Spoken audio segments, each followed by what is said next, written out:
So Bass on the chokers and Wood chokers first. Now White's going to get to that beat somehow. 244 counting only 6 more points to go. Make that 5, make that 4. None of them are not close enough to break the hell. And it might be GG's and good night. It is. System of order with Mandem coming in out with his war machine. Third kill in a row, pushing into point. Make that 4, gets taken out before he can cause any more damage. And the last second of that point. Alongside God skill, but now the claw comes out to play for a year. 42 year old, finds the value, Simply puts him down. But look at that score line, 247, 2-1 wins, and PDX are gonna wait to play once again. Formation is going to be right around. Cliff doesn't really have to do much. Just qualifying Spello down. It's Diddley all alone in a 1v5 situation. It's over. It's well over. Eclipse gaming, closing things down as they take this game, searching this. positioning himself. We've seen two players of Series 7, just sticking together here. That's one blood drawn from Payne Glass forward. That's a two-piece picked up there. XM4 does the work, and now it's a 1v1. Payne versus Squeeze, more round cushion there. This is my distance. I run to the soon. Squeeze, Squeeze, take your corners. You will lose. And On the side left. now as you say on the side left, the numbers will drop as a double. Picked up that goal. What the heck? The man definitely wants to, because they're waiting for you. That goal. They are there. And the man goes to the side. Of course, they are there. It was a perfect flag. One turn is in for the trade. Simply staying alive in the point. Still very winnable here for the side of ASG as he goes huge. It's start and go. He has to win his one. Storm is there for the trade, and that is going to be a GG. Up for the side of Cyclone. All they need is 12 more on the point. They need that to happen. They have control of the hill. They have control of this game. And now it is only a matter of...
So battle of the chokers, and we're going to check it first. Now my score, I'm going to get to that beat somehow. 244 counting, only 6 more points to go. Make that 5, make that 4. None of them are not close enough to break the hell, and it might be GG's and good night. It's a short system of order. McMahon coming in now with his war machine. Third kill in a row, switching into point. Make that 4, gets taken out before he can cause any more damage. And the last second of that point. Alongside God's skill, but now the claw comes out to play for a year. 42 kill round, finds the value, Simply puts him down. But look at that score line, 247, 2-1 wins, and PDX are gonna raid to win once again. Information is going to be right around. Clips doesn't really have to do much. Just qualifying Spello down. It's Diddley all alone in a 1v5 situation. It's over. It's well over. Eclipse Gaming closing things out as they take this game, searching this. Positioning himself. We've seen two players of Series 7, just stick it together here. That's one blood drawn from Payne, Glasgow 4. That's a two-piece picked up there. XM4 does the work, and now it's a 1v1. Payne versus Squeeze, more round cushion there. Six mind distance, I run to the soon. Squeeze, see, Squeeze, check your corners. You will lose. And On their side left. now as you say on the side left, the numbers will drop as a double. Picked up that ball. What the heck? The man definitely wants to, because they're waiting for you, that ball. They are there. And the man goes to the side, of course they are there. It was a perfect flank. One trying to for the trade. Simpsy staying alive in the point. Still very winnable here for the side of ASG as he goes huge, it's not, and go. He has to win his one. Storm is there for the trade, and that is going to be a GG. Up for the side of Cyclone. All they need is 12 more on the point. They need that to happen. They have control of the hill. They have control of this game. And now it is only a matter of...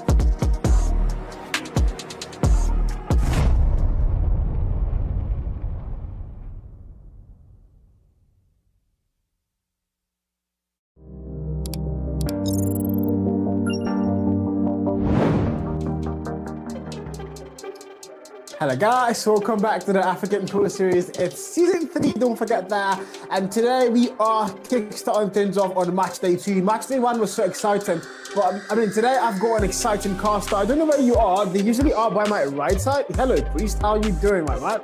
Oh, I'm doing good. I'm doing great. It's showtime, baby. It is showtime, showtime, showtime. I'm excited to be here. You know, it's the APS, and I'm super excited. And yes, like you said, match day 1 was filled with action. Now we are here for more Call of Duty mobile action and its finals. So let's get straight into it. Yeah, the current table standard, by the way, it's something I would want to fight about. It's but we're gonna get there. But in the meantime, of course, we're gonna be talking about the tournament itself. This is the APS 3. If you guys haven't following through, it's going to be lasting for an entirety of 7 match days, and then we load to the playoffs. In the meantime, these are your scheduled dates for the league phase. So book your calendars, mark it down, and make sure you're staying tuned.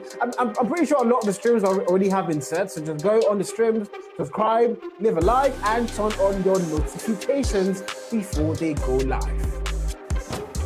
Absolutely. And the quick question is, how did we even get to this place? Well, we kicked off with the Challenger Series. Top 2 teams secured their spots for the Gulag playoffs, and then we head over to the Gulag playoffs. Bottom 2 from the Pro Series, and the top 2 teams from the Challenger Series will battle it out in double eliminations. Top 2 teams qualify for the next phase, the Pro Series League phase. And then the best of 3 series, top 6 teams qualify to African Pro Series playoffs, and then we have the last phase there, the best of 5 series for double elimination playoffs and 1 winner.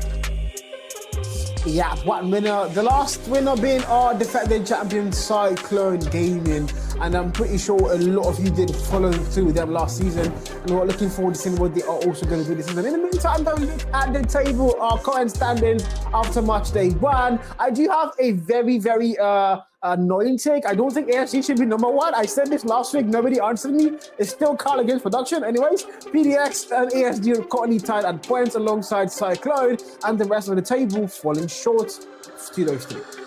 Yeah, I mean, Mighty Aura, though, it was a really tough game for them, even for the Monarchs, Ascend, Eclipse Gaming, battling it out at the bottom of that leaderboard. But even at that, understanding these teams, we also have to look at their lineups, who makes what squad. And taking a look at the lineups right now, you can see the guys from Cyclone, Esports there, Danielo, Logan, Nundi, Germ, Jukumi, Simpsy, and Ninja. Solid lineup. We all know these guys. They also got it right from day 1. They have been putting the work in, and I know that the chat is absolutely going insane right now for their favorite players. And again, we do have Mighty Aura in here as well. Aaron Denor, Hustle, Kersey, Norman Risk, and Swifty Pie.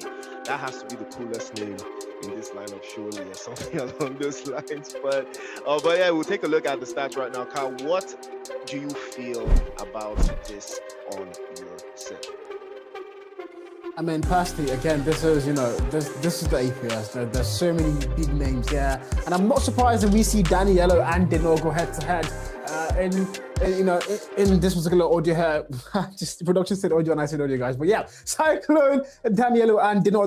When it comes to, you know, Dino, we sent him in the Gulag twice already. I think we also sent him the challenges. He's been an amazing player for Mighty Aura, especially on that sniper role. Danielo on the other side as well, he's been a consistent man. Knows how to fire that weapon. If it's SMG, if it's AR, even at times if he picks up the sniper, he can also definitely give it the value you're looking for. So, I mean, don't forget, Deno is absolutely new to the APS. This is his very first time in the APS. Danielo has been here for the past 3 seasons. So, you know, I'm pretty sure Deno's going to catch up to those starts. But in the meantime, Danny's just killing it in his favor. And the maps we have lined up here right now, we're going to kick off with Arsenal Hardpoint, and then we head over to Tunisia for S&D, Control in Standoff.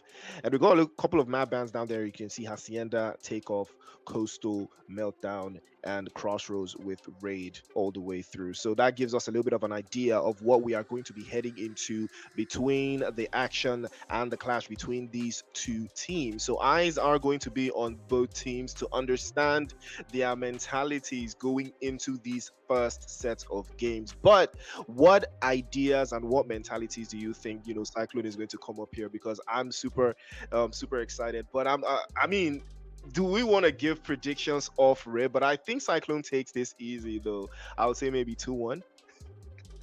Damn. Okay, so this is actually very upsetting to me because like we did ask predictions earlier on GCs, and then Black Matter said 2-1 in favor of Cyclone. Kijo also said 2-1, and I'm asking myself, are we talking about the same defending champions here that have never dropped a map in match day 2? They've never dropped a map in the first 2 match days, yeah, and then they're facing off against Mighty Aura as well, that are total newbies to the APS, and we're giving Mighty Aura a map. I'm so confused as to what logic we're using to do this whole mathematics, but then again, that's it. You guys know what you are doing. Get a little TD0, bro. TD0 for Cyclone. TD0, Cyclone, guys. I mean, I have to give Mighty Aura a little bit of respect there, if I'm being honest. That's why, you know, I think they've got a little bit of something to show. We did see the stats between those two players as well, and I think that gives us just a little bit of an idea of what we're going to be looking at here in this first round of games. But you know, we're all gonna stay locked in, and the action continues nonetheless. Danielo.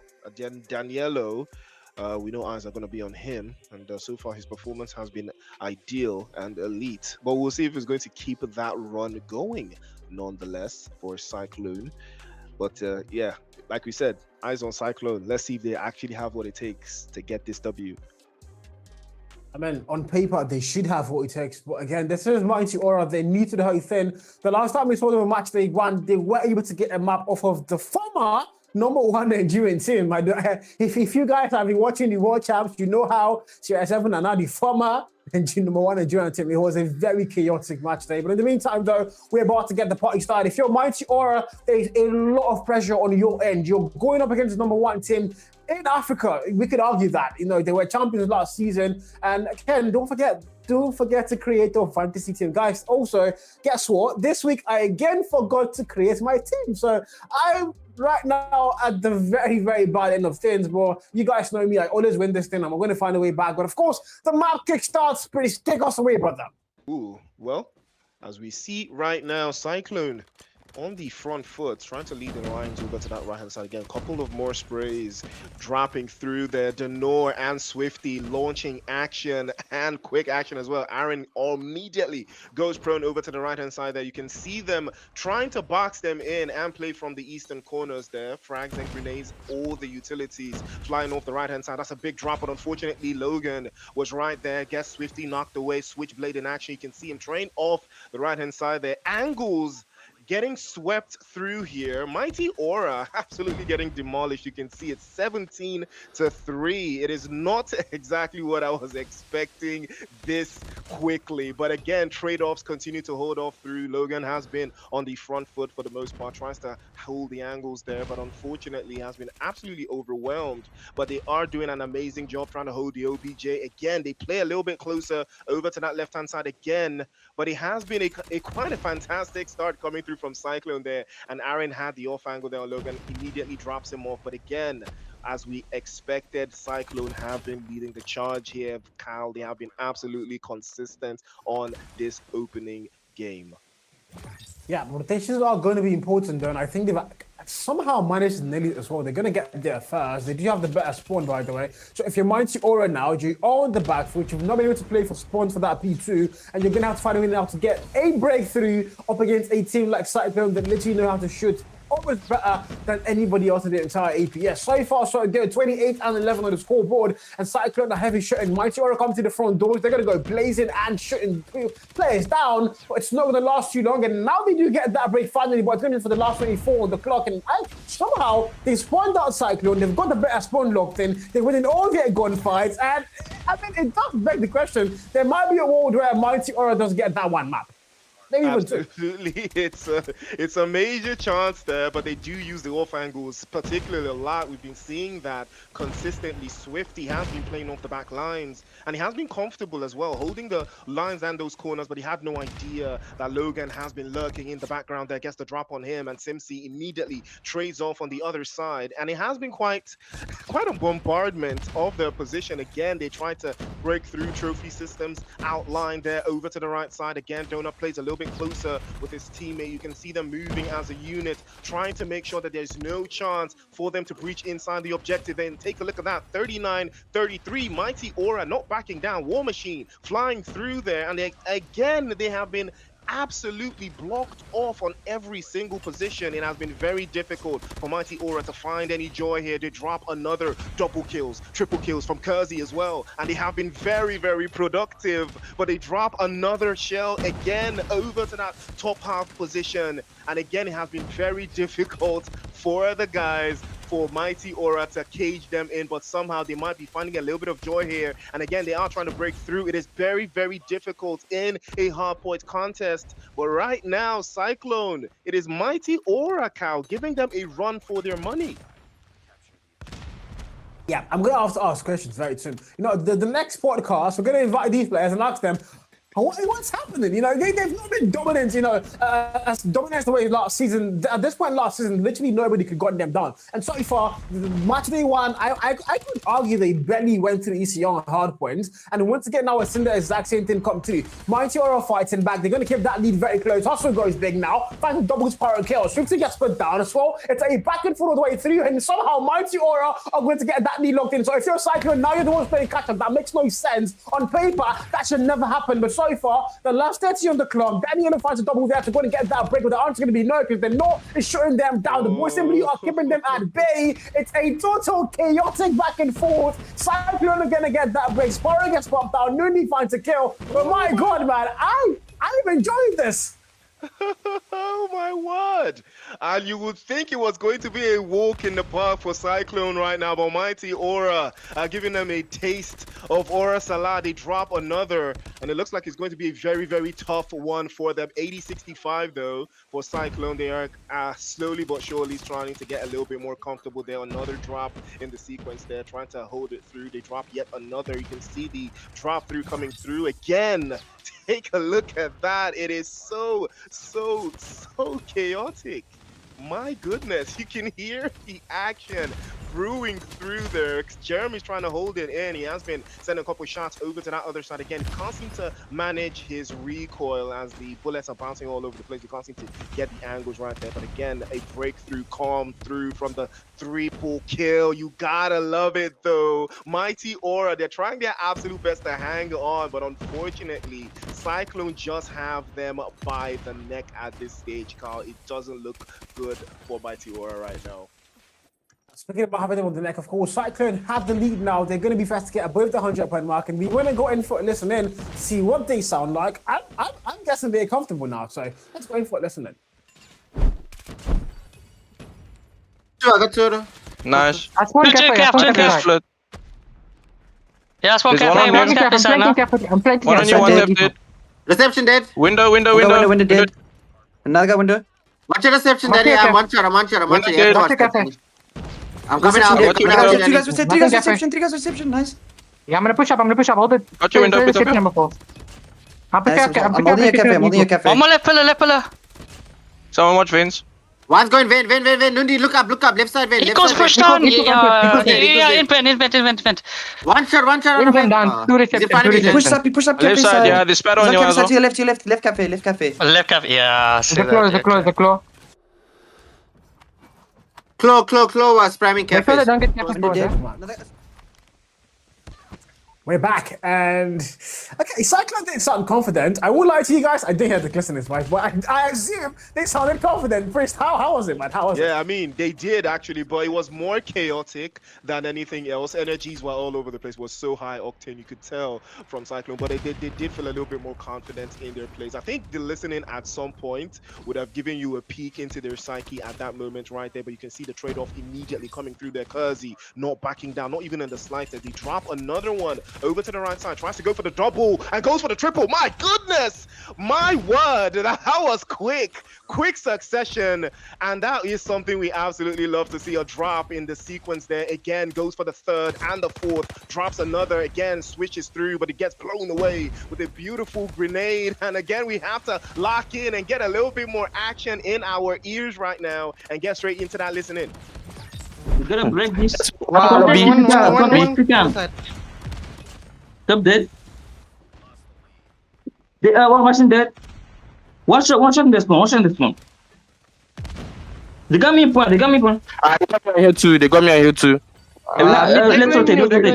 Let's rotate. We can come back. Just come back, guys. Let's go. Yeah, listen. Be careful, P1. And I'm gonna try to push them. Hold the spawn if you can. What? Hold the spawn, number 5. Who got in? Swifty. That's right. Hey, they got me. Guys, listen to me. You're too far. My goodness. No, that was peak. Absolutely peak. High energy all the way through. You got to respect the coordination coming through from those teams, though. You got to love it. It has been absolutely incredible. But Cyclone have this one in the bag. Surely 177 to 108. The action is already brewing through here in the APS. And they're brewing again. They drop another. Kersey again has been absolutely tearing it on. And Cal, you have to respect the fact that this team knows exactly what to do. I can't lie, they do. But I mean, look at that scoreline. Finally, Cyclone starting to get that edge they so badly needed, and they're fighting back now. You're going to see player number 4 on the side of blue with 33 kills. That's not a figure that I see too often against Cyclone team. But 33 for the no and counting. That tells you exactly why he was the one player on that stat page up against Danny freaking Hello. And in the meantime, Mighty Aura still fighting. Now we need to go to the next kill. It's down to the last 3 on scrap time. Who's going to get that next kill first? Potentially, if you're Mighty Aura, you want to get them. A Cyclone look like they have a proper setup. Back to the very first still. Jam fight then value. Kersey got his stream. 24 kill mark. Only good for 1 value. Trade fights him and puts him down. The Mighty Aura are somehow going to hold the hard point down. Very important here. If you're Cyclone, Equalizer now has to go big. Logan to go through, finding a double there. But the trade puts him down in response. And again, Mighty are still fighting back with Cyclone and now going to get above that 200 point mark. I jinxed it.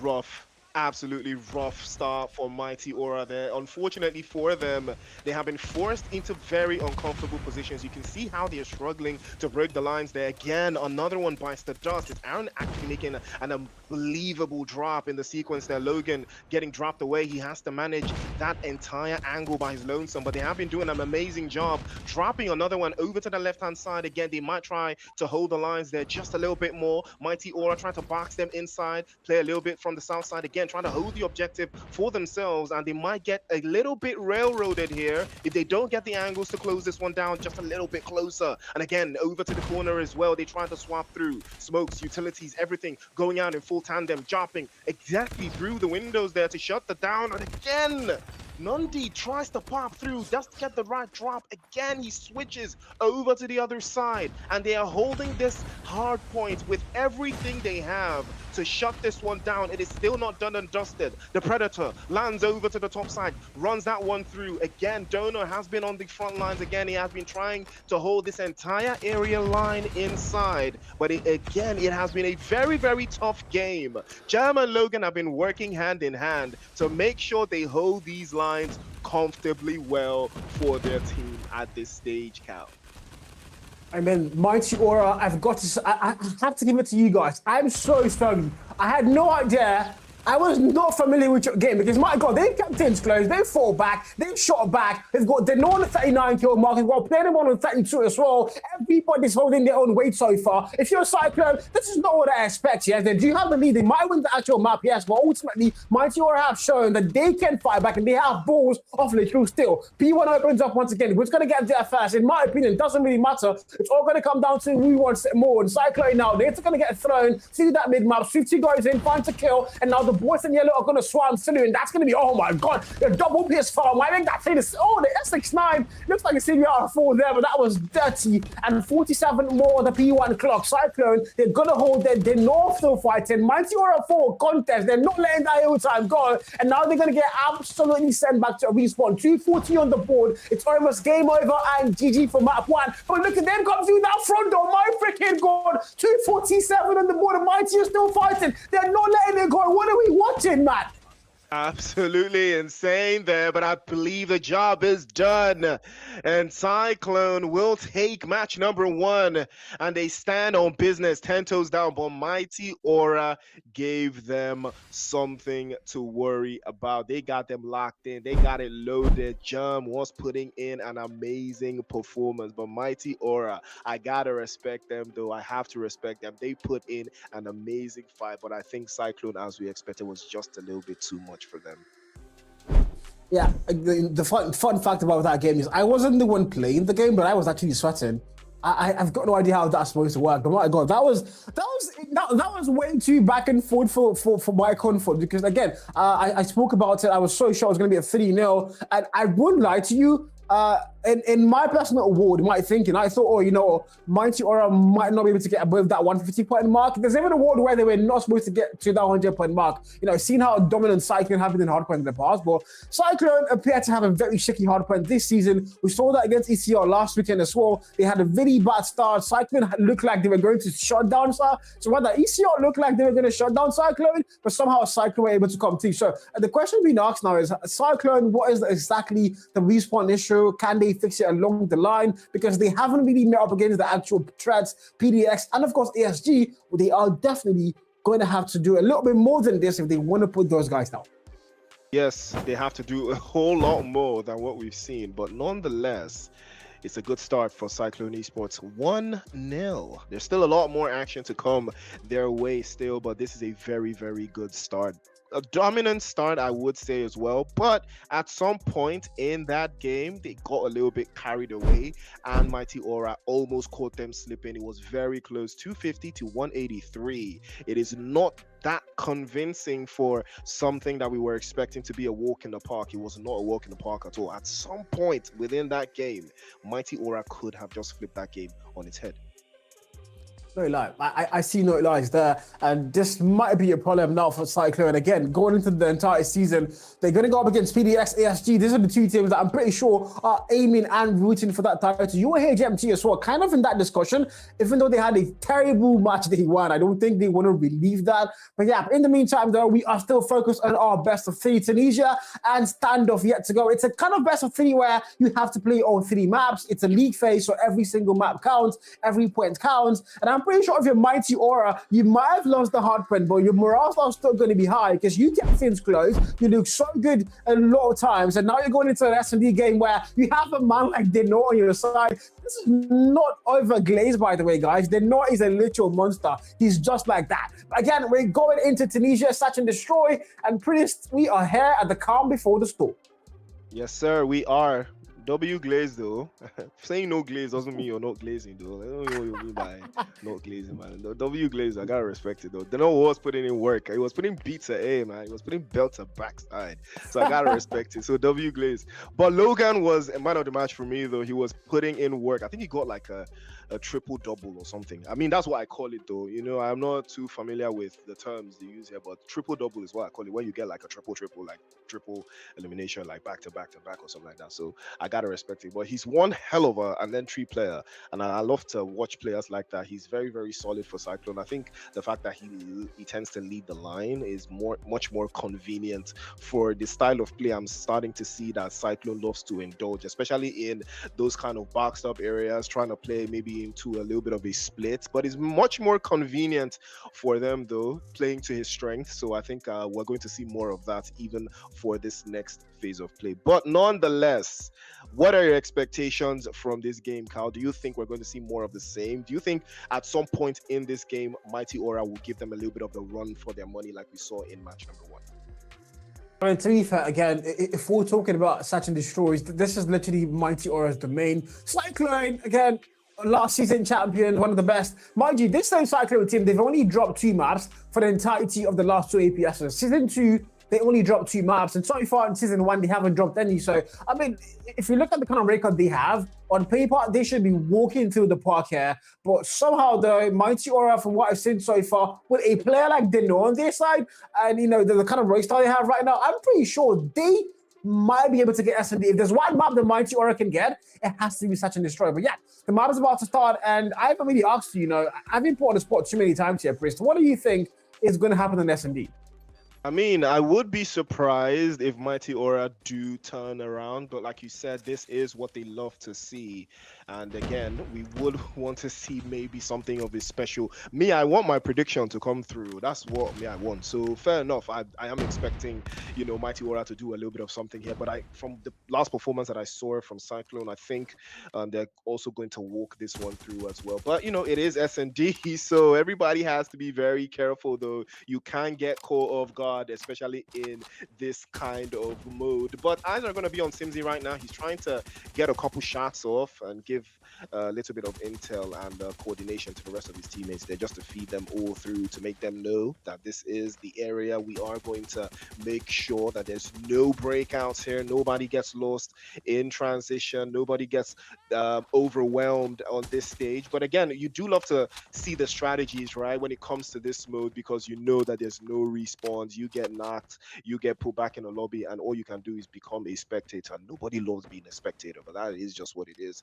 But nonetheless, right, like you said, Mighty Aura, they do love a little bit of this mode, just a little bit more than Cyclone. So I'm expecting them to outperform them tactically. But from what I'm seeing so far, it looks like he's going to get a little bit of a trade-off early on. Tries to go for the first drop. Oh, that's a beautiful shot right there. 1 touch, 1 kill, and you love to see it immediately there. And a trade-off again. He does get swept off. And Daniello had no idea that he was going to get packed up there like some sardines in a bag. And Mighty Aura will take game number 1.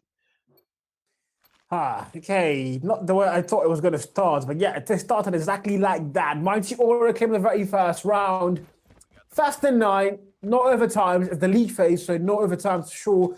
It's definitely going to be that first to 9 mark, and Mighty Aura have started things off pretty well. Streams with the first 2 kills in that round. They're not also opening things up with a sniper, but of course I call his name. He gets put down. Germ, a counter sniper, finds him first, and now it's a 4v5. First blood gets drawn. Hostel is in big fight to kill, but the trade fights him, puts him down as well instantaneously once again. Now the bomb has to be planted. So you're not going to put that bomb down. The timer is going to drastically get down to 40 and counting down. So if you're Mighty Aura now, you've got 36 more on that clock to make a move, and you've got to get that defused, but I don't think Simsy wants to let that happen. Yeah, Simsy's not looking for that one at all. He wants to wrap this up as quickly as possible. He wants to give them that extra drop. Again, tries to spot through. Oh, that's a beautiful drop as well. You have to love the CQC from the 1v1, and Cyclone will equalize. It is 1-1 at this stage. Now, this is more like it. That's what I love to see. Back-to-back action, nonetheless. But if you're just tuning in, ladies and gentlemen, you are watching APS, and we are enjoying the action here. It is 1-1 between Mighty Aura and Cyclone. We're watching S&D right now, and we are locked in, baby. It is action like you've never seen it before. And again, you have to respect the bolt action users though, because I could never use a gun like this in this game, Carl. I don't think you would ever see me using a bolt action in Call of Duty Mobile, man. I know you're not good. I know you can't use it too, so first. Can you imagine? Nah, that is crazy, bro. Nah, I can't believe Chris is throwing shades at me. Nah, that is some diabolical stuff. But in the meantime, though, we're gonna ignore that, man. Simsy able to get 1 more kill there. Simsy gets put down. The most, I would argue, the best player on the Cyclone roster there, Simsy. play in Africa, but I'm going to get killed for that, so I'm going to stay quiet now. Jam finding one more kill to add to the tally. It's now down to a 2 versus 4. Mighty Aura don't have numbers to work with, but mind you, the bomb has not been planted. And if you want to buy donuts, though, Daniel has 0 kills, so he does have a donut shop open. But in the meantime, though, again, 2v4, make that a 1v4. Hustle now the last one standing here. So he's Hustle must pay. He's Hustle must pay. He finds a kill there, puts the man down, knocks the leave man, and now it's down to a 1v3 here, please. Absolutely. Hustle paid in full as he drops that one through, and that's what we love to see, action. But unfortunately, that Hustle might put an end to that one as Cyclone will take the second round. And now Cyclone are starting to do that thing they love to do, dominate. And that's what we love to see. 3 eliminations so far from Simzi, 2 for Logan, 3 as well from Nundi, 1 for Danielo, 4 for Jam. And Cyclone has been putting in that work, and that's what the game is all about. You have to put the work in to get your payout. And now, again, Nundi has been trying to get an angle over to that eastern side. He's trying to make sure that there's a clear sight line over to that other side. He does have the potential to get Hustle in his sidelines, though. We'll see if that's going to be the case. But Hustle has to be very careful he doesn't get exposed in that trade-off. Again, it is going to be a very difficult one for him to manage his expectations here. But again, they are trying to phase this one through. The 2-1 is the score, though. Cyclone, the ball is literally in their court here. Mighty Aura need to take this one through. They need to wrap this game up and take the advantage back. It is going to be a very rough one. Oh, that's a nice shot, just to give him a little bit of a warning that if you peek your head right through that corner, it is going to be curtains for you. Nundi and the rest of the team, though, trying to get a little bit more intel, and Kazi as well with Logan. It has been a very rough start for them. Denor also has been letting shots fly, can't seem to find anything or find any joy in that area he's playing out of at the right time. But unfortunately for him, there are still angles to make something happen here. Again, Cyclone, they might get overwhelmed here. You can see it, but Hustle is trying to pop through, and he does make a dash for it over to that southwestern corner again. Gets the angle, beautiful spray, immediately wraps it up, but unfortunately, there was a 2-for-1 special, and he does get packed away. Hustle, unfortunately, swept all the way back to the lobby. I got 2 versus 2 now. Numbers are on par. It could be anybody's round. Don't forget that. But again, the bomb has not been planted. It does get planted. Now I jinxed it. You know what? I might go something else. I just jinxed the entire thing. I might stop casting soon. But here we go. Daddy, wrong move there. He's going to get put down first. Now it's Simzi left to clutch 1v2. Time on that clock. Still very much there. Why would you do that? Why on God's green earth did you make that move? And that's a free round for Mighty Aura as they tighten things up. A free defuse, 2 and 2 on the board. Okay, Brice, we're back on par. Now, wow. Questionable decisions there, man. We're going to have some uncomfortable conversations after this, though. That was quite questionable. I was not expecting to see that, you know. But again, pressure makes diamonds, right? But sometimes it makes for... It makes for cracked vases again, but neither team is giving up on this one, though, and that's what we love to see, right? 2 teams going for it band for band, and now Aaron is trying to make sure that the angles here can be covered through. He does give a little bit of a patch out into the corner as well, and the intel has been fed through, but he had no idea. He gets overwhelmed and dropped off. Simsi goes down as well. Aaron follows too. We saw that exchange, but another drop and another one. Logan is going to be the victim this time around, and it is a 3-on-2. Cyclone with the extra man. Can they make it capitalize into that corner as well? Kersey almost getting exposed there. Has to pop back and reposition. And Swifty trying to get an angle over to that corner there, but they know that he's right there in the corner to get a couple more sprays, but no, Swifty, too swift for Nundi as he packs him inside and shuts him back into the lobby. No dice here. It's 2-on-1 at this stage. Now, can something happen? Trying to go for the shotgun special, but no dice. He will be getting swept off. And again, the pressure is mounting, but let us put our ears to the ground and listen for how the action has been going down. They'll play again. They'll play slow to A this time. They're needing A. One top euro, SKS top euro. Je vais. Also, let him try and need this side. Mid. No! Putain, mid and top yellow. Mid and top yellow. Guy got concussed. Go help Swift. A shot. Okay. Vẫn không loại được nhiều rồi. I think there's one white. Vậy nhưng mình được rồi.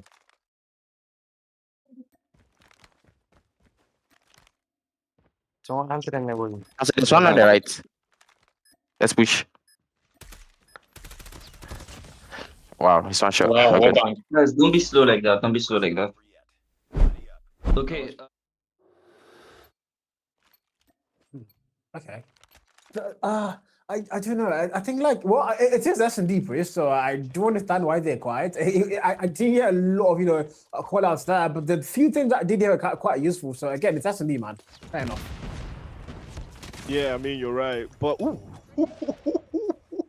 I mean we see that every single time, man. Both actions, one touch, and you have to respect the skill, but you also have to take the risk every single time. Logan equally trying to hold that one through, but Kazi had him dead in his sights, and he dropped him almost immediately, Carl.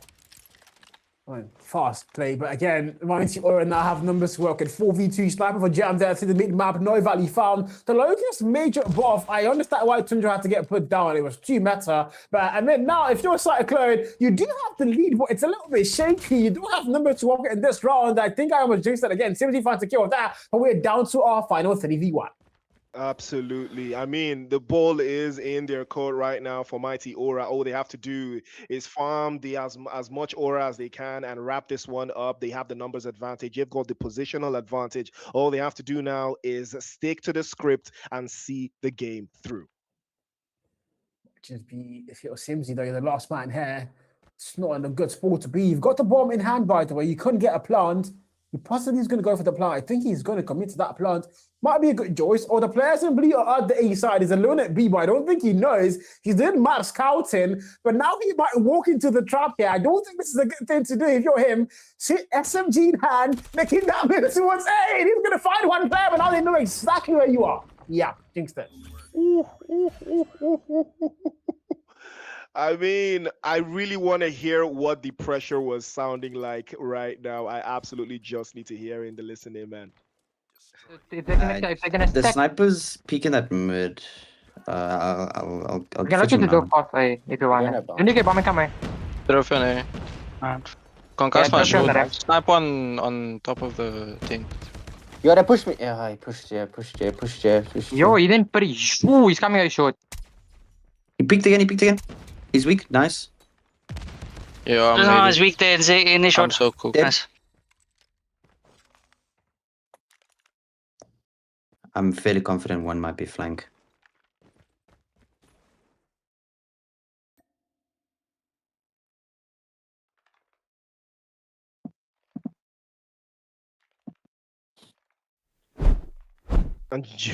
I mean, it is what we love to hear, composure from these teams. It has been a very, very grueling game between these two sides, but, Cyclone were probably expecting a walk in the park here, Carl, but turns out that is not going to be the case. Mighty Aura will give them band for band every single time.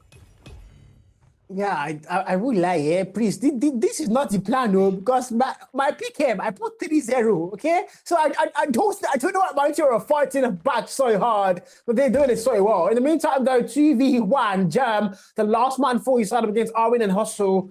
And this is not a good place to be for him, but he's got a sniper in hand. There's a player on top winery there. The bomb is in a very bad spot. He's got to get that picked up sniper. Oh my God. One shot, one kill, but it's not going to find double, unfortunately. And Mighty Aura are going to tie things up. What's in the apple? I mean, 4 apiece. I was not expecting 4 apiece, though. Now, at this point, I can't even give my predictions like in this game state. I still can't believe that Mighty Aura are not backing down. And take a look at that. Logan gets caught off guard there. Hustle immediately drops him with the opening sequence. More sprays coming through there from Nundy. Tries to go for the second. He does go for the second, and he might go for the third as well. Triple double, and that's what we love to seek out. Action. Okay. They say, we might let you guys tie things up, but we're not going to let you get your hands on that lead. So, yeah, Cyclone once again get that 1 life mark. But ultimately, in my opinion, it doesn't mean a lot of things here because Mighty Aura are still fighting back, keeping things very close. Like I did say, if they're going to win any map, it has to be this S&D. Again, they have to win a map up against Cyclone. That would send a very firm statement that they are here to stay in the APS. In the meantime, though, we're back to a round 10, a 5v5, not for too long. They're not able to open things up. First blood found, Trade finds him, Jam puts him down, now 3 to a 4v4. Yeah, I mean, so far, I've not been impressed with Logan's performance, so he has been struggling a lot. But I would expect a whole lot more from him, seeing how he performed in the previous game. But right now, eyes will be on Mighty Aura. Can they bounce back? It has been a very, very good performance from them so far. But right now, it is their ball. The ball is literally in their court, Kyle. But do you think they will capitulate under the pressure, or do they have something special for Cyclone Gaming right now? We're going to find out soon. Numbers once again not locked in for Cyclone. Mighty Aura just trying to make sure they don't lose this one as well. They can't afford to let Cyclone get that double round cushion. They know that. Trying to fight back. You've got Irene on the 2 kill mark, 50 on 5, Hustle on 6. You've got Danny started things up very slow. He got 0 kills in the first 2 rounds, and I was like, do not shop. I lied. He's got 10 kills now, and that's a very high value. But now both teams are playing this very, very safe, man. Nobody's ever extended. This is your do not show. They kill me, bro. But either ways, man, Mighty Aura, I mean, it's a 3v4.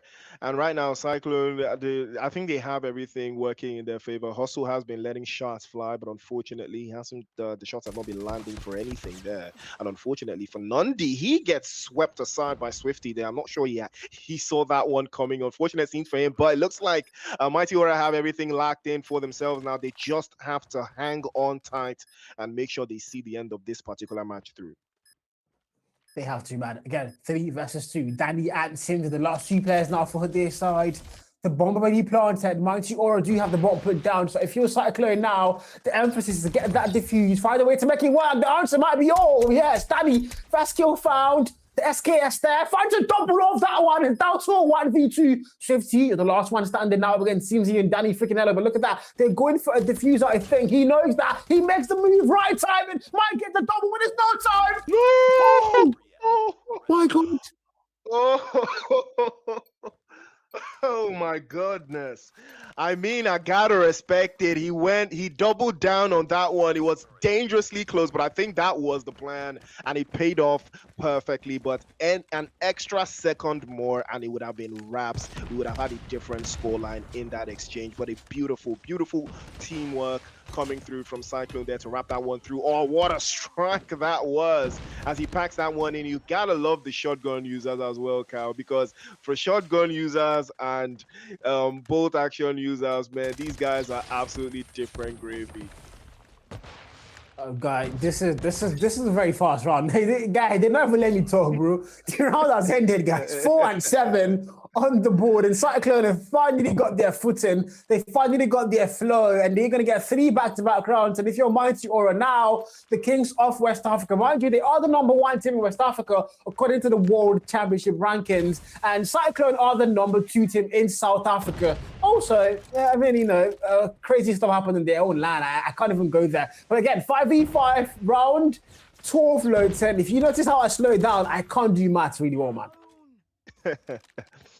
Well, Chad, you heard that one.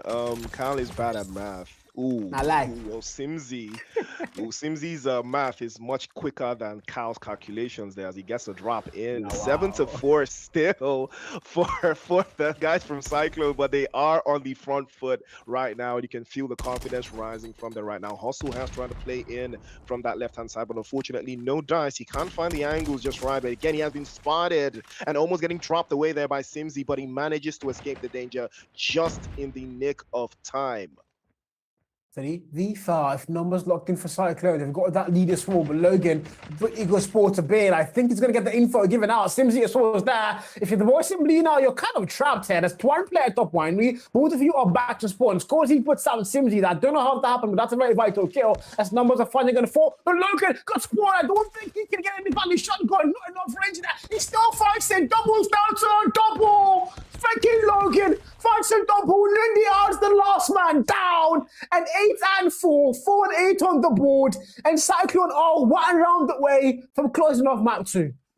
I'm literally doing the absolute cinema meme right now. Logan, fair play, man. Fair play, Logan. Fair play. You know, I didn't mean what I said earlier on. You're really him. You're absolutely really him, because he is on the horizon there for Mighty Aura. For him, he has had a little bit of an off and on game so far, but they gotta respect them still. They are not backing down from this one, Kyle. I think they still have something in the tank. They might, man, but it's going to be one hell of a comeback if they pull this shit off.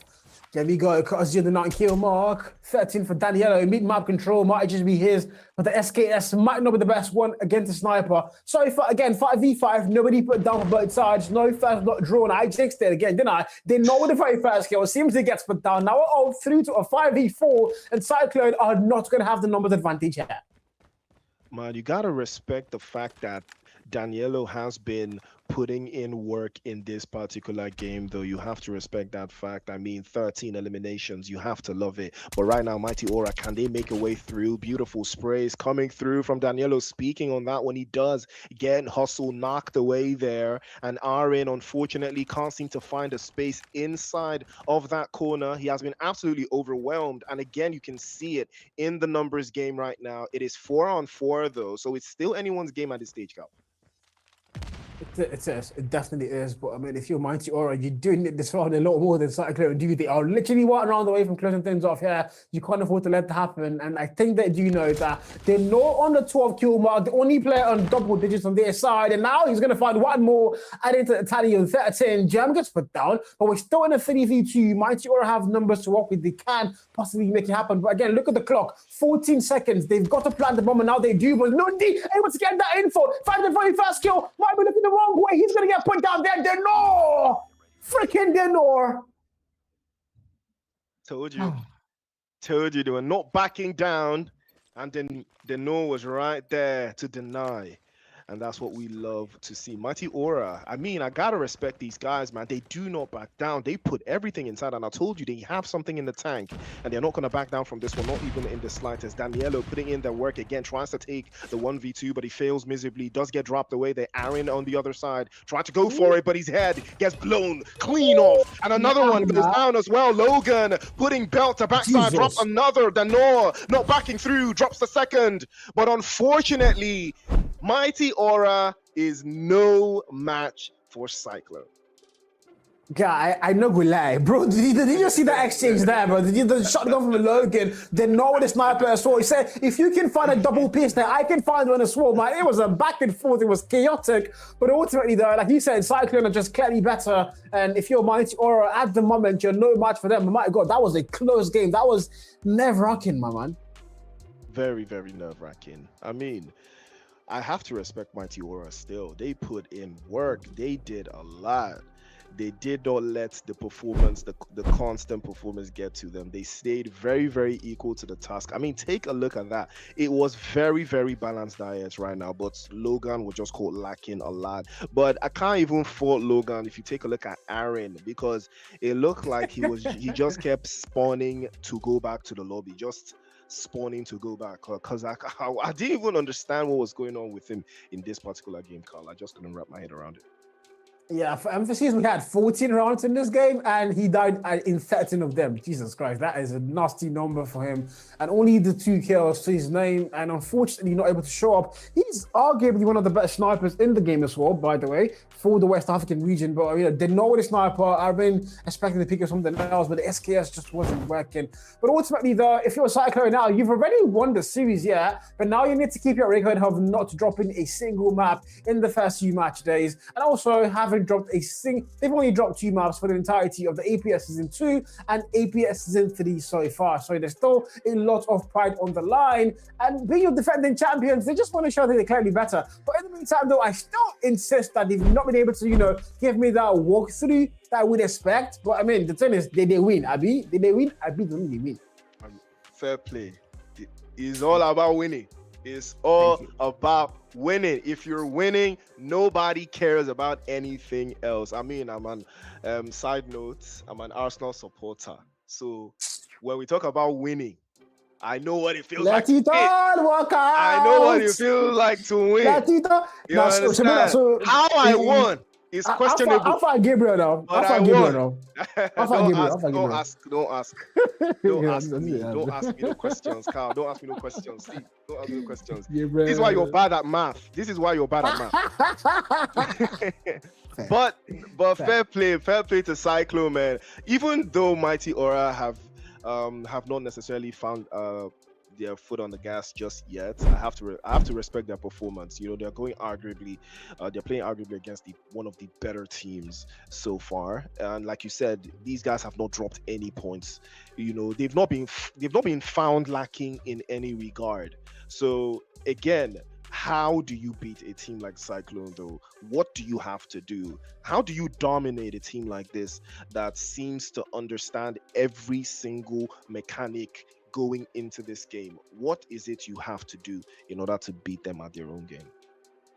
And to be honest, like I did say, if there was any mode they were actually going to get this map win, hopefully, it had to be on that Search and Destroy. And if you're going to a control, a respawn mode, Cyclone on paper should clearly be better. But if there's anything I've learned so far, this APS is that on paper, I saw UAHMT lost 3-0 to ASG last week. Nobody saw that coming. On paper, that was never meant to happen, but it did happen. So if you're Mighty Aura, you've had a pretty good showing so far. You've actually fought back. You've actually shot back. So there's a high chance that they could actually force, this to be their map. And it's a best of 3 where you have to play all 3 maps. This is your final chance to get a map on board.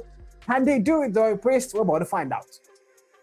I mean, eyes will be on them though to see if they can actually win 3 out of 3. I don't want them to win 3 out of 3 because I still want my prediction to hold. I still want my prediction to hold though. I want it to look like I know ball, please. So Cyclone should not even do like anything. Let them just let this one play off the way he wants to do. They've already won the series, so they might just pack it up. But either way, I think they're going to go a little bit slower on this one. I think they are going to try maybe something new, a new strategy, but we'll see, right? We're going to see for ourselves what it is going to look like right now. But either way, I'm impressed. I'm impressed by Cyclone so far, Cal. Yeah, man, I am. Everybody is for sure. Mighty Aura, they've been really good. But now we go to our final map. First round opens up, and Cyclone are gonna get guns blazing into the whole thing. So far, so good. And of course, they've been answered there. Sniper for sniper violence for sure. Then Noah gets put down. Logan finds the kills that to put him down. 26 and 24. Don't forget, if you're Mighty Aura, you've got one target. Get that attack on the flags. Get the captures. If you're Cyclone, you're on the defense. Also, that's going to be very important. But Lundi now going in for a spawn trap, and this is look at that, relax. We don't relax over here. We do not relax, not even in the slightest. Oh, you gotta respect that fact that he actually tries to go for the double trouble there, actually spraying through the other side. But Hustle had something for him, dropped him immediately as well. Logan has been putting in work with that switchblade. He's been cutting through all of them, one after the other, trying to spray through immediately, and it tries to go for the double as well. But unfortunately, Simsi now is gonna do the exact same thing, trade off into the other corner, and he's trying to force the exchange on the other side. Though you can see how they are trying to force them to hold the entire area for themselves. But again, it has been a very difficult combat experience right now for Mighty Aura. They are fighting tooth and nail, but Cyclone just need to hold them out just a little bit more. You can see how Swifty has been dominating this entire area for the longest time right now. And 16v1, if you're Swifty, man, I don't think there's any fighting to do there. Just let it go. Let it all work out. Let the penalty fly into the air in the Champions League final. But so far, 1-0. Cyclone kickstarted things off on a very solid note. I mean, more solid than I can think about a particular team in the Champions League last season. But yeah, what's good, man? Chad, if you don't hear Cal later on, I did something to him. But Daniello, or Danny freaking Ello in quotes, like W Glaze for Cal, the way he calls that name, though, you would think Daniello has been carrying the team by himself. But either way, oh, that's a beautiful strike on through. Nundi has been putting in work, though. He hasn't let this one slide away from him. Aaron tried his absolute best to hold on, but unfortunately, he will be getting forced out. Again, Hustle has been enjoying this entire area and this play on this position for the longest time, but I spoke too soon. He does get dropped away there, and that was relatively very, very quick. But again, something I have noticed, Annihilator. I haven't seen that one since. But something I've noticed though, Kyle, is how quickly Cyclone adapt to these positions that they take every single time. Cyclone just love to adapt quickly and effectively and even efficiently in every single scenario. Of course, that's why they are the defending champions. That's why they won the last APS2, and they want to do it again. Can they double it? We're going to find out. It's still a very long journey ahead of them. But in the meantime, though, the journey at hand, 20 v10, lives are going to be locked in. Jem, hey, God, I see that team. Only one shot for the Tempest there. Once again, this is episode 110 on why we need to drop the Tempest and pick up something else. But in the meantime, though, 14 v6, Cyclone are going to annihilate Mighty Aura. No fight back, no push back whatsoever. The no sniper finally gets that kill there. Was about to mock the man, but now they're down to no more respawns, 12v3, and Cyclone are dominating this map in every perspective. Yeah, Cyclone putting in that work. And I would love to hear exactly how that last sequence of play went through. So let's take a look, or rather, let's take a listen to that listen in. At least we got one. I'm Alright, let's go B. shit. Guys, we need Hello guys, they'll push our spawn. They'll push our spawn. Go back, I'm Ali, playing guys. back Ali. I'm playing back Ali. Yeah, they'll push our spawn. Watch grannies. Watch grannies. One bottom grand. One side of smoke. Equals. They got me on here. Stop. Because that. One There's tank, one mistake. our tank, going Delhi. One tank. One shot. Damn. Yeah, There's one P2. One P2 got me. There's one bottom ground. Bakali dead. Mid. Delhi. He's coming Delhi. He's bottom yellow now. Hey, two Bakali, guys. Play Bakali. Don't forget Bakali. Mass hustle. No, one. Never. Bakali. One Bakali. Is he dead? Come on, back Ali. He's there. I mean, you could absolutely tell how high the stakes are, and every single trade-off that you've seen so far. Oh, that's a beautiful one from Nundi, but he got exposed immediately there by Hustle. Hustle had him dead to rights there in that exchange. And again, they were trying to trade the first one. A beautiful equalizer finish there coming through. And now it is Swifty on the other overlap, trying to get the angles right. But unfortunately, it has been a beautiful drop through. You can see the Annihilator again. I just love it when you use the Annihilator. I just love it again. Berserker action from Denor. Deny the kills. Every single time he has been on fire when the sequence drops. And Kyle, you just have to love it. 14 versus 10. One final rodeo, one final dance. Hustle now, 10 kill mark. Sparrow to work with. He can push that spawn. They're going to get lives back on par. If you're Cyclone now, you're somehow falling apart. Now the claw, now the spawn trap. Cyclone can't even leave their own spawns. Who would have thought about that? Logan goes in, Simpson goes in. They finally break it through. The 7 and 5, and Mighty Aura are going to be first to get to that land of no more respawns. Oh, that's a beautiful trade-off there coming through, but Nundi had no idea. He did get swept away there in that exchange, but they do manage to hold the angles right there, and you can see Logan trying to get more intel. War Machine dropping bombs away there, and you can see Logan trying to swap through again. The Annihilator, double trouble for Logan. Cyclone again, 3-0, and my prediction was right. Because 2 + 1 is 3 and 3-0. So. Yeah, I'm not surprised. That's real fan math. says that. That's real math. I am not surprised an Arsenal fan says that. That's real math. You know? Chat, is that not real math? That is real math. So yeah, I don't know. Yeah, you wouldn't know anything about real math, Kyle. So I don't know what you mean. Yeah, no, I do. I understand it. I do understand it. Of course, he said 2-1, but you know how Arsenal fans are. They couldn't win the UEFA, and they're like, you know what? Premier League is actually the bigger event, you know. So yeah, I'm not arguing Arsenal fan today, guys. But yeah, production. I hope you better pull up my prediction. No, I said 3-0. Anything that you put there that is not 3-0 is wrong. We're going to find out. We're going to find out. We're going to find out. But you see, Logan must have heard me because, you know, I was cooking him in the last game, man. But he stood up on this one. He put work in. He put the work in on this one. But Aaron, Jesus, man. Yeah, like, I thought you were glazing this guy. Okay. Why are you not glazing this guy? He said this guy's like Not best the, life or something. you, like that. why do you enjoy learning my Do you think I will not? I will forget what you said. You said this guy is the best player you've ever seen in your life. Like, he's the best player. Hey. But he's minus 14, minus 16, minus. Anyway, well, minus times minus now plus. So fair play to him, man. That's real math, chat. That's real math.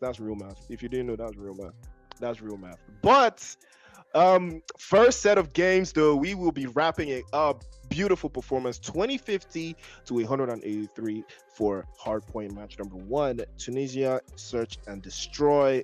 9-5 Cyclone doing a clean sweep in the final standoff in control in standoff. And yeah, I mean, you gotta respect Cyclone though. These guys are absolutely next level, but doing a clean sweep is nasty work. And funny enough, you would be surprised that the most difficult game for Cyclone was just match number 1, right? I think after like match number 1, or rather game number 1, I think it was just a walk in the park for them going forward. Yeah, no doubt of that. The SND kind of had like, you know, a little bit of like back and forth as well, but like the control, yeah, that was not a good showing for the most of Mighty Aura. They finally got a little bit of life on that round 3, but it wasn't going to amount to anything. Cyclone just had, you know, the map already in their hands, and they had to close things off, and they did 3-0, and they keep on to their record, have not dropped a single map for the last 2 seasons, except those 2 maps they dropped. And of course, they've never dropped a map in the first 2 match days. That record leaves them as well. So if you're Mighty Aura, I mean, you shouldn't feel too heavy, guys. These guys, they are in the habit of winning maps and winning games. So again, you are new to the APS. You started things off well. You've actually I would say a bit unfair. They've gotten 2 major big dogs, Series 7 and of course our boys here on the first 2 match days. But if you're Mighty Aura though, life might get easier down the line, or it might get harder. I'm making no promises. I am not an Arsenal fan. But yeah, Priest, we're about to go for a break, man. What do you think, Musty? Okay, like I said, Chad, if you don't hear anything from Cal going forward, I've caused him harm. But ladies and gentlemen, you're watching the APS. Action continues right after the break. Let's get a little bit of a refresher. We'll be right back with more teams, more action.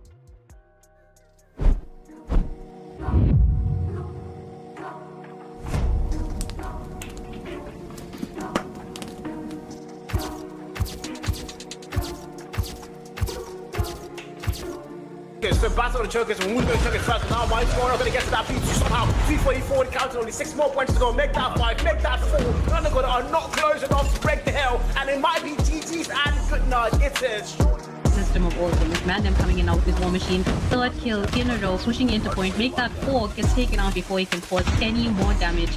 And the last second of that point. Alongside God's skill, but now the claw comes out to play for a year. 42 kill rounds, finds the value, simply puts him down. But look at that score line, 247, G1 wins, and PDX are gonna raise supreme once again. Information is going to be right around. Cliff doesn't really have to do much. Just qualifying Spello down. It's literally all alone in a 1v5 situation. It's over. It's well over. Eclipse gaming, closing things out as they take this game, searching this.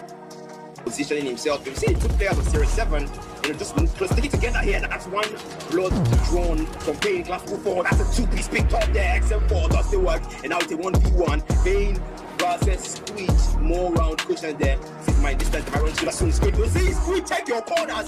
You will lose. And on their side left. Now, as you say on the side left, the numbers will drop as a double. Picked up that goal. What the heck? The man definitely wants to, because they're waiting for you. That goal. They are there. And the man goes to the side. Of course, they are there. It was a perfect flank. One turn is in for the trade. Simply staying alive in the point. Still very winnable here for the side of ASG as he goes huge, it's start and go. He has to win his one. Storm is there for the trade, and that is going to be a GG. Up for the side of Cyclone, all they need is 12 more on the point. Any of that to happen, they have control of the hill, they have control of this game, and now it is only a matter of...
It's a battle of the chokers, and who's going to choke it first? Now Mighty Warrior going to get to that P2 somehow. 344 counting, only 6 more points to go. Make that 5, make that 4. None of them are not close enough to break the hell, and it might be GG's and good night. It's a short system of order with Mandem coming in out with his war machine. Third kill in a row, switching into point. Make that 4, gets taken out before he can cause any more damage. And the last second of that point. Alongside God skill, but now the claw comes out to play for a year. 42 kill bars, finds a value, Simply puts him down. But look at that score line, 247, 2-1 wins, and PDX are gonna rage to play once again. Information is going to be right around. Cliff doesn't really have to do much. Just qualifying Spello down. It's Diddley all alone in a 1v5 situation. It's over.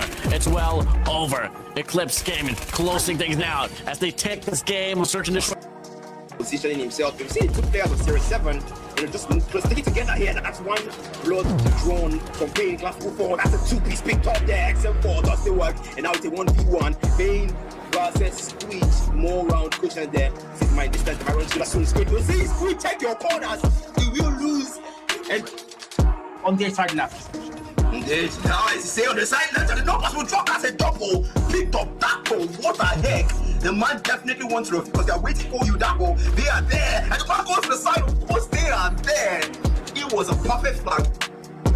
One turn is in for the trade. Simply staying alive in the point.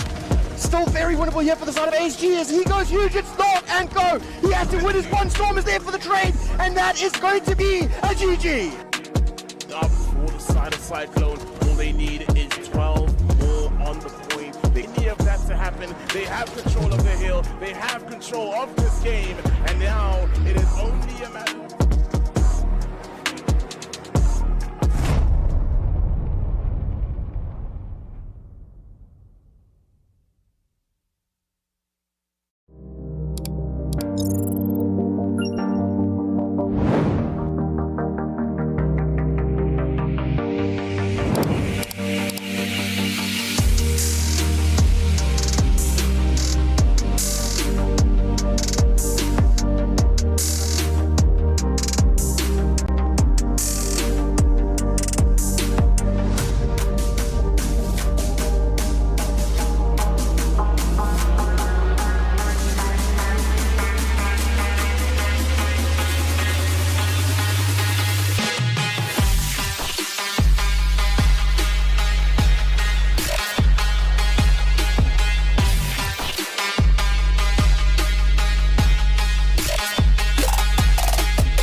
Welcome back, guys. You know what, guys? I need to find a way to fix my chest, but I think it's somewhere here. Okay, yeah, that's good. Hello, guys. Welcome back to the APS Season 3, and we are in match day 2 currently. I've got this guy around me. His name is... No, not again, bro. Not again.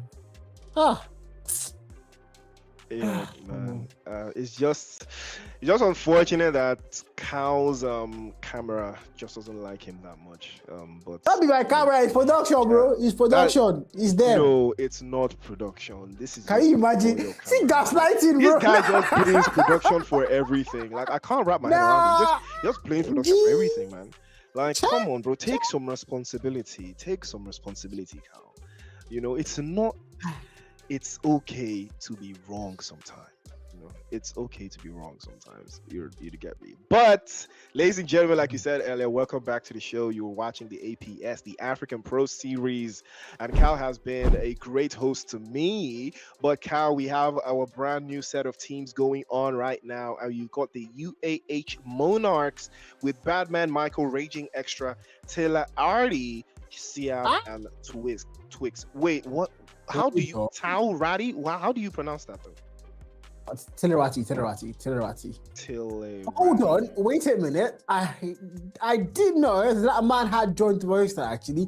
Telerati's a lot of you know him. He was on the chat earlier on today talking about just the T2 event, and I like the clap back somebody gave me. They were like, no, it's not a T2 event, because if it was, you would be playing. Ah, my God, that was so good. Wherever you that clap back, may God bless you. May you live long. Yeah, serious. They have, I would argue, a very consistent roster. Of course, with Pain and Saints is what we saw them a lot of season. But again, this particular Series 7 team right now, I can assure you they are not in the best of places mentally, because they just lost the Nigerian qualifiers. It was absolutely diabolical. They got 4-2'd by ECL. Mind you, they only won one map by Emirates and one map due to that map advantage. And the ECL, my God, they walked through Series 7. So if you're S7 right now, you've been the #1 team in NG for the past 2 years. And on the 3rd year, Eclipse Gaming have said no to that, and they've made it there. So, would they cook? I have no idea. Okay. Well, that's a very interesting turn of events from what we've seen so far. But nonetheless, right, are we going to see a dog walking thing again? Is that what we're going to see? Or what are your expectations? Because, you know, we are kicking off with Takeoff. We are going to have our first hard point there. And then we move over to Slums, then play S&D, and then Standoff again for Control. What are your expectations for match #1, though, Cal? Do you think, you know, you're going to have any differences, or is Series 7 just, they got it like that?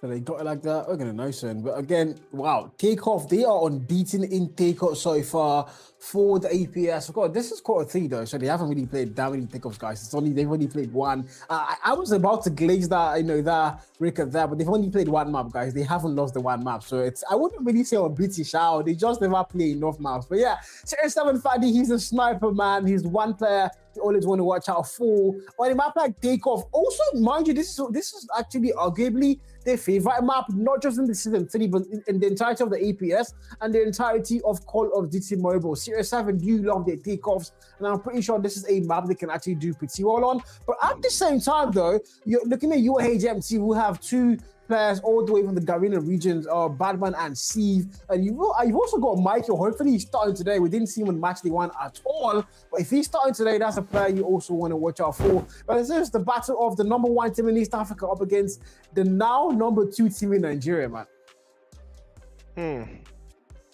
Well, rankings exist for a reason, right?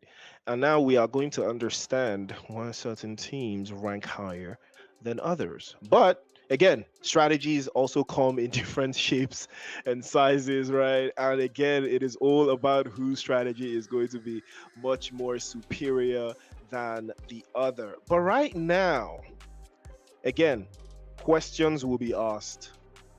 questions will be asked, right? And we're about to kick things off. And I'm a little bit cagey though, because we know how Sierra 7 loves to play. We know how they love to, dominate. But I don't expect a walk in the park type of scenario. I think it is going to be band for band kind of thing, and that's what I'm looking forward to seeing. But either way, right, one team is going to show what they are made of, and that is the expectation I have for some of these teams to, show us a little bit more off the rip. But we'll see. Right, it's the league phase, so I think not all of the strategies are going to come into play here. But Fatty, eyes on him as he does get dropped away immediately as well. Saint follows suit, and that is going to be the objective, getting absolutely taken over there by HMT. They are capitalizing on that break, and they have everything lined up. A couple of shots over to the top side there. Can't seem to find the opening that they are looking for right now, but HMT, they're starting very, very strongly here. 14 to 15. I mean, the numbers just keep going up because the guys from Sierra 7 just can't find the answers right now, Carl. Mind you, this is one of their favorite hard point maps to play on takeoff, so that's going to be quite something. But yeah, of course, again, the match has already started, but I want to put you on the spot here because always it's me against the world. Even Priest is my friend. This guy came to codm, and he's also starting in production, so it's really sad to see, guys. It's always me. I'm always alone. But I want to put you on the spot here, Priest. What are your predictions for the entirety of the series? It's a best of 3 where you have to play all 3 maps. Who do you think is going to win all 3 maps, and what is the scoreline? I think it's going to be a 2-1 to HMT because they are already winning right now. So I'm going to jump on the winning team straight up because I don't have any joy and I don't care. And the chat probably going to flame me for that one, but you know me, I don't really care that much. I'm not too invested in Sierra 7 like that. At least not yet, but the action is going to kick off. But what is your own prediction? We usually are always talking about production and this and that, and you're always talking about Tempest, but you can see Tempest is putting in work there. Yeah, if you're gonna put me on the spot, I would like the team that I predicted on my PK, man. If I talk people will crucify me. So I'm also gonna say, in fact, no, you know what, 3-0. Yes, it's 3-0, guys. It's gonna be playing off for UAHMT. He's a shameless guy, man. He's a shameless guy. You see, Carl's always gonna pretend like he's righteous or something along those lines, but he's not a bad man like Batman here with HMT cooking them, putting them through the sword. My word, Batman, I gotta respect you. You are really him. And again, the angles are so tight, but again, he puts them in through the Saint. Unfortunately, is going to show him a little bit of something. And now the break in that transmission, the guys from the HMT are just capitalizing on all of these mistakes that Sierra 7 are making, Carl. Yeah, we're probably going to talk about this might be a server thing. That's one of the issues I'm waiting to hear, but I'm pretty sure. But again, I do like the new rule of the last season we were only allowed to play either the South African servers or the Nigerian servers. But now you can play the South African servers, the Nigerian servers, the East African servers. You know what? Even the Gary servers, guys. So you're now playing every single server. And so far, UAHMT 112-11. Tier 7 are not even able to get above that 20-point mark. And if you're UAHMT, you had a terrible match day 1, and they finally woken up. And I want to see what their comms sound like as we go for a listening. What she said? Yeah, what she said? Go next. And P1. P1.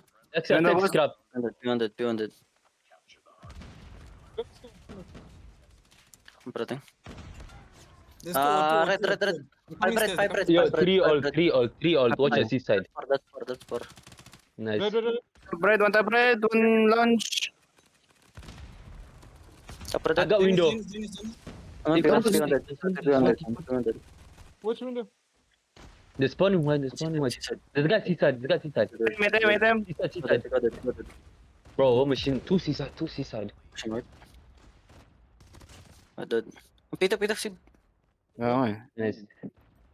Top red one. He's still there. Spawn red. One more seaside. Kafur Mohammed. I'm in Kafur. Get on top. Okay. Top red dead. I got window. I pick up seaside. P1, go Seaside dead. The spawning white. Watch your white. I'm in Kafur Mohammed. One top red. Two top red. Man, oh my goodness. If I was in Sierra 7, my head would be on Mars right now. My head would be so gone. because 187. But let's take a look, or rather take a listen to their listening to just get a little bit of an idea of how their energy is right now. Even dead. I have seated for you guys. I saw even any is 90, bro. What's now? The last time someone you are playing is not 120 here. What the fuck? Because Korea servers, bro. You guys complain now because they will do listening, so maybe they hear the listening, so they complain. If I lost, you're about to enter lost. Just because I don't know what's going on. Let's push this thing, It guys. will soon go back to my entry, so I don't know. Jesus. Nebula, It's about to go back to bro, my I entry. go since negative, bro. I'm gonna ask, I beg, no It SL. goes down. Yeah, I'll soon be guys. I don't know what to do again. I'm almost tired. You said I'm cooked, bro. I just slept on 100%. Oh my word. I mean, you could hear for yourself, right, the energy levels in the Sierra 7 camp, but nonetheless, the action does not stop for them. Their Twix immediately Swiss cheesing the opposition. They're trying to take in all of that left-hand side angle for himself. Big shot from the Sparrow. And that is what we love to see, but Pain was right there to cause him a little bit more pain. Sierra 7 not backing down out of 5, but 247, 249, and a wrap. HMT take match number 1. Guys, by the way, man, this is the different timeline. I don't think this is real. This can't be a thing. It makes no sense. It really makes no sense. It's always impossible. It's just impossible. I can't believe my eyes right now. Priest, what did you know what? Priest does his first codm cast and he comes and changes the entire timeline. Priest, why, bro? Why? This guy, man, this guy's always saying, is if he's not me, it's production. If it's not production, it's his girlfriend. If it's not his girlfriend, it's somebody else. Bro, take responsibility, man. Come on, take responsibility, man. But either way, right? I mean, funny enough, I've always known about Sierra 7, but with how they kicked off this game, I figured that their head was not in it. But nonetheless, 33 for Badman. He's a real Badman. So everybody in Sierra 7 just went minus across the board. Somebody even died 30 times, and his name is ironically Hacks. Gotta pack that one up, my bro. Gotta pack that one up, gang. Sorry, man. Gang, you gotta just pack that one up. You just gotta pack that one up, man. I'm sure the chat has to be flaming him or something, cause Jesus, man. But nonetheless, I have to respect the performance from HMT. It was very, very professional, Kyle. I think he was very good. 250 to 12 though. If I was Sierra 7, I won't lie, my head would be on Mars right now. My head would be so gone. Yeah, to be honest, I think that the last couple of days for them has just been terrible, you know. From the ECL upsets in the World Champs qualifiers for NG, and then now they're here again, 250-12. That makes no sense in any universe. But you could hear on the comms though, they were really talking about servers and them not being on the NG servers. And a lot of the people on the chat right now are talking about no NG servers, no party. Yep, I expected those comments, but Sierra 7, I don't think, you know, this was a good day for them, a good hard point. But the good thing is, though, they still have 2 more hours to go. It's not really over until it's over. Right now, though, if you're the side of UAHMT, you start things off on a perfect note. You're looking absolutely good. All you have to do now is end things on a good note. Mind you, they lost their very... this is my chat again. Oh, my God, guys. They lost their very...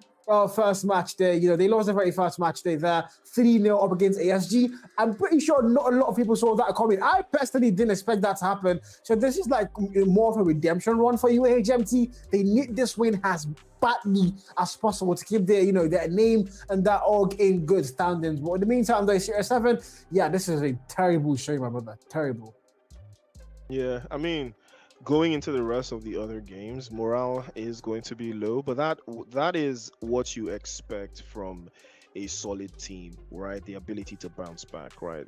This is not their first rodeo. Yes, it's the APS. This is a very, very, very tough competition, and you have to bring your A game every single time. But that is exactly what it does. Pressure makes diamonds. And again, if you crumble under the pressure, then do you really deserve to play at this level? Those are the questions you're gonna have to ask yourself.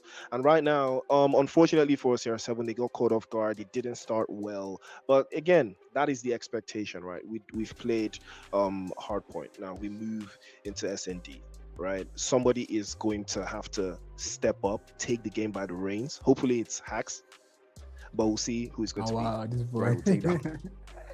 Yeah, we're going to find out which going to be. But I mean, again, if you're Series 7, there's 2 more maps to go. I think one thing I would have pointed out is the fact that you can notice in the comments they were not even trying. Yeah, I mean, now let's run this back to last season. Okay, I'm not trying to be the bad guy here, but let's go back to last season. Last season, the rule set said you had to play either NG servers or you had to play South African servers. Now, there were teams that were non-either of these servers. PDX being one of them. PDX, I'm pretty sure a couple of the teams here and there. And then these teams, they still played the games, you know, they still did everything they could. So I think for Series 7 right now, it was more like they got to demoralized just because of, you know, them not being the map. I don't know what that is, but of course our series MVP, or rather our match MVP for map 1, UAHMT Badman. This guy is a guy, 4KD, bro.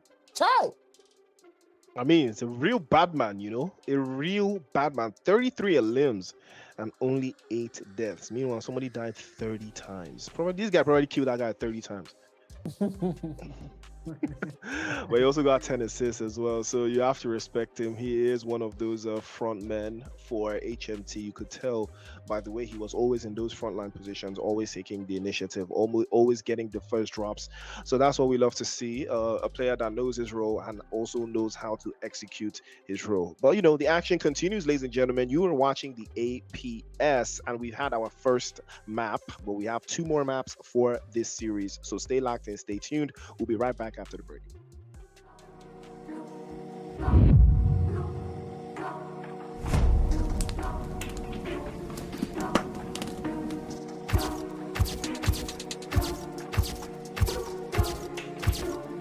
So battle of the chokers, and we're going to choke it first. Now my score not going to get to that beat somehow. 344 counting, only 6 more points to go. Make that 5, make that 4. None of them are not close enough to break the hill, and it might be GG's and good night. It is system of all things. Mandem coming in now with his war machine. 3rd kill in a row, switching into point. Make that 4, gets taken out before he can cause any more damage.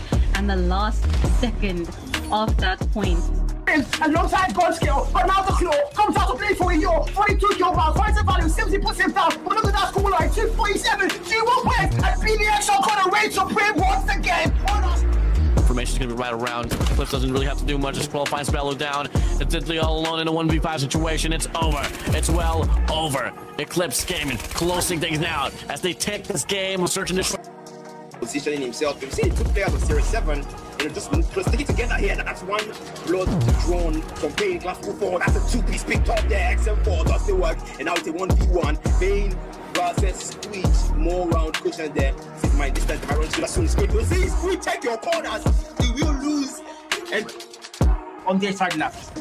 Yes, now as you say on the side left, the numbers will drop as a double. Picked up that goal. What the heck? The man definitely wants to, because they're waiting for you. That goal, they are there. And the man goes to the side. Of course, they are there.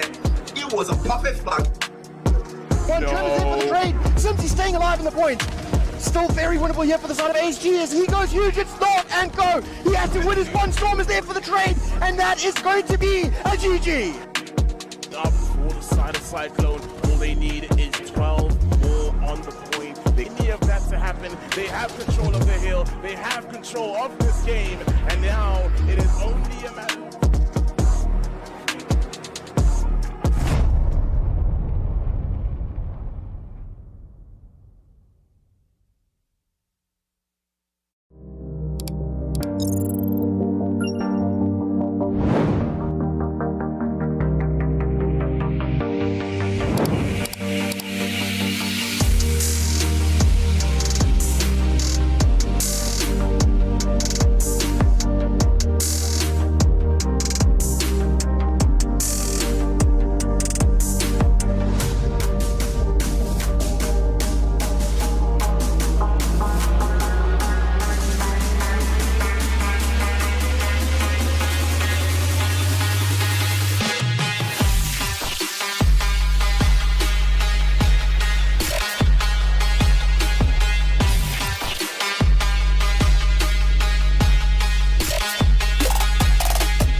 No, wait, hold on, don't laugh yet.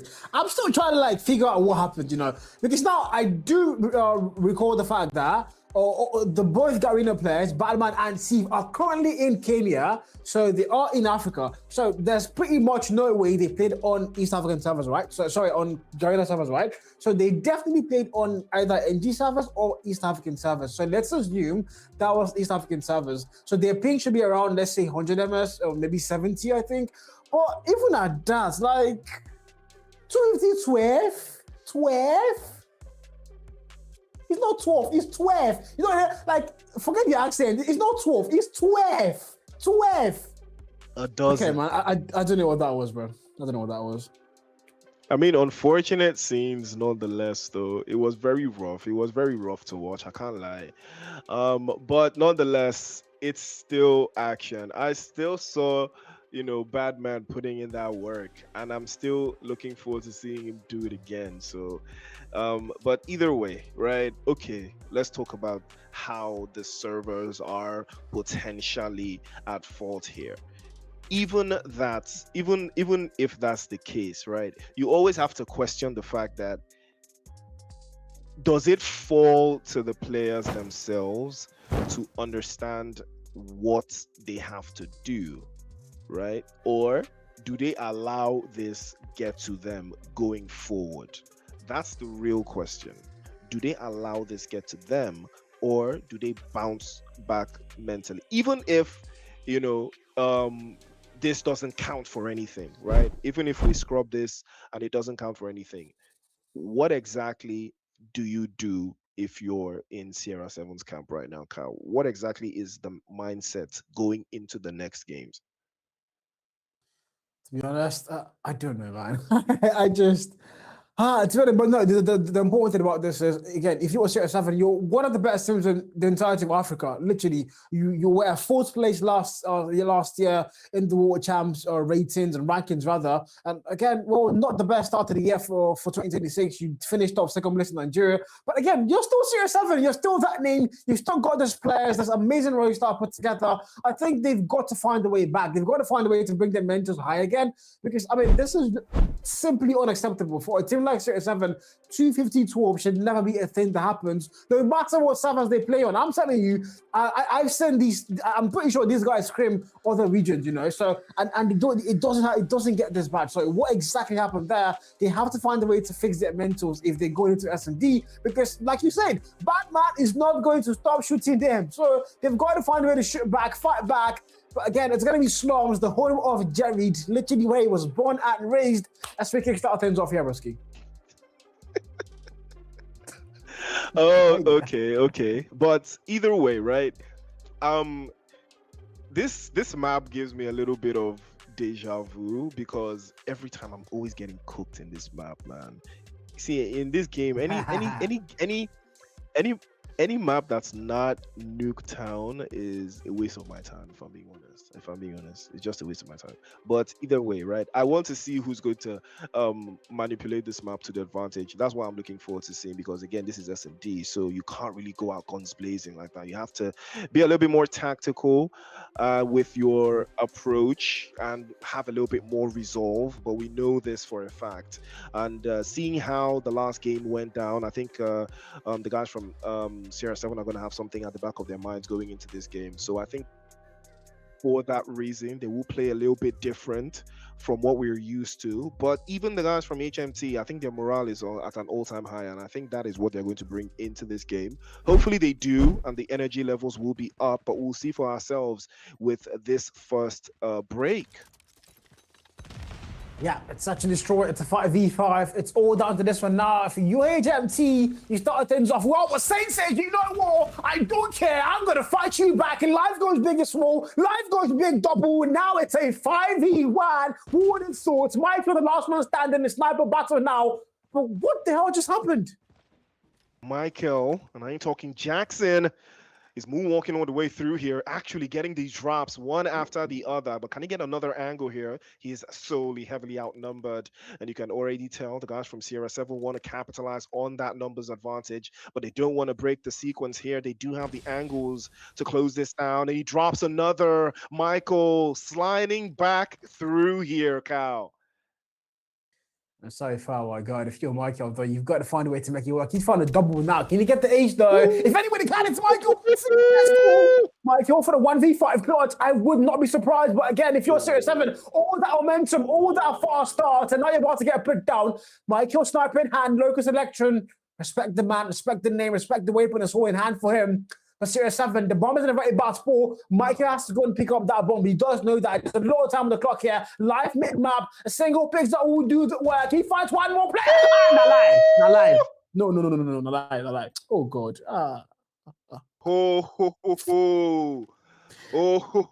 Talk about entering into a fighter jet. And life will take his life at the death. That was dangerously close to something nasty, Carl. That was absolutely going to be something diabolical, man. The memes, I just know the memes were cooking.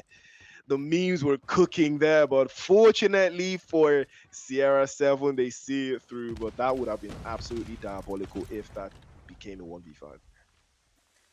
It was nearly so close to beating that, but Michael finally getting a kill to open things up. He's going to get put down there as well. Payne finding a double. Hack's able to get... Oh, nap. I jinxed it. He got put down first. Payne. And now we're down to a 2 versus 2. Badman yet to get his very first kill. And I would think Chris might have cast him because he has 0 kills.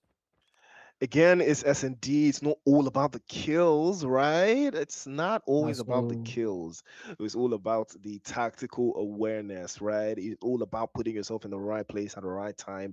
But Badman, please put Carl to shame. Don't allow him to troll me when the breaks go on right now. But either way, it is still Bull Sierra 7 right now. Jesus Christ, man. Well, on the bright side, this is all Carl's fault. On the bright side, they finally woke up. They've gotten 2 back-to-back rounds to kickstart things off and catch and destroy. And if you're UAHMT now, you've got to respond back ASAP. And there's 3 players on the donut shop, 2 players on Garena, and of course Raging as well there.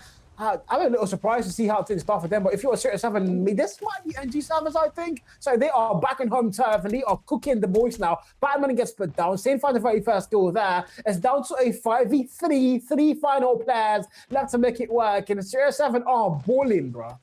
Yeah, Sierra 7 absolutely balling right now, but CF also tried to do a 1v2 there, but unfortunately he did get swept to the side there. And again, Live, the man who performed the final action in match number 1. And again, the bomb gets defeated 3-0. Sierra 7 putting belt to back side of HMT right now. HMT don't have the answers, Kyle. They just don't have the answers. Yeah, production, this would be a good time for listeners. I want to see how their morals change, because the last time they were known their servers, they were like, we're 120 MS, blah, blah. Now they're on NG servers. I want to hear it. They're like, yes, we're finally got our servers, guys. But yeah, in the meantime, 3-0 on the board. Michael opens things up. We're down to a 4v5, and Series 7 are trying to fight back. Hacks here trying to get the wall bang. Might get it. There's 1 player, that's Michael. I don't think we're going to pick that man, but Michael has 7 kills, my brother. We'll take a quick listen in, though. I want to see exactly how they were feeling in that sequence. We'll see for ourselves, though, what they have in their minds. Let's take a quick listen. They are standing up B side. Hacksway. One's on. He's outside blue. Wait, Ax, did that guy reverse or bang you? Sent you. No EMG. This is cafe.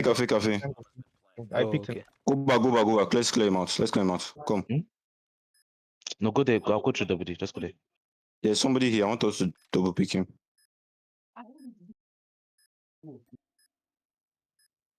He has left. Huh? He ran back. But we have I'm to needing bomb. He's one tap center. One tap left. Shit. finally. I mean, HMT though find a way to get one back, but you could hear the anxiety, right? You could hear the anxiety in the chat, in the comms right there. So, but again, on the flip side, let's actually listen in on HMT to actually see how that last round finished, because they did get their first point in the match. I'm walking up now, P1. I'm going P2. I'm going P2, guys. I'm landing. Cover me. I'll have P2 spawn. Blue. Nice. One looking phone. Nice, boys. Nice one. Like I say, bro. Ooh, 3-2 special. Michael has been cooking for HMT right now. 11 eliminations. He has been putting in the work. Hacks as well. But on the flip side, we saw Lada, we listened to how that sequence went down there from HMT. Again, they are starting to find their rhythm, Carl. You can see them gaining a little bit more of a foot and a foothold inside of this game. Yes, they are, my brother. Yes, they are. 3 and 2 on the board, though. They finally started, get their flow. And if you were 0-7, you can't afford to let that happen. Don't forget, you've lost the very first map. That was a terrible beatdown. You can't afford to let that happen twice now. Just once again, we got it through. It's down to a 3 versus 2. Michael and Raging. Raging, mind you, on the 0 kill mark. I would argue this is a 1v2, but Michael, though, Raging is still alive, though. Can they find any value? The bomb has not been planted. If you're UAHMT, you've got a lot of time to put that bomb down, but at the same time, you've got to find a way to put it through 0-7. Saints and Hacks trying to get theirs value as well, man. I mean, they play very slow. They don't want to move. I was slap boarding. Oh my days, man. Oh my days. But Sierra 7 though, they're playing a little bit slower than I would have liked though. It's 3-on-1, so it could turn out to work anyone's setup right now. But Hax is not trying to move around too much. He does have Michael, the last man again. Somehow Michael manages to always survive. He is absolutely he could be absolutely overwhelmed here, but we've seen him do this time and time again before. He has managed to see this one through. If he can manage this one, he might be able to see it again. Tries to get the drop into the first hand. Again, tries to get the first, but unfortunately will not get the second. He does get swept away. And it's going to be a rough one. Oh my goodness. What? I thought it was Raps. Oh my days. I thought that was Raps. Terrible cut timing there, my bro. I don't think Hacks did see him as also, now they're chasing each other here. But Raging, that would have been a very easy first kill. He might get it now, but he doesn't somehow. And Hacks knows exactly where you are. There's no time on that clock. If you Hacks now, you've got to play time. And of course, the Matt knows that the fuse happening. It's their time. Can he stop it? No one says yes. Raging finally lands his name on that kill feed. Okay. 3 and 3 on the board. We're now. back on par. Oh, we've got a game now. We have got a game now. I just know the comms were flaming right there in that final sequence. But absolutely incredible comeback, ladies and gentlemen. This is what we live for. This is APS action. And Badman has now started to find his rhythm, tries to go for the first drop. Unfortunately, does not go his way. Life immediately tries to take the sequence on the right side. He's absolutely overwhelmed, though, but immediately Raging. Now we have a game, ladies and gentlemen. Kyle, now we have a game. By the way, that meant they've had 4 back-to-back rounds. Seven started things off so well. They were more excited here to be in such a destroyed slums, the home of Jared. But now UAHMT are fighting back. They've claimed 4 back-to-back rounds, and Seven had to get a response. Michael opens things up, first block drawn once again. Saints is going to get put down first. Life tries to go through that mid-map, might find value. He does find value, stops the plot from happening, but the trade finds him. Batman goes big, Twix goes big, and Raging goes big. It's all down to Hacks now in a 1v3 in a very bad spot on that mid fountain, and he's got to somehow Jingston. GG's 3-5, bro. Michael Jackson, I was not familiar with your game because what he hit him with that for real, and he dropped him off. Unfortunate scenario though, but Sierra 7, I mean, this one might just be a little bit too much for them because they might not just have the answers. They might be just absolutely unfortunate there, but Pain will show self just a little bit more. It takes a little bit more to drop me off there. Michael probably have to try a little bit harder here to bounce the bullets over to those corners again. The angles, though, not too favorable, but we've seen him do this time and time again, Cal. He could turn this game around for the 6th time. Possibly, yes. With Twitch now finding the value there. Vital kill once again. 3v4 numbers are not looking for Series 7. They do know that, by the way. Payne, takes out Twigs, Vital kill. But right now, again, I mean, you've lost 5 back-to-back rounds. The emphasis on you have to find the way back. How you take not get that sniper, I don't know, but it ultimately doesn't really mean much for them because Payne is all alone now in a 1v3. It's down to this. The bomb is going to wait. What? The bomb is going to get. Oh, my God. Okay, yeah. GG's, man. Six back-to-back rounds. Yep. Come on. Question is, what's going on with the NG teams today? What's happening? What is happening, Series 7? Man, unfortunate. Chris, man. I think you're Nigerian, right? You're Nigerian, Abi? I'm African, bro. I'm an We're African in man, Africa. bro. We're I'm in an Africa, African bro. man. I'm an African man, bro. Well, that's what I'm going to say about this. I'm an African man. But life is giving me life right now. He drops another. And again, Michael starting to put that work in. He has been absolutely phenomenal for HMT. He has been the best player by far. And you have to respect the resilience from this team because lest we forget, these guys started with a comeback, right? And their morale has to be all-time high right now, Kyle. And this is exactly what we love about the APS. You cannot write any team off. I don't write SF off. Anyways, though, 3 and 6 on the board so far. They've lost 6 back-to-back rounds. Make it make sense. They went in guns blazing. They started things off so well, and then they just started to fall apart. But of course, as soon as I start to beef them, they start to get back life. 4 and 6, so they finally put an end to the rampage from UAHMT. 6 and 4, 4 and 6. Unfortunately, not 6-7, but here we go, man. On the 11 low 10. Yeah, man. No 6-7 jokes here. This is 2026. Come on, man. We can do better. But either way, HMT decided to falter a little bit here, though. You can see again they try to hold the lines over to the other side. Again, it's been a very, very difficult scenario for them, but they have managed to keep it together. 6-4 the score, 3 points away from bagging this game. They might be able to see this one through, but they can't allow this performance that they've had so far to get away from them.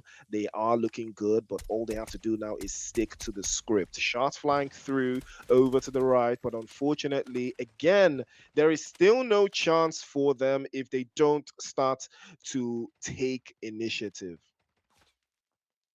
5v5 here. Numbers are tied up, so could be anybody's game for sure. But in the meantime, Series 7, a little bit more momentum. They finally flipped out of things. Hacks for the wall bank. They had to put out Steve. Vital first blow drawn, and Series 7 are going to have the numbers advantage. I don't think I jinxed it. No, I did not. 5v3 now. Make that a 5v2. 2 more players, Michael and Batman now on their side. Batman goes big there with only 1 value, but only good for 1. Michael now all alone in a 1v4, and he didn't even let me finish my sentence there. 5 and 6 on the board. Who knows? He might get 6-7, guys. Who knows? Please let us not get 6-7. I don't want to get 6-7 here, Chad. Please don't do this. Don't give Carl what he wants. Do not give Carl what he wants. Michael, do something about this, man. You got to moonwalk your way into that 7th. And again, we are trying to see if the guys from HMT have allowed this one to slip away from their fingertips, because it's going to be a very, very hard rotation for them to make around these corners. Trying to get the angles and banging them right through the walls there. It's going to be very, very difficult for them, though, because you can feel the momentum slipping away from HMT, Carl, because of these back-to-back L's they've just taken. Yeah, definitely. They're going to slow things down now. But Michael on the 14 kill mark. Faddy, the question has to be asked, though. It's very good, solid sniper on a good day. But so far, he's been quiet. Very, very quiet. The Arsenal fans in the UEFA Champions League. But so far, Faddy, Faddy, okay, you know what? Whenever I call out a person, they start playing, well, you know what? Faddy. In the meantime, though, Steve came together. Doesn't get back. He has to back it down, though. But again, it's a 5v3, and UAHMT have no numbers to work with.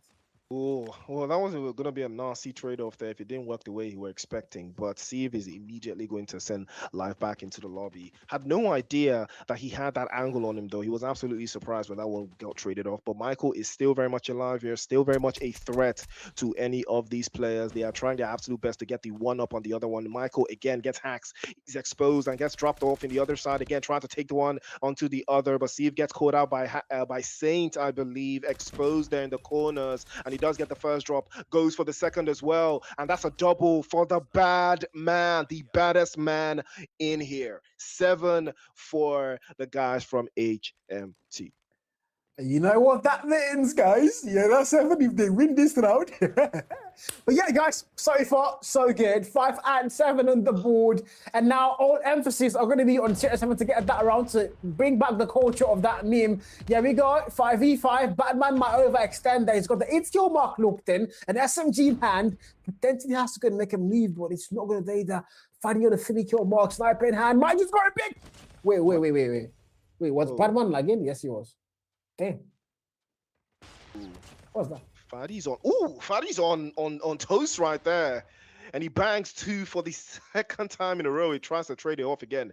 But that's a beautiful, beautiful sequence of shots coming through there. Twix immediately trying to take the sequence off. He escaped by the skin of his teeth. Steve is still in the corner, though. He's not giving away his position just yet.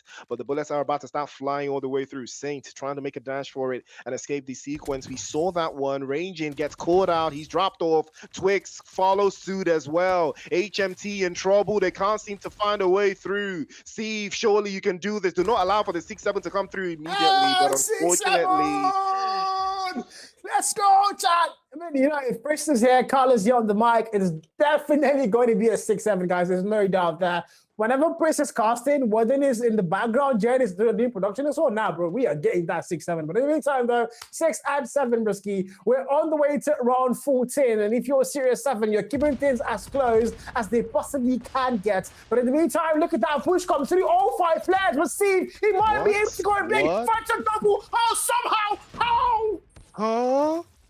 My word. You don't see that every day. But I had no idea why he hit the reload there. That was a nasty play. That was a very nasty position to pull a reload out of. An unfortunate scenes there for HMT, because that might have been the decision that puts the nail in the coffin for them. This is so unhinged. I've got no idea what I just watched or why that happened.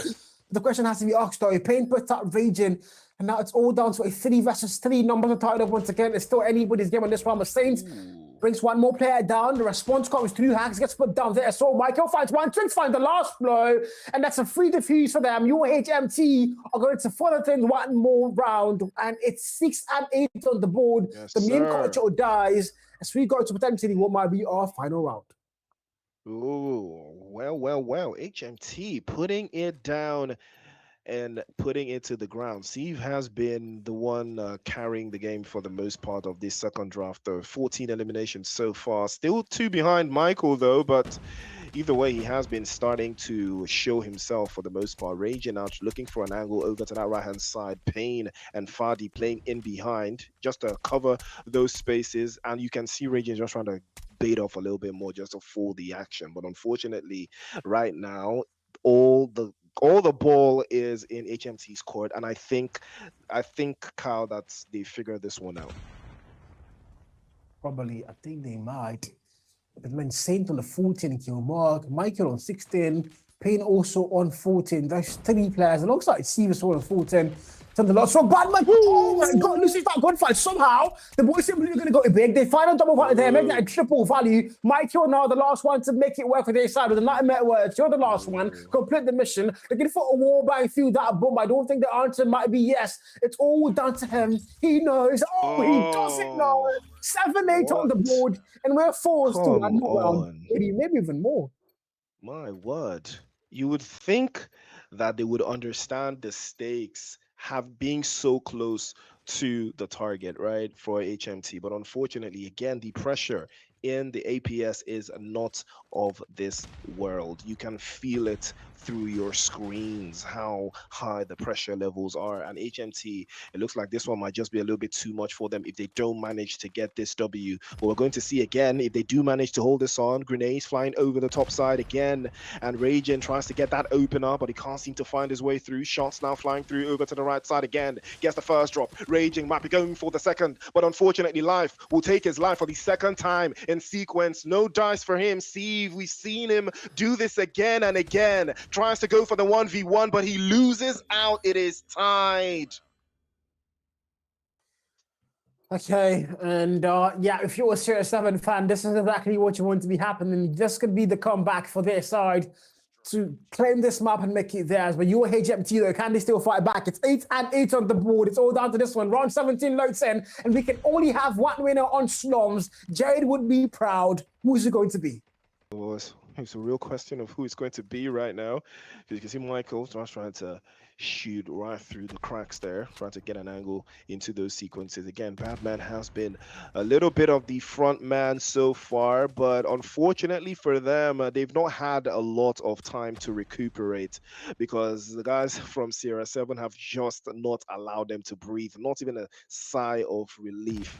And unfortunately for HMT, they probably have to try something unorthodox to get this win, because right now I think the pendulum is swinging on the side of Sierra 7. Pressure now starts to mount through for Badman. Can he get an angle? Can he be the one to turn this game around? More pressure now coming through again. They're trying to get the angles inside. Steve is looking for it. 9 eliminations for Badman. Can he get the 10th?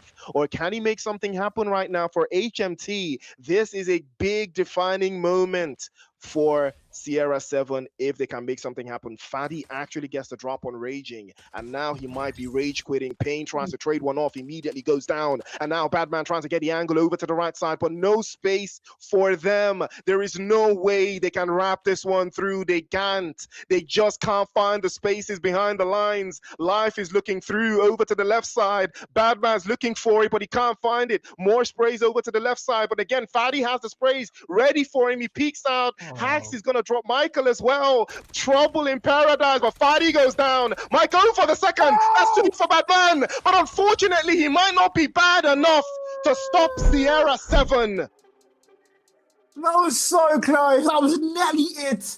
The flashbang, proper timing from the Sierra 7 boys there to tie things up on the map series. And we are 3-1 and 1 apiece. Oh my God, that was a game. That was an actual game with Sierra 7. Somehow they pulled out the comeback. This is mentality. It's a mentality win.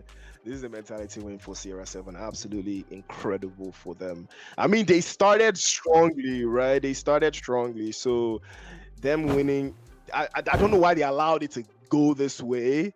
But this was a much better performance from Sierra 7, seeing where we're coming from, right? And like I said, pressure makes diamonds. Every single time, top players will always show themselves, and that's what we love to see. So it definitely will. And Nigerians can be proud once again. I think Prince now is a Nigerian, bro. Yeah, he might have been African before. I've always been Nigerian, though. Like, I don't get what you're saying. Like, I literally said that. The African. Production literally heard me when I said that, bro. Like, they heard me when I said that. I'm literally Nigerian, bro. I said that. You asked if I was African. I say, yeah, I'm African and I'm Nigerian, bro. Maybe you didn't hear that. Maybe, the mics were a little loud, but pretty Nigerian over here. Hey, no one does it. Arsenal fans, bro. No surprise there. Arsenal fans, bro. Yeah, Brisky, that's it. We are back on par for this particular series. Yeah, it's our second series out of 4 for the evening, and we are getting our money's worth. Sierra 7 are fighting back, and they're leaving no stones unturned as we now go to a standoff control for a literal tiebreaker. Don't forget, only one team can win this entire series. And if you're UAHMT, you started things off pretty well. 250-12, that is a scoreline that no Sierra 7 fan, no Nigerian, no African is ever going to forget. I'm pretty sure there's EU people watching this stream as well. So no EU person, no Garina person, no Call of Duty Mobile fan is going to forget that scoreline in a hurry. But in the meantime, though, they've lost the S&D map. It was close, but we're making our way to a final map. And if you remember me correctly, so you talk 3-0, ba? For somebody. I said 2-1. For who? For one of them. That's what I said. Like, politics is crazy, bro. In codm too. Guy. Nah, bro. Nah. But either way, right? I mean, these are the type of games we love. It swings one way, then it swings the other way, and then it's a back-to-back. That's what we love to see. At some point, Sierra 7 started this game really strongly. I mean, it was like 3-0, and then 3-3, and then 6-3. I think at some point, game swung this and way. 6-7, and then, yes.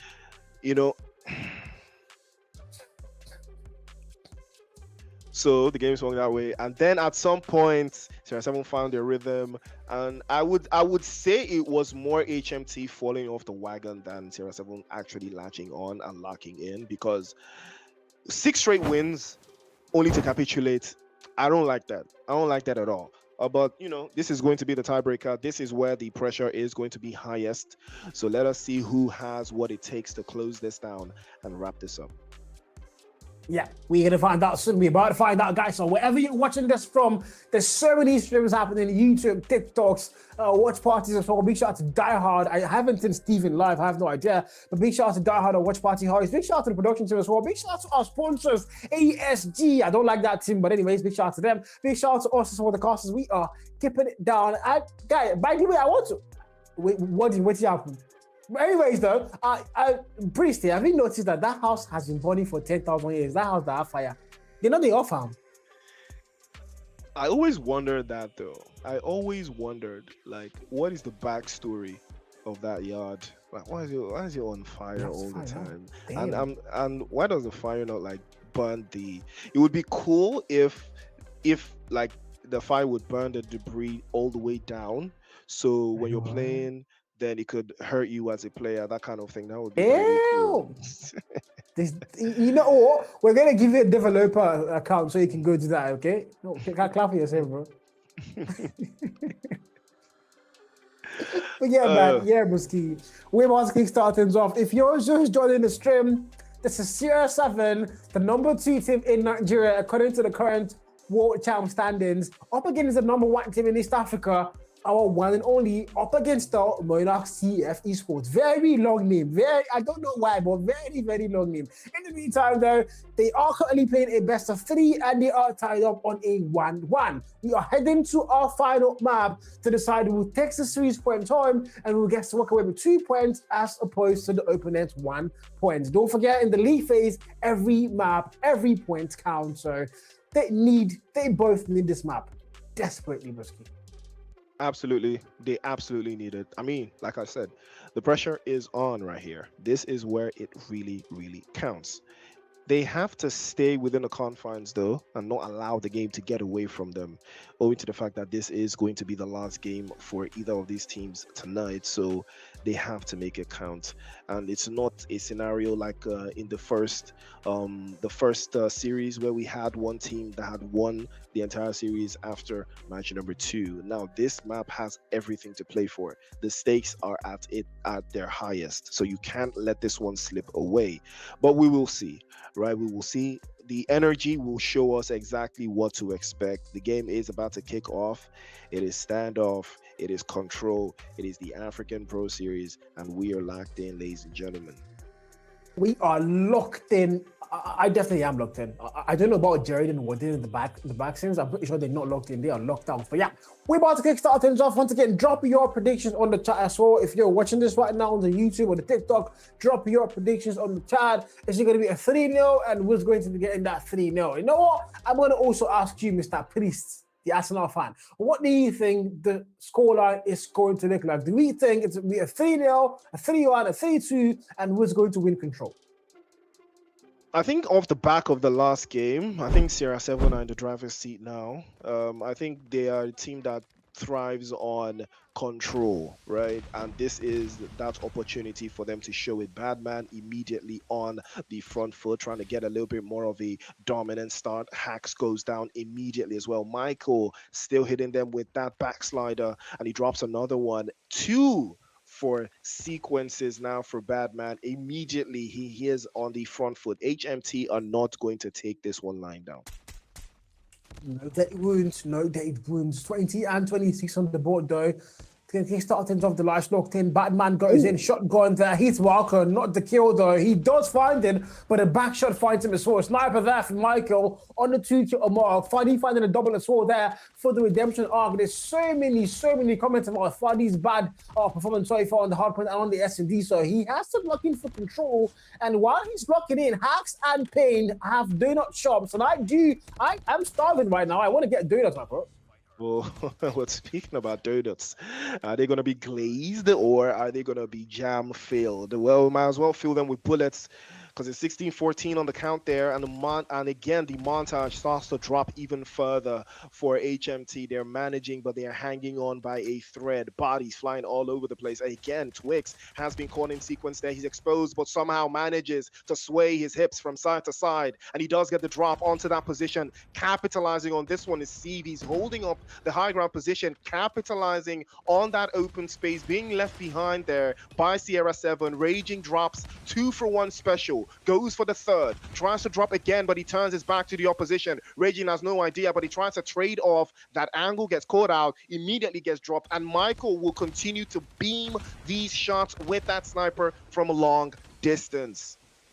Unfortunately, they don't do nothing for there. 5v1. Steve now, the last man standing here, goes in, guns blazing, but yeah, nothing's going to happen. Series 7 are going to claim the very first round. The Nigerians can hold their head up high, but ultimately, though, it's just one round out of possibly 3 or possibly even all the way to 5. 30v30 now as round 2 looks in, and production wants to do it listening. Why don't care, Chris? Let's get going, bro.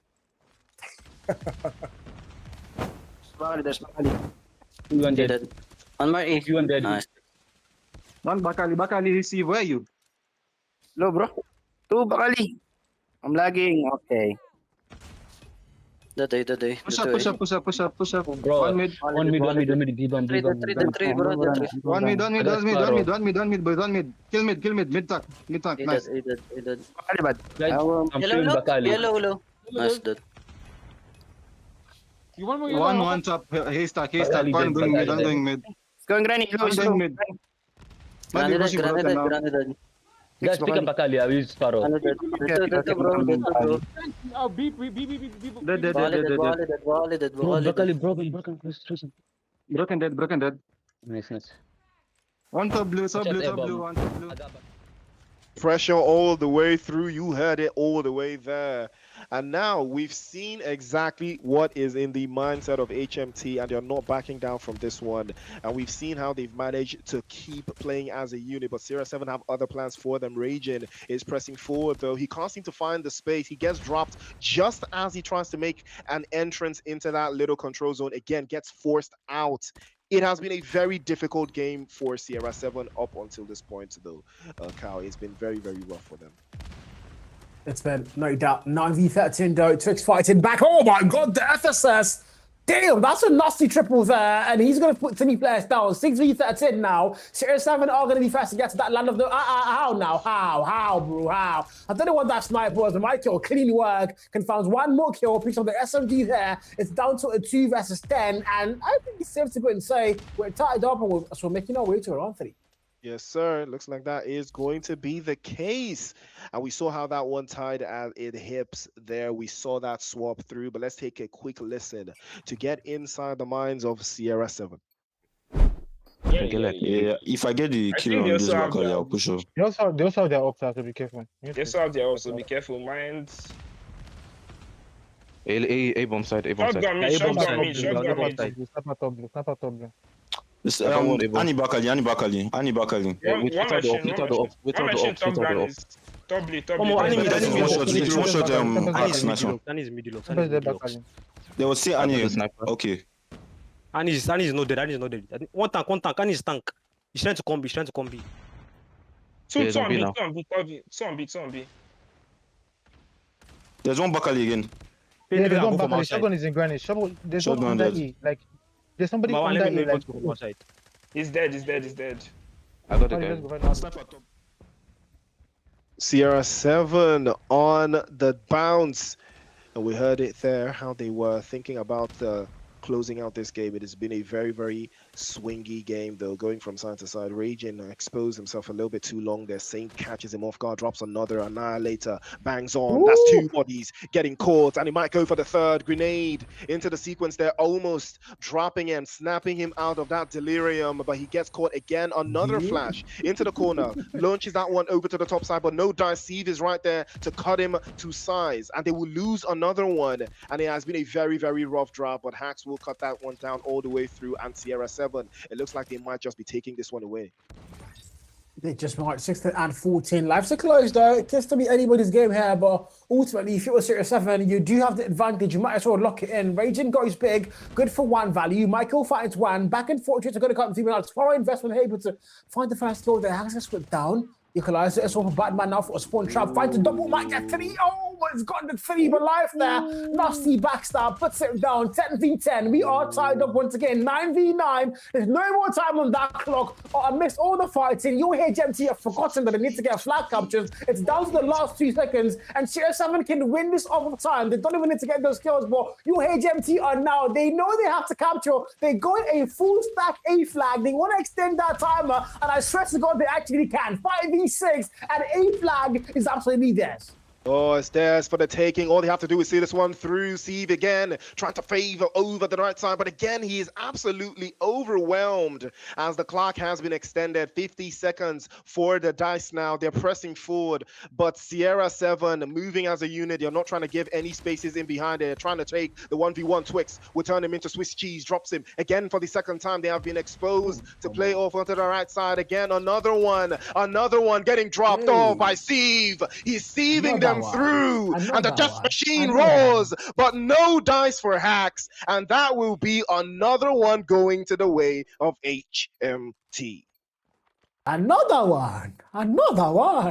30v30, guys. And UAHMT, my God, they are one round away from closing up the series in their favor, and that's exactly what they need to do. They know that the emphasis is on them to win this entire thing. They had a bad match day one. This is their redemption arc. Series 7, however, this has not been the best start to the game, but S&D, they claimed that map and they started to control well as well. They got the very first round, but now, oh my God, a full spawn trap. It's Massacre, Tempest, War Mission, the gunfights have been won. 23 versus 27. Series 7, can they break out? Now a bread gets called out. It's going to be good for one. Info also gets given out. Look at the kill feed go yellow. Everybody say hello, because Raging gets dropped away as well. Michael's not going to let that one slide. Twix tried the exact same thing, but this time he will be getting dropped off. Unfortunate scenario there, but they are trying to hold it in. The numbers are not too favorable right now for Sierra 7, but they managed to still hold it down. Raging trying to play off the left-hand side. He's caught again. Steve exposed. Plays off the right. Again, it has been a very, very difficult game for Sierra 7 to manage thus far. 18-14. Again, the numbers favoring HMT. They drop another one, and again another one shot, one kill, but no dice. Bad man is too bad. Raging trying to play off the left side again. They have been struggling to deal with Hacks. He drops another one, and unfortunately for them, there is too many bodies in the area for HMT to deal with, but they are doing an amazing job of keeping Sierra 7 at bay. 9 versus 13. It's all down to this one. Faddy goes big, finding the kill there. But now life for the claw. This can be what they need. Raging with the Annihilator as well to counter that or put a skill. Bad man going big. Life to put the one man down. The Menesco is there. But now if you're Series 7, you have no more respawns. Raging put out the Annihilator. The final blow. The final one-shot maniac might be the downfall of Series 7. And look at the numbers going berserk. It's down to a 2 versus 11. They have nothing to work with anymore. Saints and Fade, the last 2 players for their side. Make that one. He's the last one standing in a 1v10, and oh my God, it's GG and good night up against the Monarchs TF are your kings for this series. And I was right. My prediction was right. Delay. You not anything, not delay. Right. I literally said that Monarch was going to win. You said S7. Is it like you said S7? I literally said Monarch was going to win. I mean, you can scroll back on the stream. That's what I said. You know, like, I know ball, guys. I know ball. Just leave Kyle. Kyle doesn't know anything. But WHMT though, they let this one slide a little bit too close though. They let it slide way too close for my liking, but it was still a solid performance. Sierra 7 had them on the ropes. I can't lie though. But Badman was the baddest. 33 eliminations, 23 on the back foot, plus 10. Gotta respect it. 167. Yep, MVP for performance through and through. And that's what we love to see when we have players that take the game by the reins and see it through for their team. And if you're currently playing the pick'ems on the website, Jared actually predicted 2-1 for Sierra 7.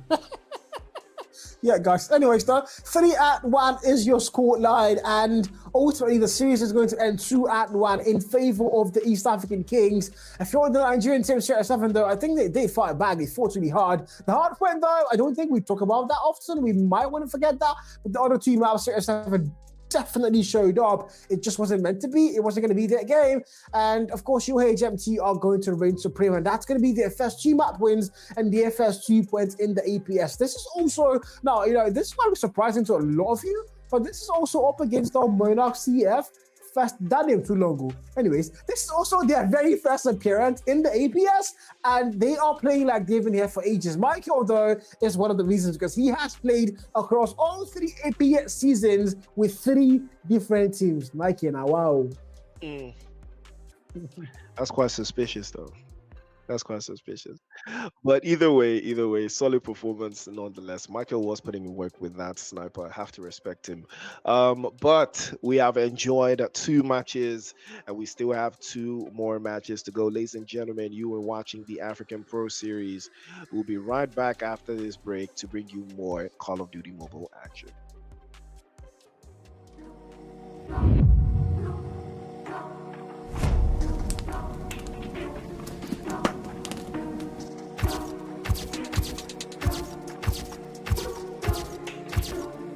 So battle of the chokers, and we're going to take it first. Now my score not going to get to that P2 somehow. 344 counting, only 6 more points to go. Make that 5, make that 4. None of them are not close enough to break the hell, and it might be GG's and good night. It's a system of order with Mandem coming in out with his war machine. 3rd kill in a row, switching into point. Make that 4, gets taken out before he can cause any more damage. And the last second of that point. Alongside God's skill, but now the claw comes out to play for a year. 42 kill rounds, finds the value, Simsy puts him down. But look at that score line, 247, 2-1 points, and PDX are gonna reign supreme once again. Formation's gonna be right around. Cliff doesn't really have to do much. Just qualifying Spello down. It's literally all alone in a 1v5 situation. It's over. It's well over. Eclipse gaming, closing things out as they take this game, searching this. Positioning himself. We've seen 2 players of Series 7, just stick it together here. That's 1 blood drawn from Pain Glass 4. That's a 2-piece picked up there. XM4 does the work, and now it's a 1v1. Pain versus Squeeze, more round cushion there. See my distance, my run to the soon Squeeze. We'll see Squeeze take your corners. He will lose. And on their side left.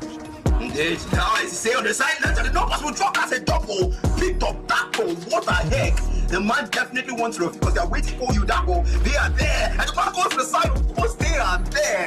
It was a perfect flag. One turn is in for the trade. Simply staying alive in the point. Still very winnable here for the side of ASG as he goes huge, it's not and go. He has to win his one. Storm is there for the trade, and that is going to be a GG. Up for the side of Cyclone. All they need is 12 more on the point. They need that to happen. They have control of the hill. They have control of this game. And now it is only a matter of...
battle of the chokers, and we're going to choke it first. Now my scorer going to get to that beat somehow. 344 counted, only 6 more points to go. Make that 5, make that 4. None of them are not close enough to break the hell, and it might be GG's and good night. It's a short system of order with Mandem coming in out with his war machine. Third kill in a row, switching into point, make that 4, gets taken out before he can cause any more damage.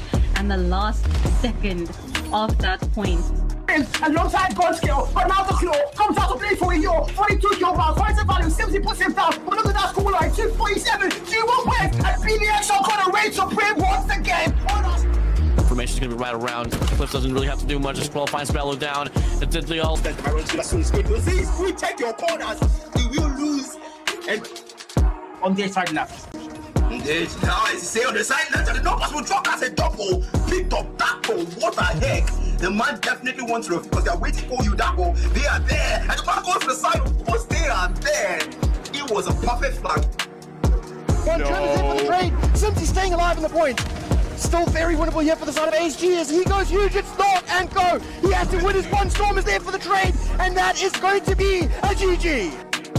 Up for the side of Cyclone, all they need is 12 more on the point. Any of that to happen, they have control of the hill, they have control of this game, and now it is only a matter of...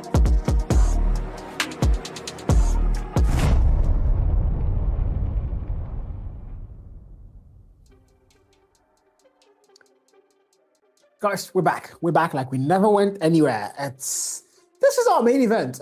As much as one of the teams is normal, I don't like them, and I think they're going to lose 3-0. But like, this is still our main event, and I'm excited to be casting this alongside you, Chris. Why did you smile? I mean, I do appreciate being here with you as well. Unfortunately for you, though, I happen to know more ball than you, and that has been evident. My predictions have been 2 out of 2 so far, so you know, it's not easy. It's not easy. It's not easy.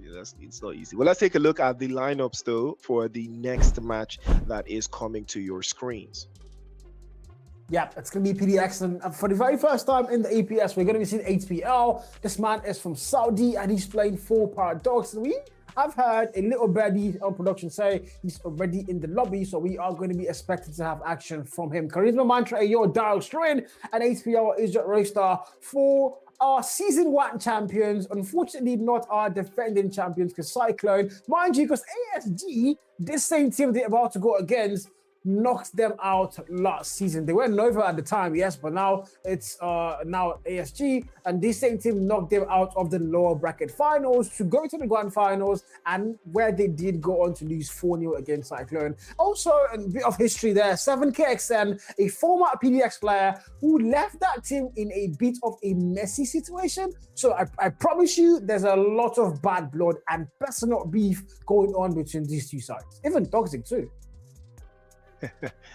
And are we going to see that translate into the game? Well, we're going to see how that tends to pan out. But eyes are going to be on these specific players, 7KXN, to see if he's going to carry that beef into the stew and cook it, and see what that has to do with his team. But right now, ASG going up against Paradox Gaming. Wait, last I checked, didn't Paradox Gaming one of the ones that... Okay, no, that was for another title. They were at EWC for, I think, Free Fire. Yes. Yeah, right. Yes, they were at they were. EWC for Free Fire. Yeah. That was PDX. So I'm guessing that they're probably gonna dunk on these guys, right? All right. Definitely. Yeah, no, definitely, bro. I agree with you. You see, this is the problem with Kyle. You see the problem with Kyle, right? You see how you fell so easily for that, right? You see. But either way, Storm and Ear, we want to see how these two are going to fare against each other. The stats between them are not that far apart. I think Ear just edges them out just a little bit more there, but it's not too much of a stretch, right, Carl? I think these two players, you're very familiar with their play styles. But coming off from that first game, the hard point, who do you think is going to outperform the other, especially in that map, especially in that mood? I mean, to be fair, if you're asking me this question, you're rich baiting me. I did say 3-0 for PDX. I haven't had your prediction, by the way. What do you think it's going to be with? Before I answer you, wait till your prediction, bro. Well, I think ASG takes it, though. 2-1. Ah! Yeah. Consider yourself my op now, Priest. Yeah, we are now officially ops. That's I think it. ASG takes this one. Okay. Write it down somewhere. We are now officially ups. In the meantime, though, PDX and ASG are, again, PDX Season 1 champions, the Nova Roadstar. They've been in 2 back-to-back grand finals. Season 1, okay, the former Nova Roadstar, okay, wait, the former Machada Roadstar Season 1, Nova Roadstar Season 2, and now they're the ASG Roadstar in Season 3. So it's not only Michael that has been across different names the last 3 seasons. This Roadstar has also been across different orgs in the last 3 seasons. But also, key factor to note, they've been in the 2 grand finals of our APS Season 1 and Season 2. So trust me, they do know ball, and there's a high chance that they can actually take the series like Bridgestone. But because I don't like them like that, I cannot agree to that. So Summit Hardpoint, Coastal S&D, and Crossroad Control might be going to PDX. Wow, you're predicting it down to who will win which map. Yeah, bro. Fairs, man. I gotta respect that too. We'll have balls of aluminum to be coming up with direct predictions of who's going to win what map and by what margin. I have to respect that. Yeah. So someone clip that so that when he fails woefully, they will play it back for him. Production, clip that one. But either ways, wait. No, I said 2-1 to ASG though. I didn't say Paradox Gaming to win 2-0. My prediction was 2-1 to ASG. Yeah. I don't know why production is giving me this thing. Please. They're trying to save your life, guy. They are putting you on the right side of history. You know, 2-1. I'm standing on business this time around. Chat, I'm standing on business. ASG assemble. ASG fans assemble in the chat. But Summit is going to give us a bang for buck though. I want to see how this is going to pair out though, especially for that hard point game. It's going to be very, very interesting to see what the dynamic for that game is going to be like. But eyes on the prize nonetheless. This APS has given me a little bit of the jitters to be very careful about what type of play styles that these teams love to use, especially for match number 1. The match number 1 play style tends to show you what these teams are thinking, because if you've noticed for the past couple of games, the team that wins the first game usually wins the series. Yeah. That's why PDX have to win hard points at all costs. Says. In the meantime, though, we're going to see what happens with the hard point. I think the one thing I can talk about is your amazing player. He's undoubtedly, of course, a lot of you are going to come at me for this, but he's undoubtedly been the best player for PDX across all 3 seasons in every single mode. Hardpoint, S&D control, he's always showing up. He's the most consistent player in the entire lineup. We didn't get to see charisma throughout the entirety of last season. Something about school and all that, but now he's back in the roster as well. We're also getting to see HPL finally in the lineup here in the APS, so that's one player you want to watch for. Speaking about Ayo himself, 1.48 KD on control. This is hardpoint though. I want to see what he's going to be doing on the hardpoint game. Guys, again, my prediction, don't forget, 3-0 in favor of PDX. The guy that they used to call Priest, he's not going to talk 2-1. It is 2-1, guys. But yeah, Jesus Christ, 3.60 KD in hardpoint this season so far. Can he maintain that KD? I would say no. I might be an up to ASG, but the fact is those guys have an amazing roster. But if they sign me, it will be even a better roster. Anyways, please, let's go, Risky. The stats do not lie, though. The stats give you a little bit of a snapshot. But it looks like we might be having a little bit of a technical water hiccup there. Hopefully it does get sorted out. But like I said, Summit gives us a little bit of an idea of what these teams want to play, especially hard point, because that first couple of seconds, how the game breaks open, it usually leans toward the team that has set themselves up quite nicely to secure the objective off the rip, right? And if they can secure it first couple of seconds, get their angles tight and make sure that they get everything locked in, especially inside of that first build up, I think that is where the game usually gets decided in a map like this. So for ASG, I think they just need to be very certain that they don't commit too many bodies inside of that first objective. And I think that is where the strategies come into play. If somehow PDX can maneuver that first engagement, it really boils down to the first objective. I think the game is going to be decided by the first objective.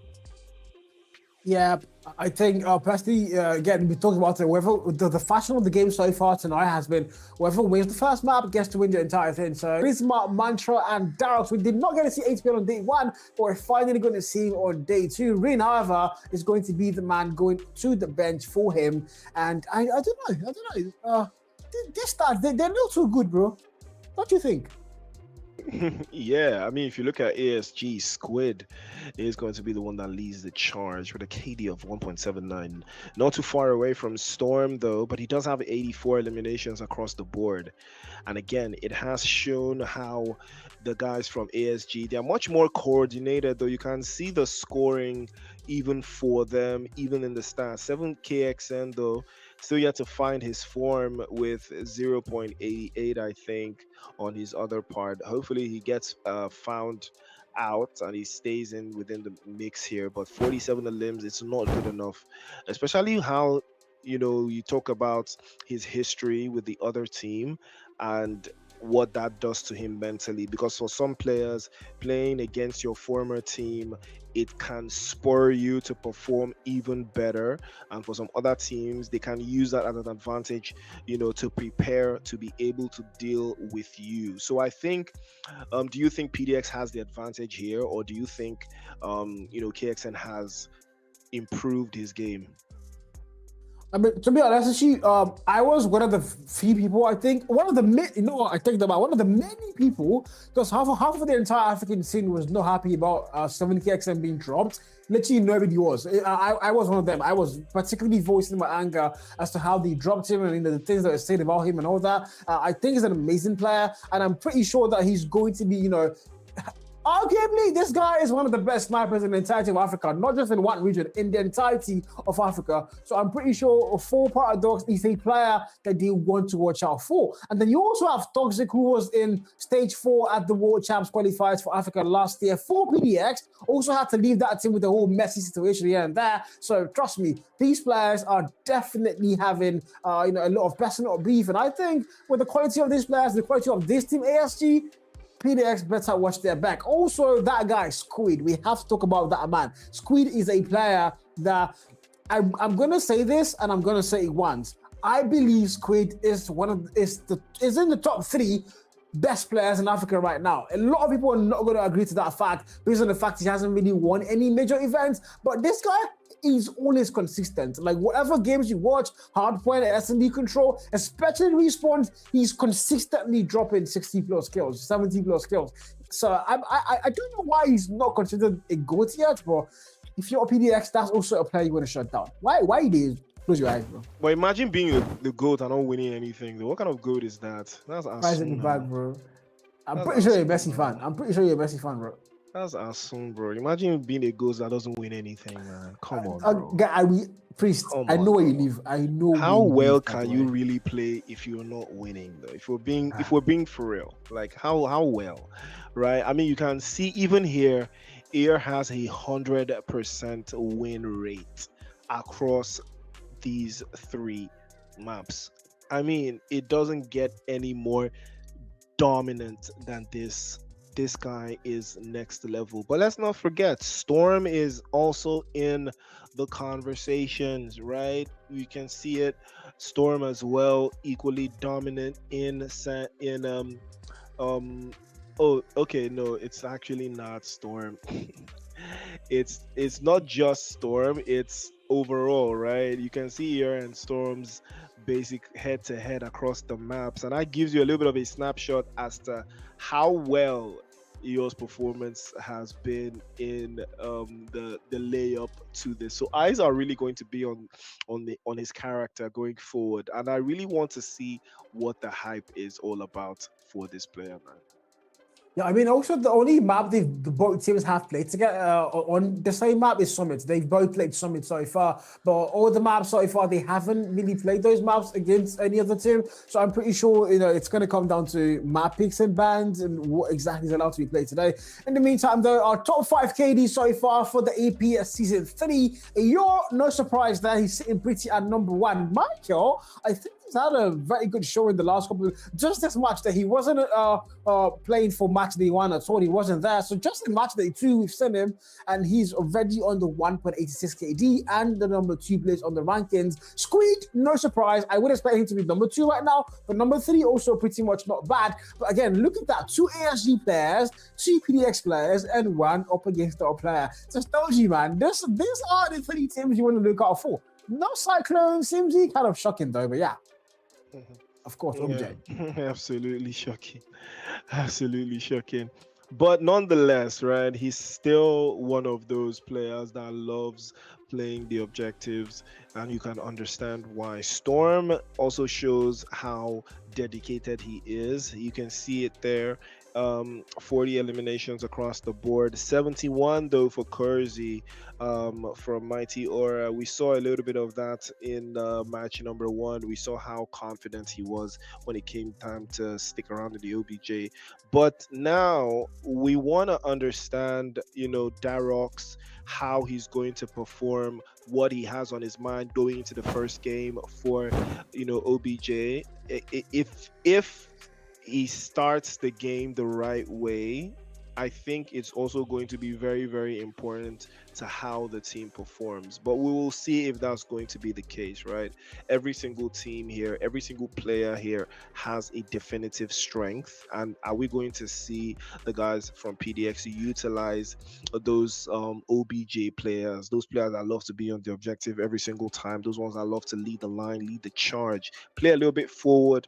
Or is ASG going to do the exact same thing, but maybe a little bit more conservative because they don't necessarily have as much firepower, but they can still be tactically sound enough to win the game? So it's really a tale of 2 sides between these 2 teams, because you can understand that PDX is moving based off of raw firepower going into this, but I don't think that's enough to win you games, especially for a summit map for hardpoint in match number 1 in the APS. I think you're going to need a little bit more, and I think the guys from ASG just have that little bit more.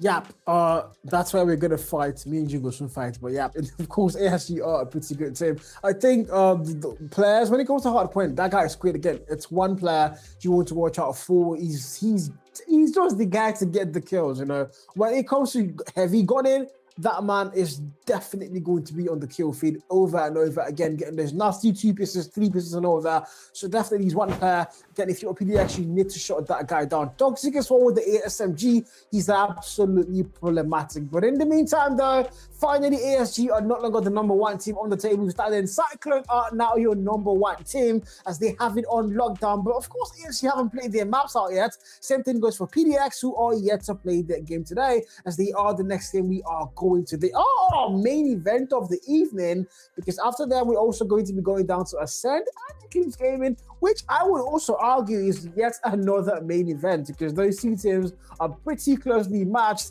And if you know anything about Eclipse Gaming, they've been on fire the past couple of match days, but we're going to see what's going to happen. In the meantime though, Priest, have we taken my predictions? I want to know what the scoreline for the hardpoint is going to be like for you.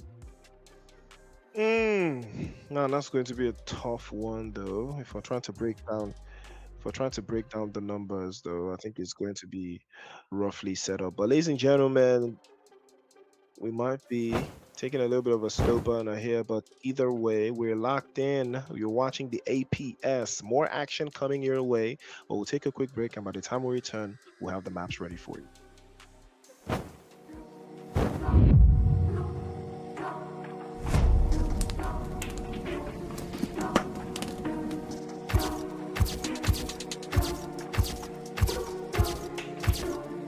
The battle of the chokers, and who's going to choke it first? Now my scorer going to get to that beat somehow. 344 counted, only 6 more points to go. Make that 5, make that 4. None of them are not close enough to break the hill, and it might be GG's and good night. It is.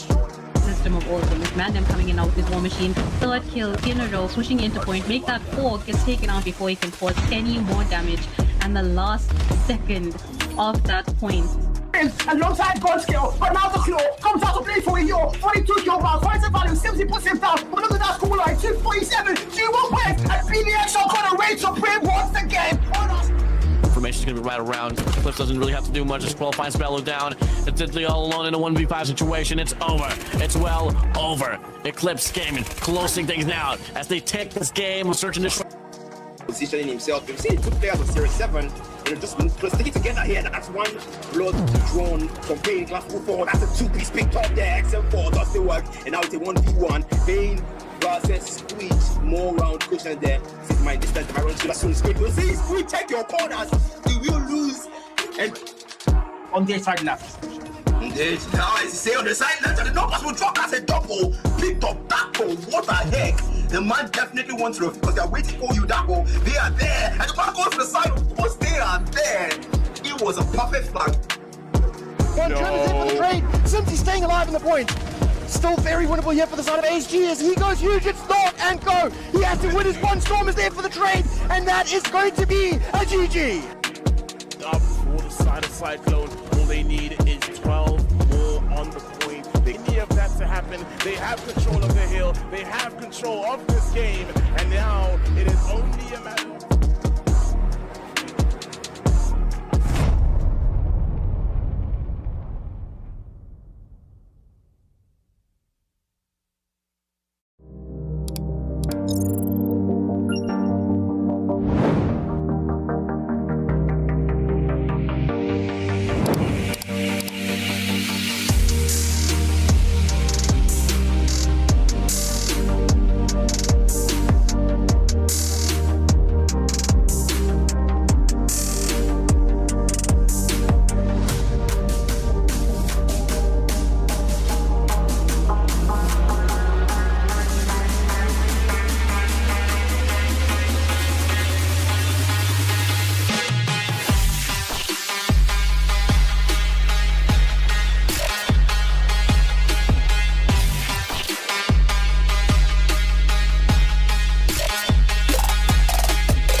The battle of the chokers, and who's going to choke it first? Now, my scorer going to get to that beat somehow. 344 counted, only 6 more points to go. Make that 5, make that 4. None of them are not close enough to break the hill, and it might be GG's and good night. It's a short system of all things. Mandem coming in out with his war machine. Third kill in a row, swishing into point. Make that 4, gets taken out before he can cause any more damage. And the last second of that point. Alongside God skill, but now the claw comes out to play for a year. 42 kill rounds, finds a value, 70% down. But look at that score line, 247, 2 1 wins, and PDX are gonna rage up. formation's gonna be right around. Cliff doesn't really have to do much. Just qualifying Spello down. It's Italy all alone in a 1v5 situation. It's over. It's well over. Eclipse Gaming closing things out as they take this game, searching this. Positioning himself. We've seen two players on Series 7, just stick it together here. That's one blood drawn from playing glass 4. That's a two-piece picked up there. XM4 does the work. And now they want. Okay, guys, forgive the whole wait, man, but it was worth it because we are about to witness history being made. Arguably, two of our top teams in the APS here, and it's all down to chaotic summits. P1 opens up, and we're going to get there first. So far, nobody, but now the boys in blue kickstart things off on the good note. They are going to get there first, but ultimately it means nothing as PDX swarm right back in, and this is about to be a banger of a Call of Duty mobile game. Absolutely. It looks like a banger. It smells like a banger. It walks like a banger. And you can already feel it right now. Charisma, unfortunately, not charismatic enough as he does get swept to the side there. And PDX, can they find a way to hold this on?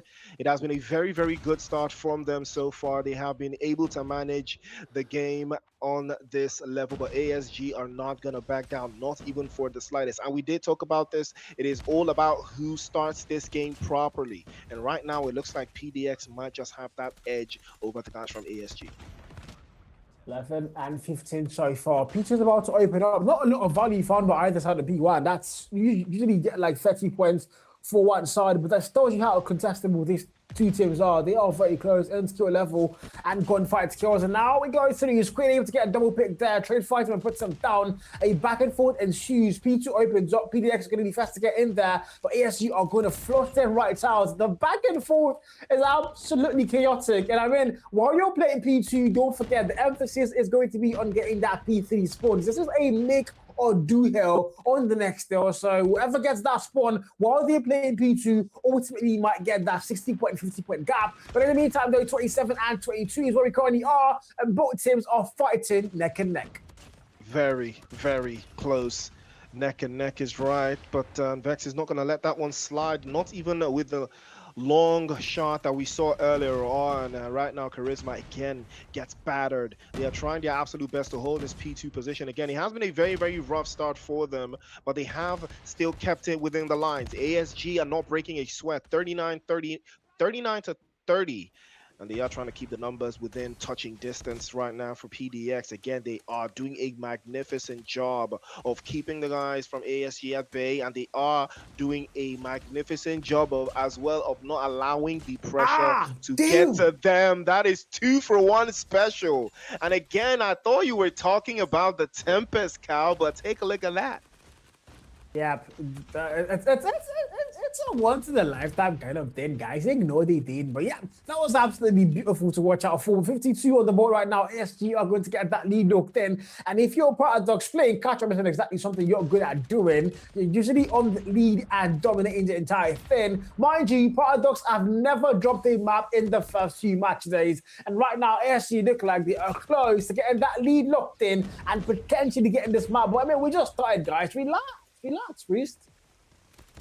Well, I'm not going to relax, not even the sliders, but it's getting closer and closer now. 60 for ASG, and they're getting a little bit more closer to that finish line, but all they have to do is hang on and hold on and keep the guys from PDX from gaining any sort of momentum. Storm about to cook up a little bit of something over that left-hand side. Again, he's trying to make sure that there is no form of any rhythm for PDX, and that's two bodies caught now over that left-hand side. Squid has been on a front tier, but unfortunately VNex can't manage to hold the lines just yet. But right now, Charisma, he's trying to play off the right-hand side immediately. EO was right there. PDX will not back down. They will drop another one, and now they will close the gap down. They're tied 69 apiece, and this is the opening that PDX have been looking for. They found their rhythm, and now they have the numbers. It swung into their favor, 72 to 70 right now, and PDX have the game, Cal. They have the lead, and it's not about too much, but I do wonder if this is going to make them excited. Let's go for listening to see what the emotions are for them. Let's go. Continue. Up and down, nice.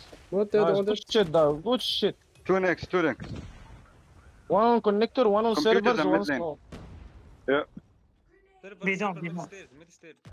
Two behind. One is old. Watch your heaven. Service, true service, smoke service, please. We need smokes on service. Fox fire for service. One is beat on one shot. Be down. بيدهم dead. واحد كمان بيدهم. Nice. Take the side. One is mid stairs. Mid stairs and white. 2-3 on me, mid stairs. I need help. 4 mid stairs. They're all sides. Yeah, me just waiting for Dogs to be like, they are sons, but I don't think he's doing that this season yet, guys. So far, so good. PDX, good comms, good info being put out there, but ultimately ASG are on the back foot and now they've got to find a way back. P1 opens up once again. Who's going to get there first? The answer is both sides, and the contest still there. Tempest for you now, finds the very first kill, still top control, finds a double there. Equalizer also going big, the kill for his entirety. PDX on yellow, and ASG can't answer back yet. Charisma now, 22 kill mark, back from the dead like he never left. It's 3 players now, then 1 falls through. Make that okay, yeah. Of course, Priest started talking behind the scenes, and now he jinxed it. Priest, why? My goodness, we'll talk about equalizing a drop right through in that sequence. And we can only imagine how he must have looked right there. But let's take a look at the listening in and get a little bit of an in-depth idea on how that sequence played out. Nice. You got me, bottom dead. 2 point dead. Nice, 3 dead, 4 dead. Nice, Nice, two green. 4 green. 1 0. Yeah. Number 5, wait for them. Vinex, Green low, green low. 2 more Nice. green, 2 more green, 3 green. 1 dead. Nice, green dead. 1 more dead, one more. He's weak, pushing points. Good. Nice. One jump from top. Point one tap, point one tap. Nice, another critical corner. Nice. Nice. 1 point. I need help. Two top. Going top. And one Warm up green. P1. Warm up P1. One tap cages. Yeah, bottom P2 is pushing point. One you. Point one tap. He's green corner is low. He's 1 tap. They're stacking your neck. Come rotate square. Yeah. One next in a corner. One next is pushing big doors. One snow.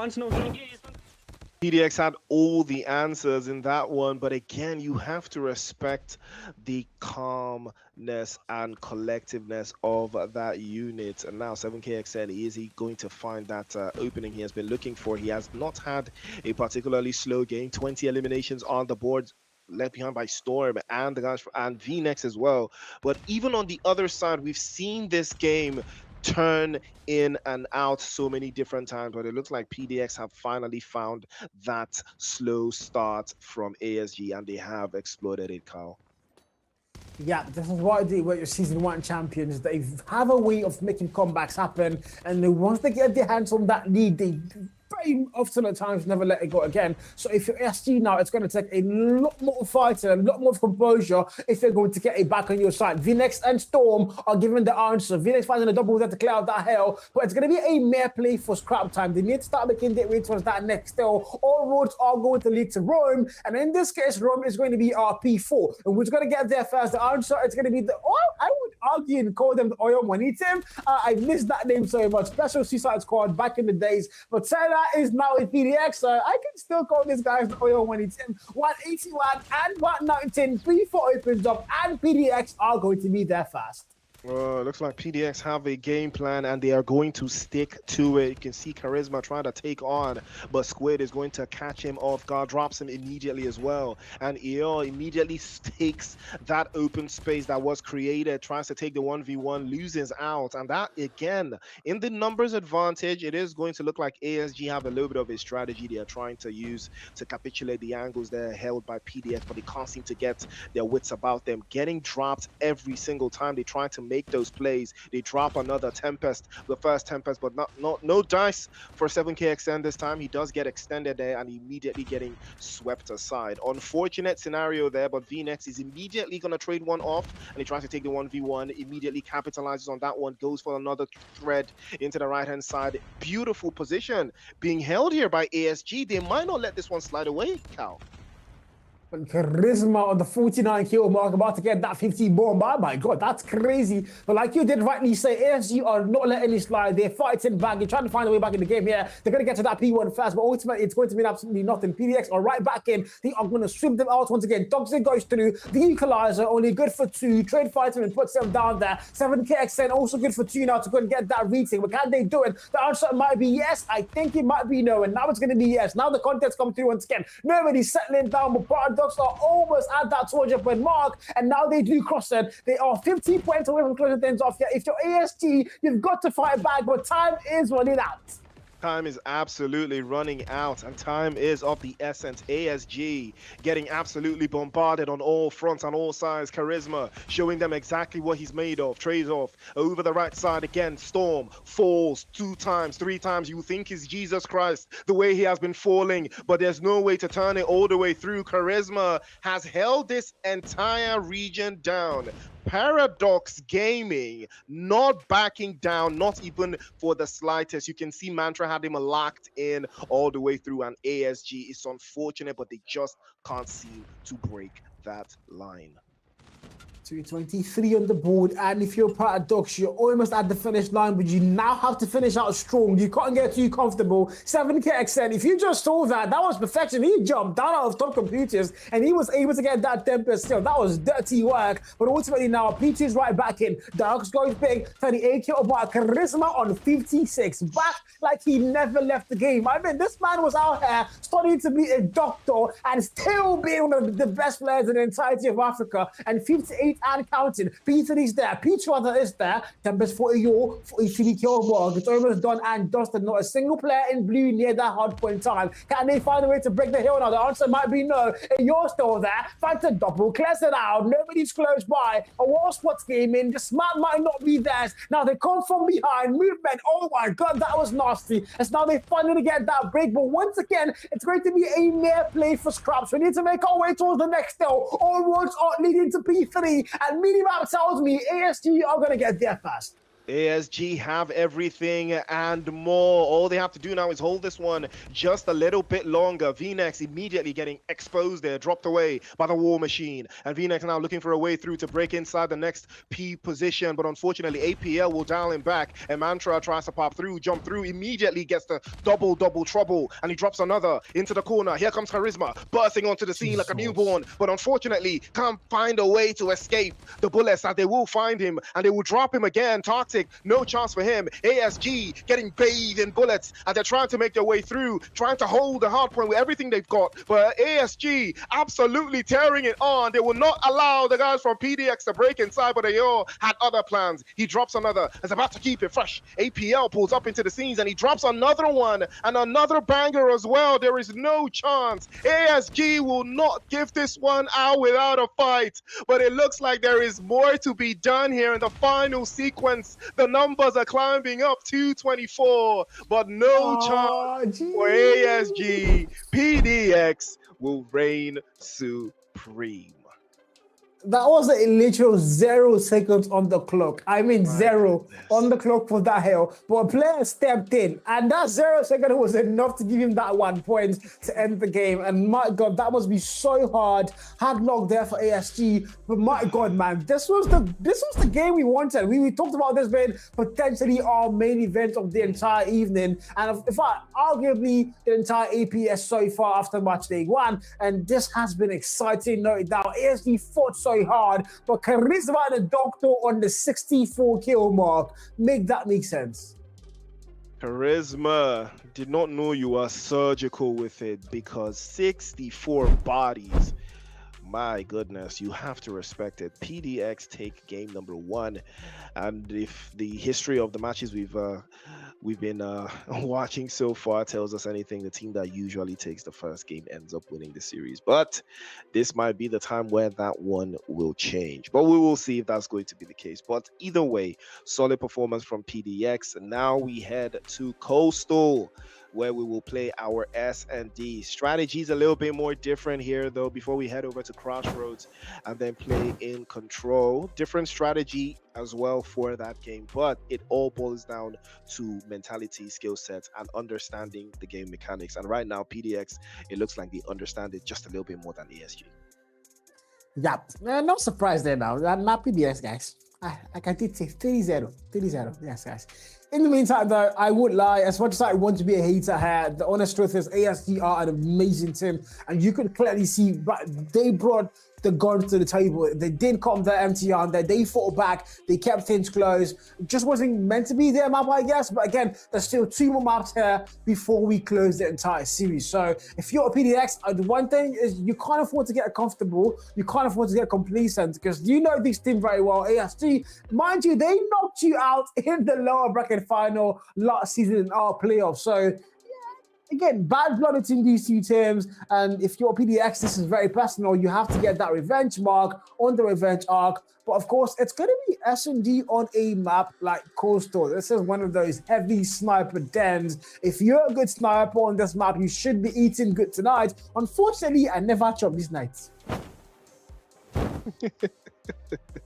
Valid thoughts, though. Very valid thoughts, though. But Charisma, none other than him being the MVP. 64 bodies. I mean, you have to respect it.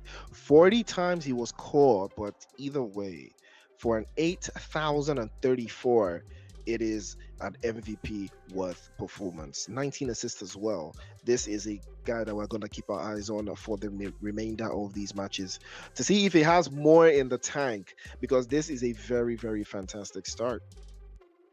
Yes, no doubt. Again, talked about Charisma last season. We didn't get to see him entirely throughout last season. Not even the World Champs qualifier for North Africa. He also wasn't playing at all, you know, chasing the degree. But you can see he's back like he never went anywhere, man. Most skills in the entire lobby, 160 KD, perfection of a gameplay for the man. And if you're ASG now, you have so many people to worry about. I used to think it was only a Euro, you know, in the hard point for this high number of kills. But now you're looking at HBL. The man from Saudi also dropping a ridiculous amount of kills there. So ASC, it's Search and Destroy. This is the one map, once again, that you have to put them down, Priest.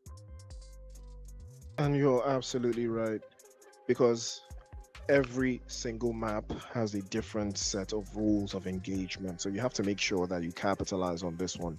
You always have to try to drop, you know, special plays or try to capitalize on the teams here. But it looks like we are going to be kicking things off the rip.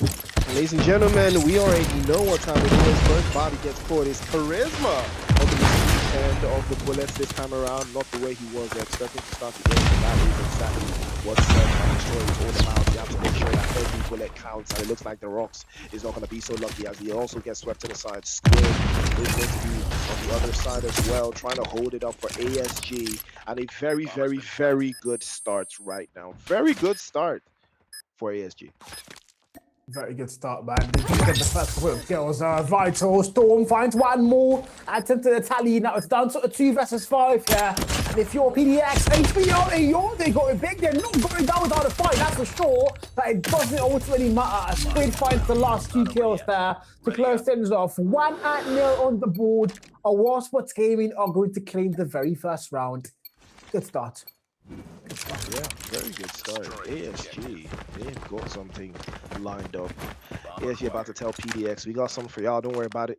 We got something for y'all. It looks like might be trying to, like you said, rely heavily on snipers here. They're trying to happen on another one too, but the trade-off is there. Squid goes down. So does Charisma. Charisma has been falling a lot here. That's the second time he doesn't get caught out earlier. Toxic trying to trade one off, but Zerox is not going to be so lucky. He goes down instead. Couple more shots getting sent off the top half there. And you gotta love the shotguns as they gone and drop those shells. Back to back there. ASG again on the front foot. Okay, this is kind of not really expected, but Phoenix starting things off slow. Phoenix falls to a headshot there from HBL. Toxic sees 2 players come to the. Oh my god, the SMG king you are. Slicing like prime Michael Jackson. Claims the both kills. And you have to ask, Annie, are you okay? Annie, are you okay? Because you have been hit by a smooth slide. Because what was that movement right there? You gotta respect it, though. You know, there's some things that just happen in the game. You just gotta have raise your hands up and say fairs, man. Absolute fairs, man. But nonetheless, Toxic looking for a break here. If he can catch one, he might make something happen, but APL sights him first, almost getting him dropped away. It will give him cause for concern. Toxic does go down in that exchange. And now PDX, on the other hand, have started to capitalize again. Oh! Talk about a switch! And that is a switch and a 360 with a quick draw. You gotta respect it. VNex almost getting dropped away there as well, but that is what we love to see. ASG not stopping at all. Wow. I have no words, man. This is really slow start for PDX here. But Doubt's not with a need. Waiting to put that one up, but the trade fighter puts them down. And numbers is still on par here. Not anymore though. Down to a 2 versus 4. HPR goes through. Mantra gets put down there. And you're on HPR now. They've got to make something work. HPR able to take down Squid. Vital kill. Down to a 2v2. The bomb has not been planted. 7KXN. He's got the bomb in hand. He's also got the task of putting it down. There's still 45 on the clock. And I think they're going to get that read. ASG are going to circle back all the way to the B-bomb side. And PDX also know that's happening. So they're also going to follow through. It's all down to who's going to get there first and get that set up. But now we go through, man. Look at this. Look at this. Chaos going through. 1v1. And APL with a bomber. And he draws one back for PDX. Game on. Game on right now. I mean, that was very, very close. It was just unfortunate that his teammate got caught off guard there. But but again, we saw how that sequence turned out, and I think we have a listen in ready for you. So let's play that back and see how that went. Someone should be there. One bottom. You should be, huh? I don't know. He might have pushed Dina. He might have pushed Dina. Pick it for Dina. Yeah, come play high low. Okay, play the Dina. Watch Dina. Okay, come play. Back. One. Oh my goodness, they spawn. One, two, they spawn. One pushing left side. Oh, right now is on side. Right side. One more. Nice. I'm looking at it. One left, one right. Yo, you baited me. One pushing bomb. On right 7K.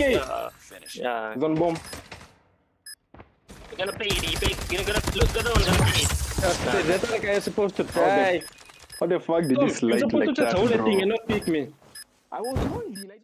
Okay, that sounded chaotic, Chris. That sounded so chaotic. The good thing is it was very informative. There were a lot of colors being thrown around, but at the same time, we can hear the panic of, oh my God, he's pushing, kill me, boy. But yeah, 2-2 on the board, though. We're back on par. ASG started things off pretty well, but they've let PDS catch up. And once again, this same thing happened on hardpoint here. ASG started the map well, PDS caught up, and then once they had the lead, they never let it go. So, and we say a foreshadow once again. There's a big chance that might be the repetition here, because the Charisma has a sight line and he does get the first drop there again against Toxic, and he falls him all the way through. Again, they would probably try to do the exact same thing like you said earlier. Once they do get the lead, I think they're gonna run away with it here, getting another drop stored. Trying to cook something absolutely diabolical, goes for a second drop, and again trying to get second wind here, ASG, but unfortunately for them, PDX are not giving them time of day. They are not allowing them to collect their things. You see that in the listening. You could hear the panic coming through of how PDX was pressing them and making them make some unfortunate mistakes at that stage. What we will see though is that going to be more of the same in the countdown for this particular match. We're about to find out. It's down to a 2 versus 4. She have numbers to work with here. PDX don't, but the bomb already planted as 4. So if you're a PDX, you've got to make a move. You are forced. Your hand is forced here. You can't wait it out, unfortunately. And look at ASG, man. They are in every nook and cranny waiting for you to make that move first. It's first kill. He doesn't find double. You're going to shotgun in hand. Blazing. It's 1v2. There's no time on that clock. If it's going to do anything, it's got to be now. He knows that with 7KXN says, not today, my brother. Puts them down. 2 and 3. And ASG reclaimed that lead. 7KXN clutching it in. And we talked about him before the game kicked off, and we saw how this means a lot to him to prove that he is still got it. He is still that guy to count on when you need the points, and we're going to see if he is able to replicate that performance. But right now, advantage ASG. they can keep PDX away there from collecting their cards, they might be able to see this game through.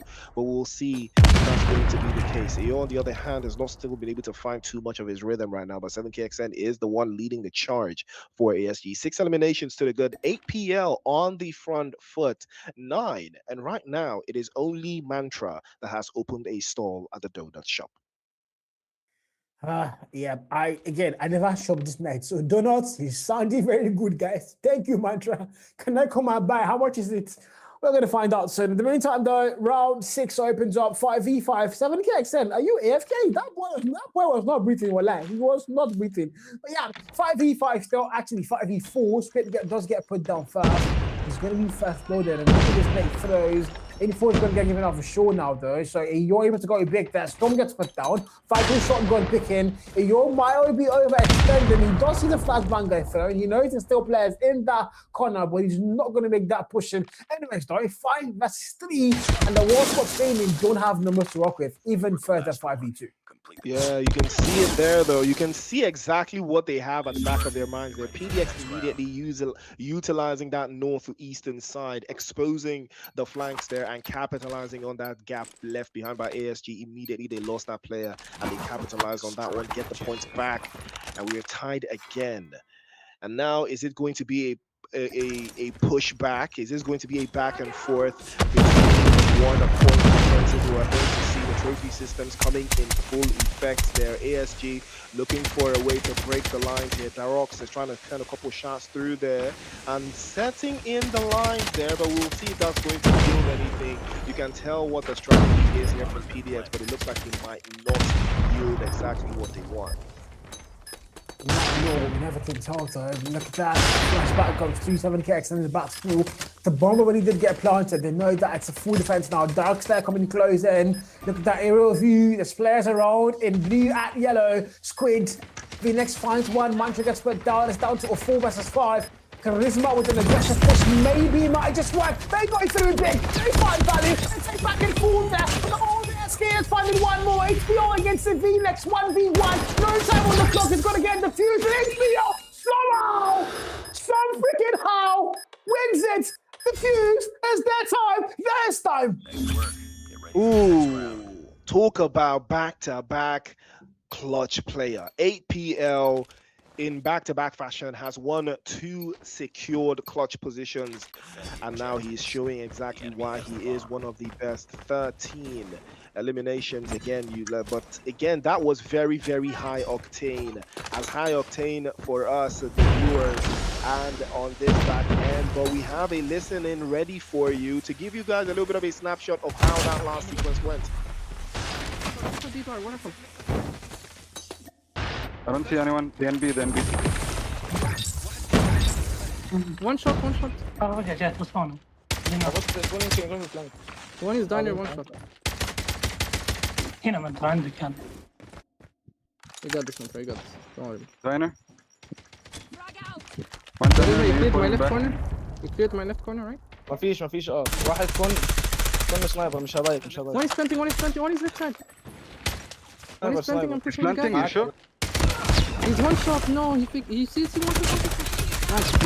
Nice, last one died. Oh, that's 2, one shot in front of you. Nice, good shit, Charisma. Oh my god. We played perfectly, bro. We played so good. Nice bait. Good shit. Yeah, charisma. Let me remind you, it's just a game, bro. Like, this is not the degree you are chasing. Bro. Play the game like human being. What the hell was that Philippines there? Also, it's on the full 10 kill mark. You know, they're like, Mantra, you don't have to do anything. Just be our PT princess. Watch us do the whole work. Full 10 kill mark for HPL. A lot of you have called him the king of bat. You know, you guys thought he was never going to be, amount to a lot in Africa. But so far, he's proving you guys wrong. Look, I know say I was not among the doubter shower. But anyways, 5-3 on the board, man. I mean, Mantra has secured his first elimination. So W Mantra's in the chat, man. W Mantra has secured his first one. And hopefully we'll find a little bit more. But unfortunately, he has been swept back into the lobby, though. But now the Rocks is doing exactly what he needs to do. He's planted the bomb. And now all that's left is waiting to see this one through. Shots flying through again. PDX. It is in their court. All they have to do now is see this one through. It is a 3-on-3. It is balanced diet at this stage. Squid now trying to look like he's trying to get a way through inside this one, but can he find his way through there? Again, getting caught out there with a couple of shots through with a pistol, but no dice for him. And now PDX, it is all theirs to hold on to, though. But ASG looks like they have a plan here, and that plan, it looks like he might just be up. 550 on the board. It's down to a 2 versus right now. Squid, the last one. Oh, 1v1 actually. He might go. Oh my God, says the man. Oh, caught red handed, bro. What? Red handed, bro. Hey, he was caught red handed there. Was Squid. So you know what? I'm gonna put you down. And 6-3 on the board. ASG finally get their name. Rather, PDX rather get their name further down that line. If you're ASG right now, though, I wouldn't start asking questions. You know, they started the game so well. They got the first 2 rounds. We thought, yeah, this might just be a map they go and take. And you know what? I'm going to lie. I might say 3-0 here, but it might pick him. I did go and say 2-1. So ASG, they have to get a map. And 7KXN with that nasty double nade might be getting them that map. Yeah, that grenade was a game changer, though. ASG with a very, very good start, but do they allow the mentality to catch up to them? Drogs trying to play a little bit of a spoiler here. He does have an idea, though, of where he's trying to point his crosshairs, but PDX, they're absolutely outnumbered here. 2-1, or rather 2-0, seeing as it's a 5-on-3, but we'll see who's going to capitalize. Speaking of 5-on-3, it's with 5-on-2 now. As they lose another, it's going to be Charisma and Derox, but again, Charisma is still equal to the task. He could turn this game around with a snap of his finger, and we'll see if that's going to be a possibility right now. But again, the numbers do not favor the guys from PDX, and Squid is going to get another one dropping through. Sequence now is going to evolve. It is all ASG's game. All they have to do is see this through and wrap this up. Yes, they do, but then 1v4. Like we did say, Charisma's a problem. You see that once again. C7 can there. Puts him down. Former teammate, but Squid able to get that back shot on him. Puts him down. 6-4. Scoreline closer than ever, I suppose. But 10 rounds already done for. We are making our way to around 11 here, guys. We might be seeing that. No, that's 3-7, guys. But yeah, that has to happen if PDX will get this round, man. Hopefully. Okay. I mean, the game state, you can tell there's a big chance that PDX wins this next sequence. You can already see Alex is already having the angles there working in his favor. Send a couple shots through over to that northeastern side. They're trying to force ASG into this area that they can control. Shots flying as well. There you can see Vina getting caught out, but he has his angles there, capitalizing immediately. But we've seen APL, he can do these sequences, especially from that high ground position, trying to escape the bullets, but no dice for him. APL, you can see him just fainting a little bit towards the left-hand side there. He does have VNX in his sidelines. Can he spray through? But he doesn't. And that will be a job well done. 6-5 the score. Woo! Closer than ever. Closer than ever, Cal. Too close. So close. But the Stars, we can still get that 6-7 scoreline. We can still get it. 2 rounds away enough for ASG. I don't want them to get the lead though, but like, you know, I can sacrifice that lead for the meme culture. VNX able to get a first blood. Dark gets split down. Vital going off the other side. It's down to a 4. Okay, make that, yeah, 3v5. And VNX look like they're about to go and tie things up. VNX and ASG look like they're about to go and tie things up. But you're here on the 9-kill mark. He's got a shotgun in hand. VNX is waiting through that door. If you got it through, you might get one tap, but cut timing might fill him.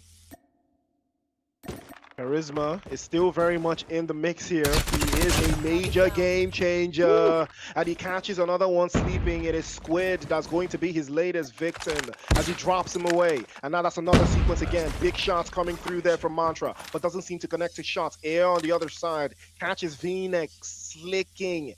An unfortunate scenario for them, though, but 7KXN is still very much in the mix here. PDX somehow turned this game on its head, and now they have the numbers advantage in this southeastern side. Can they turn it around, though? and capitalize on that position. But ASG, it is their game to hold on to here because it is only 7KXN. And can he see this on? The pressure is mounting on him, but it doesn't look like much can be done. And Charisma is just riding this one out. And ASG, it looks like it is going to be curtains for them. 6 and 5, 3 versus 1, 7KXN against 3 former teammates. They told him he's not good enough to be on that roster. Can he not prove them wrong here? 1v3, sniper in hand. SMG is small. 7K. Oh my god! Almost went big. But Mantra puts him down 7-5, and there's no meme culture. Ah, come on. Warden is crying right now, guys. I'm sorry, Warden. Don't cry. Defend the objective. Close quarters is the name of the game, and you have to dial it in every single time. You cannot afford to make any mistakes, and you can see there Mantra trying to get an off-angle position and capitalize on that space left him behind, but unfortunately Charisma is going to beat him to the punch, and again Charisma is going to go 2 for 2. Toxic and 7KXN getting swept to the side. APL will follow suit. He's going to get dropped away as well, and the numbers are starting to dwindle for ASG. They lose another. It is a 4-on-3. And PDX now, all they have to do is close the gap even a little bit tighter now. If they can get this one done and bounce it off the walls, they might be able to see this one through. But Mantra's there, and immediately his shot's going to ring out, and he's trying to take on 2 for the second. Unfortunately, Mantra again is at the scene of the crime. He drops another, and no dice. PDX will take it away. 8-5. 8 and 5, 1 round away now. Jared, can I go and change my PKMs and make it 3-0-2-3? Because I put 2 on there, bro. I do not really believe in PDX and that, guys. I'm so sorry, PDX. So far, though, it's 8 and 5 on the board. PDX are 1 round away from closing things off here on the series. And of course, you know, getting the first few maps locked in. If you're ASG, though, there is no overtime. So whatever you're going to do, it's got to be toxic. Double kill foul. They flew down. They come in 1 foul. They die in 1 foul. Dark's now with the Odin as well. Time to get a counter fake there. The answer might be no. We're down to a 3 versus 4 attack and defend. What the hell am I watching, Risky? You would think they were mosquitoes the way he was spraying them down. APL had them locked inside. An unfortunate scenes there, but it looks like ASG are not going to let this one slip away. They have the numbers advantage. They have the extra man. Storm has his back turned. Can he capitalize? Swift catches Mantra off guard, drops him away as well, and Garox immediately turns, heals, and tries to run away from the bullets, but they will chase him down. APL has to press forward as well. PDX in a world of hurt here. They might just allow this game to slip through their fingers, and hopefully it is not because of no oil. Oil is something Warden knows about a lot, I tell you that. 1v3 though, Darrell's the last man here. Oh no, he's gonna get put down. 8 and 6 on the board, and production is yelling about, yes guys, relax guys, relax. 8 and 6, 14 rounds done, and we're making our way to round 15. A War Sports Gaming are not going down without a fight. I tell you that, as we now once again are gonna have to give it our all. 5v5, round 15 no 10. Yeah, Charisma on this one though, the wheels of steel. Extra bodies there. Nobody's gotten dropped yet though. Storm has an idea of what he wants to play out of here, but ASG they need this. They need to close this down. They need to get something out of this game. A couple shots there, rending up through from Charisma. If he can get the angles, he might make something happen. Also, that's a beautiful one. But unfortunately, it's all about quick scopes and reflexes here. Can it work for PDX? I mean, the game is theirs to win at this stage, but if they lose this game, if they lose this particular match, things could go from bad to worse for PDX. So far, 8 kills, 17 kill mark, Charisma on 16. Those 2 players or more, they could not try the fear god. How? So far, the VMXL, the top kill mark. If anybody comes through that door, they might just get put down. The answer, Pixels might be found. Phoenix goes big, only good for 1. Trade fights and puts them down. Charisma with the trade there. Darks is over the wall, bang, and oh my god, ASG are down to the last 3 players. Same thing for PDX though. 3 versus 3 here on par. I jinxed it. 3v2 now. Squid and 7KXN left for a last stand. Unfortunate scenes there for ASG, because at some point you would think they had this one in the bag. But unfortunately, it has been a very, very, very tricky scenario for them. 7KXN now trying to get an offense here. The Roxanne is getting absolutely overwhelmed. It is a 3-on-1, and the job is done. PDX 2-0. Whew. That guy, Jerry, that big now. Make I change my PKM now. Big. Jerry, now we now. Allow me to do this thing, guy. Just open it for me, bro. Please. I could have gone to my 3-0, bro. Pause. Open it for me, bro. Pause, bro. No, Prince. It wasn't like that, bro. It wasn't like that, bro. Nah, bro. Chill. Come on. Kyle, you're better than this. You're better than this, bro. I agree. You're better than this, man. What didn't influence, man? Sad. Kyle will never take accountability, man. But either way, Paradox, you gotta respect it. Solid performance from them. Again, ASG, they start well, but they capitulate midway. 17 eliminations for APL, 17 as well for Charisma. These two guys were really going for it. They were going meat for meat, and you gotta respect two big dogs in the game. Meat for meat. Okay. Anyways, guys, 9-6 was our scoreline.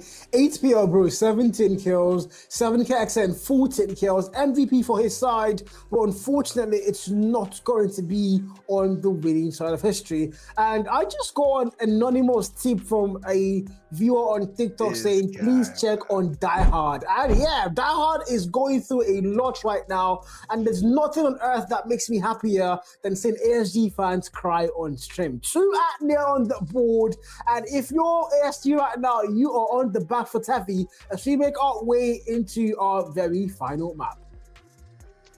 Yes, sir. We are heading to the crossroads. We're going to play Control, and that is going to be one for the books. But what a game. This Carl guy, man. Jesus, man. I can't with you, man. Jesus Christ. But nonetheless, we are going to be playing in the crossroads. We're going to play Control, match number 3. And we have to be locked in because I know the game's already won. The streak continues. The team that wins match 1 wins the series. That's already happened. But at the very least, ASG, please, man. Give us something to go home with. Give us something to go home with. I don't want that scenario of nothing for you type of beat, man. Yeah. Come on, guys. Please, I want to ask you something here. It's very important too, very important. So I want you to answer this question. Sebi, now you talk 2-1 for ASG, bro. Now you happy? I literally said 2 + 1 is 3, right? Is that not what I said? Is that not what I said? Production literally heard me say this. 2 + 1. Guys, production, can we pull up stats? Can we pull up the prediction box, please, guys? If what I said is not on the screen, big. then they heard me wrong. It's as simple as that. If what I said is not what we see on the screen, it's really not my fault. If they heard something else, it's not on me. Because I literally said it right there. I literally said it. But either way. Are you into politics? You might be. I think so. About to kick off. Ooh, well, what a way to kick off. I mean, APL being caught out there, it's not something you would expect. He's getting first blood. Unfortunate scenes for him, though, but he does manage to hold it on just a little bit more. Mantra breaks the silence with a couple of more shots there with the spear as well. Pressing forward. Good position, though, being held there by Mantra and PDX. I think they have this one on one. They have an exact positional awareness here. They want to capitalize on this one. Storm with a gets another drop. And this time around, Charisma, no dice for him. Storm gets another one. And it looks like ASG are doing that exact same thing, starting very, very strong. I mean, that's what they need to do. Don't forget, they've lost 2 back-to-back maps. They might have lost a series here, but they can still savo and claim that one map ultimately. That would be really good for their side. In the meantime, 17 vs 18, 17 v 17. It's a little back and forth. Nobody's letting this settle too fast. But if you're a War Sports gaming though, you're on the attack. You're meant to be capturing flags. And look at the time on the clock. 24 is bouncing down very freaking fast. And they are yet to stamp their feet on either flag. That is not good. Yeah, that's not a good sign. Not a good sign at all. But you can understand why. Not playing this this one slide, not even in the slightest. Charisma, though, doing a magnificent job of holding down the court.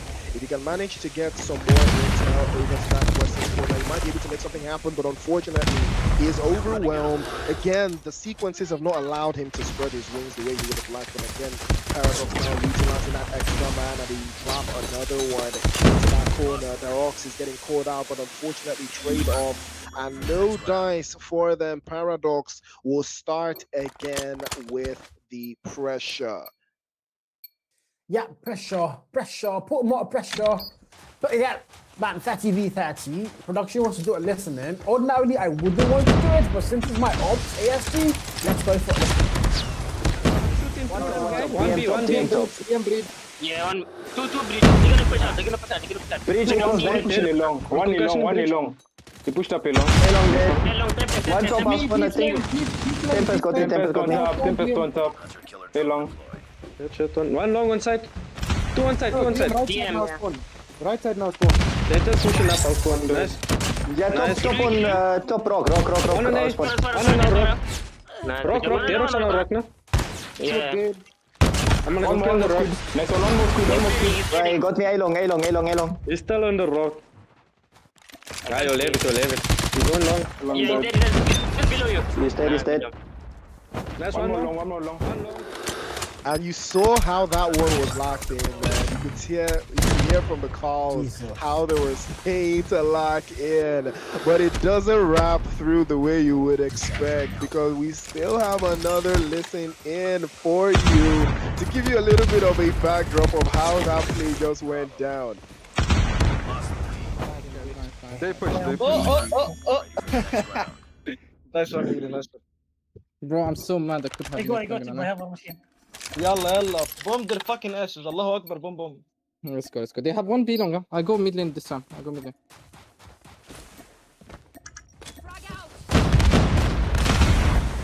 then one shot on me. One tires this case. Tires top. Very top. He's top. One shot top. He's one shot. Marking. It's not trust. Sandbox. See sandbox for this one. Sandbox is one shot dead. Sandbox. One there top. Whoa! Behind. In the smoke. Another one top guard. One's on the bears. What Tempest top. And a certain mobile title, I would call this snowballing. In Call of Duty Mobile as well, I can call it that, I can't die. 19v18, you can see PDX, the comms sounded so confident, so relaxed. They were literally laughing and giggling. But in the meantime, though, ASG look like they're fighting back and they still want to stay alive for this one. But can they stay alive though, Chris? What do you think? Doesn't look likely though, with the way Darox is dropping bodies. Might as well call him the Grim Reaper. As Storm is trying to find an angle here, but unfortunate scenes for him as Toxic is going to beat him to the punch. And ASG will get a 3P. They will drop 3 in succession. As well, Toxic trying his absolute best to hold on, but he's absolutely down with that trade-off. No chance for Darox as well. Again, they have been trying their best to make something out of this one, but Charisma and AO are just putting them back into the lobby time again. And PDX will wrap it up like shawarma. Shawarma, guys. I have not eaten shawarma in a very long time. Hey! But yeah, so far, 3-0 on the control and on the series as well. Warsports came in unable to get a single map up against our season 1 champions. And I mean, it just clearly tells you, man, PDX wanted it so badly. And they came, they saw, and they absolutely dominated. And 7KXN and Toxic, the beef they are not going to be able to win it on this particular match day. But of course, they're still the playoffs. They would definitely not meet again in the league phase, but hopefully, possibly, they will be meeting again in that playoff phase. In the meantime, look at those stats for Control. Darox on the 24 kill mark, over a 2-point KD. You're sort of over a 3-point KD, I think. The only other player that can get that amount of stats in Africa being Cow. Being who? I'm not talking into no. Oh, I thought I heard something there. But either way, Darox, yeah, putting belt to backside. 24 limbs. You got to respect it, though. That's a big game player there. AR as well, 21 on the bounce with 18 for Charisma. For me, Charisma has been the best player today, if I'm being honest. He has been the best player today for PDX. And I would say APL as well in second place, but nonetheless. Paradox, absolute domination across the board, and you have to respect it. Crossroads, they showed their levels there. I think that was the easiest game for them across the board. But either way, solid performance. Solid performance from PDX. Unfortunately, ASG just didn't have the answers, Sway. They did not just have the answers. They got caught off guard multiple times. I think they just did not have the strategy to deal with the sheer willpower of PDX, especially players like Charisma and APL. I mean, those guys, man, they were just cooking something nasty, man. Guys, I can swear that every time we leave cam and come back, production is moving my cam a little bit more to this side, just so I will not be centered. Like this, they're trying to push Carl out of the frame. They're trying to like literally, bro. Every single time we go and come back, I check somewhere else. Production, real time. Jared, warning. This is the last warning. This beef, no, of course. Spider-Man, guys. Anyway, I. Spider-Man chat, Miles Morales, guys. That's me, guys. Yeah, it is what it is. It is what it is, Chris. You see what I go through. All right. The last game. I would say Eclipse Gaming. I think they got it. I think they will do a 2-1. I think Eclipse will do a 2-1 over Ascend. I think they will. I think they'll do a 2-1 over Ascend. Yeah, the king of bad takes used to be Black Mata. Bless him, that priest now, bro. Yeah, I do believe it will be Accent. I believe Accent to get that 2-1 win. I don't think it's going to be 3-0, but I think Accent are going to get that 2-1. Yep. But anyways, guys, Priest, we've had an amazing long day so far. 3 banger of games back to back, but we have one final series to go, and it's Ascend and ECL. But before we get there, we're going to go on a very short break. If it's long, blame production, but we're going to be back very soon.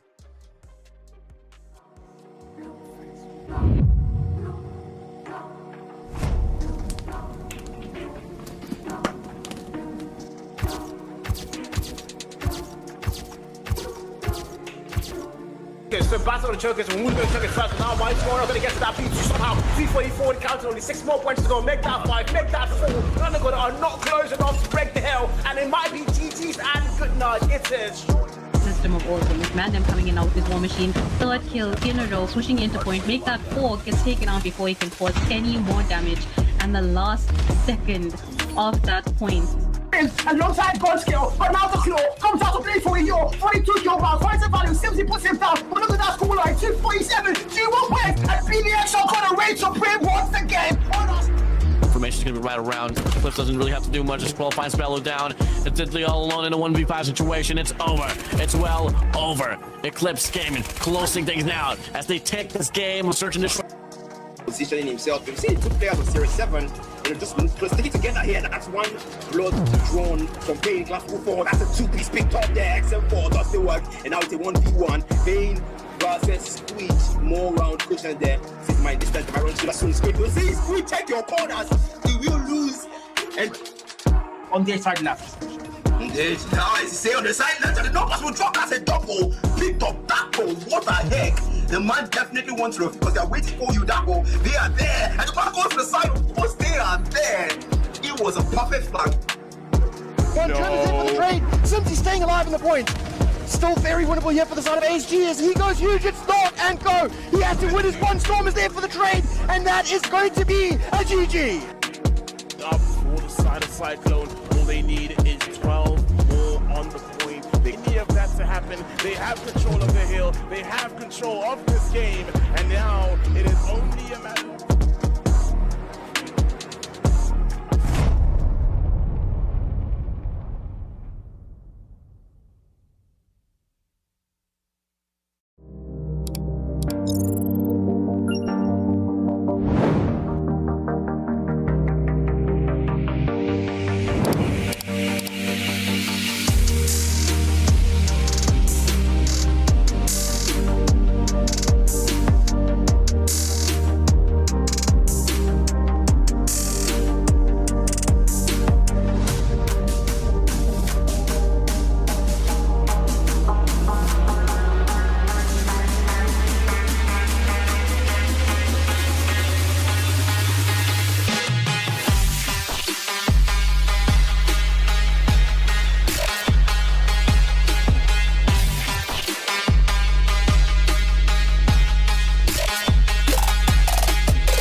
on the chokers, and who's going to choke it first? Now my score, I'm going to get to that beat somehow. 244 counted, only 6 more points to go. Make that 5, make that 4.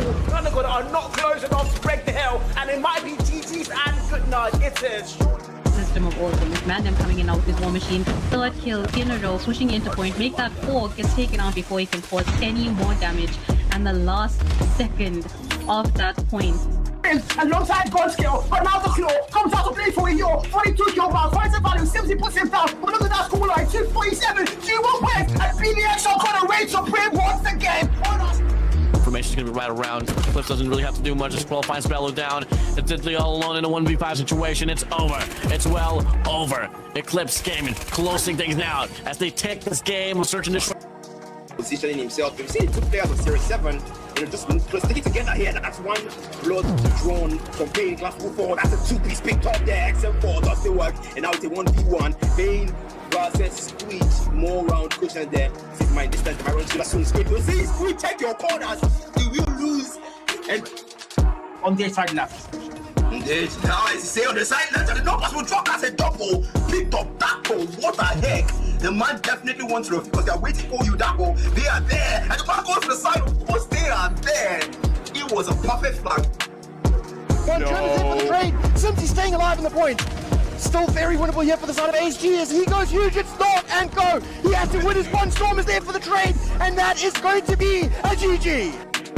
Up for the side of Cyclone, all they need is 12 more on the point. They need that to happen. They have control of the hill. They have control of this game, and now it is only a matter of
Hello guys, welcome back.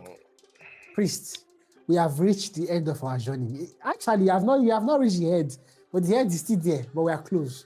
We are almost at the final stop. It's our final game though, it's Extend up against Eclipse Gaming. Extend had a formerly ASG by the way. This Extend roster is formerly the ASG roster, so I still have beef with them as well. So, you know, as far as there was ASG, the beef lives on to them, bro. You know, but anyways, though, look at our rosters for Eclipse Gaming, man. I mean, there's nobody that you aren't beefing though, right? So at this point, is your beef isn't even real? Is it even cooked? Yeah.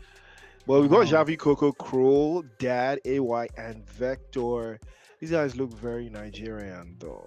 This is our very Nigerian faces, bro. I can't lie to you. It doesn't get any more it doesn't get any more Nigerian than this. I can't lie to you. But nonetheless, we do have the guys from Ascend. I can see why you guys are pushing for Ascend. But what I mean, Dean, Diddley, pause.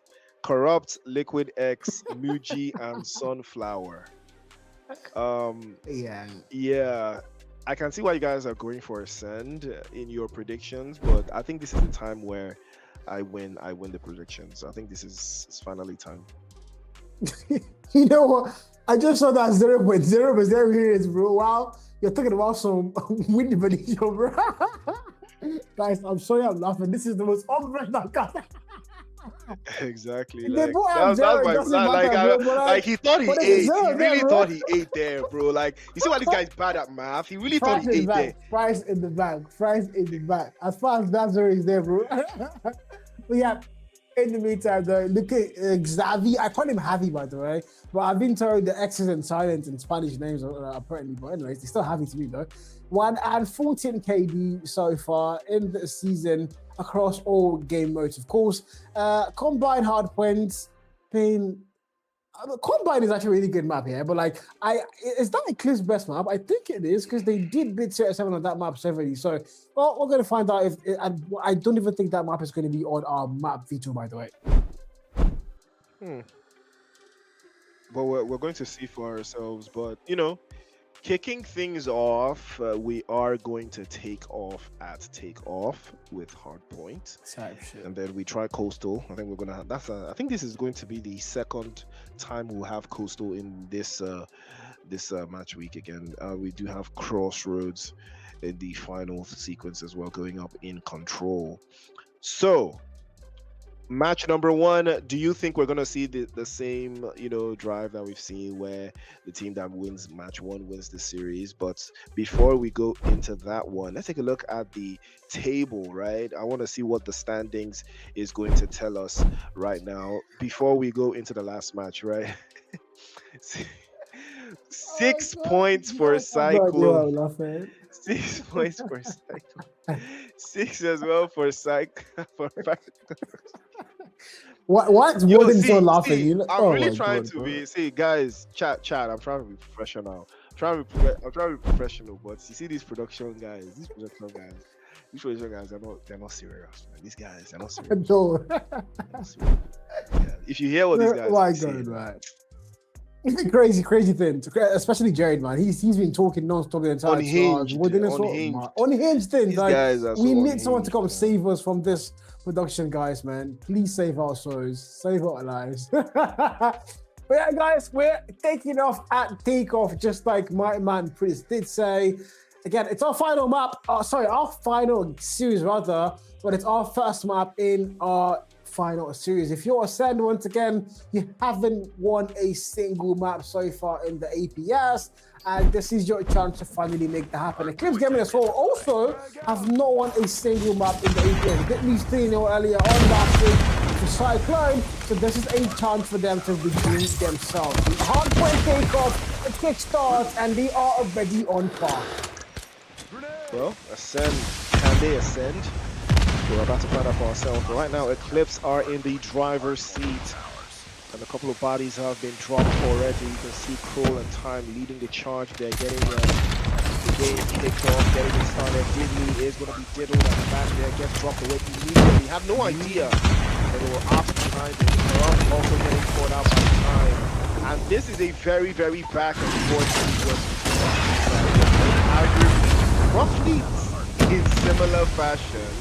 And it looks like the guys from Ascend have a style they're trying to build on. They have this first sequence, but it looks like the guys from Ascend on the long.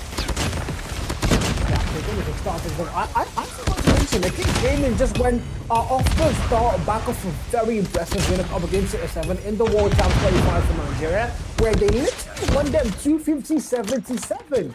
We're talking about the number 1 team in Nigeria for the past couple of years, CR7 getting on that contract by Eclipse Gaming. So Eclipse Gaming, Hardpoint right now looks like it's pretty much their strong suit. But can they do that against the Sen, formerly ASG, who have a very impressive roster of this boys with Din, Dinny, and UG on the same roster? Liquid and Corrupt as well from later last season, also joining in that team. So far, 22-18. The game is pretty much closed, but Eclipse Gaming still have that little bit of a lead. I just think Sen has it now. Send. They have what it takes to close this down. Because looks like P1 has won its scores.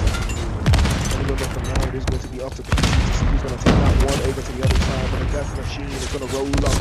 And Diddley is trying to spray through, but unfortunately he does get caught out there and swept aside quickly. That is a fantastic drop that we've seen so far right now. Jalvi gets caught out and he does try to manage his expectations there, but no chance for him. And the next hard point has been located on the map, and this is where Eclipse looks like they might be falling to the wayside. Just one, there's no doubt. Sorry for 29 and 39. ECL are going to get to the next still first. Cool. Nasty sniper, that man can be on a good day. Just like the War Machine, Death Machine was over time, 7 kill more. They can hold this one down entirely. Sen can't break it. UG and Ditley now coming through those doors. Dad with the clone hand. All the operator skills are going to get invested. I wouldn't say if that's a really good choice to make at this point in time. They didn't get a lot of value for that thing, but hopefully it can work out. Sadly with the Tempest now with a double. Out one more to the time. He played fighting and puts them down. UG now with the War Machine. Good for one. Clears out the hill. And Ascend are right back in forward break. And if you're Eclipse Gaming now, you're going to spawn out. But mind you, ultimately what you do need is the spawn for the next still.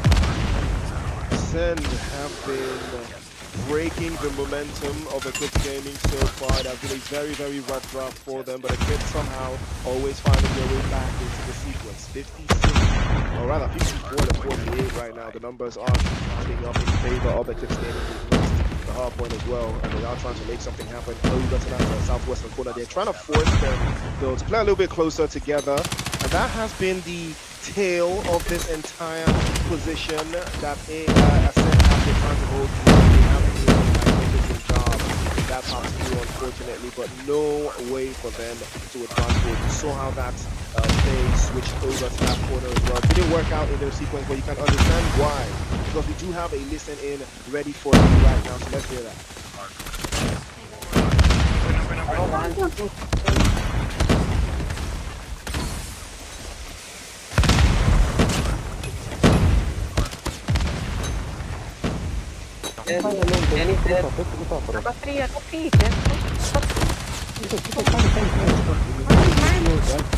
Mine is mine, bro. One main.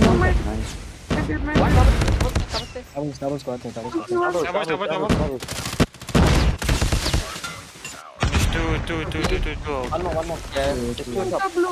Two top blue. Go in blue. One more. Double side. I'm pointed. Another one. Nice cut. Pick the ult. And we saw how that one turned out. I mean, Eclipse have taken this one away from Ascend. Even though Ascend did have a little bit of an idea of what they were trying to do, but they fall unfortunately to their falls and they lose out possession. Diddley again comes to find his feet around him as he does get swept off it. You would think it was very difficult for them to manage this entire region, but it has been so tough for them. And right now, Eclipse again looks like they're going to be losing out. Don't forget, this was the #1 team in Nigeria. The all-new Nigerian champions for the World Champs qualifiers. So put some respect on their name, Eclipse Gaming, whenever you see that email there. Send out, I don't think they care about that respect because they want to put those guys down and they want to go and claim that map. We've heard us send listening. Let's go and listen to what the Nigerian champions sound like in their comments. Be quiet.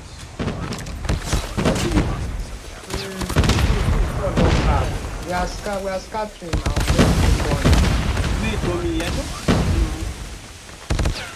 One deep. When is ticket? Two ticket. One machine ticket. One machine is ticket. One more white. Only one person white. Come Why? on. Hey, Jesus. So we taking people DM and Claude there. One more point. Close, Calf. Yeah. To be honest with you, first, I don't think I had a lot of info being given out. Like, you know, in terms of like call-outs and all that, it was more a little bit of panic there. They didn't seem that composed, but the scoreline there does tell you why. They don't have that lead locked in currently, but now they do. It's tied up, it's a back and forth, and then both teams clearly show that they are on par, but Xavi already on the 38 kill mark. Yeah, I mean, I was going to point that out. And on the other side, you still have Diddley as well, diddling the lobby, 35 on the count. And he adds a little bit more there. Muji goes down. Again, Ascend, they're doing everything right, but you're just doing it at the wrong time. You could tell from their comms that there's a little bit to be left delivered there. Xavi cooking with the Tempest, and he's packing them in one after the other. Diddley goes down as well, tries to go for the second switch, but unfortunately gets switched off instead. And a trade-off coming through. Dean trying to get an angle there, but unfortunately he was exposed to a shock, and that will be a wrap for him. He goes down. Muji's trying to make a sequence and find a way into the break, but no dice. Diddley immediately pops through, gets another drop, and now this is the opening they've been looking for. Ascend trying to get their way up, but again, Eclipse will find a way to stop them in their tracks. They definitely will, but look at that scoreline. The Nigerian champions haven't looked in still. 141, 119. Ascend still fighting, but now they've fallen apart. They've got to find a way back step by step. They do know that the emphasis is going to be all on them, but Eclipse came and look at them. We're going to have to go next step. We're going to get there first. Both teams are going to send everything they have back in. Dean finding a double there. Trade fighting puts him down. War mission off from Muji on the board, but it's only good for one. Xavi puts him down. It's a 1-for-1 trade there. The scoreline, Ascend getting to the hill, but Eclipse Gaming come floating through the front door. Muji sends them back to respawns. However, it's back and forth still. But Ascend don't look like they want to settle down yet. Doesn't look like they want to, but the results will speak for themselves. Eclipse starting to find their rhythm. Muji's trying to play off into the corners there, but he's actually going to get found out, trying to do a little bit of something different. Dad also getting caught out. Oh, that's a beautiful shot with a claw, and he's clawing away. Drops another. That's two bodies now caught for Dad. Eclipse are trying to shut down the sun, and they're doing an amazing job of turning off the lights for Ascend, and they will not find their way up the hill either way. And again, when they are trying to find momentum, Ascend will just cut them off at the knees, capitalizing on those silly mistakes.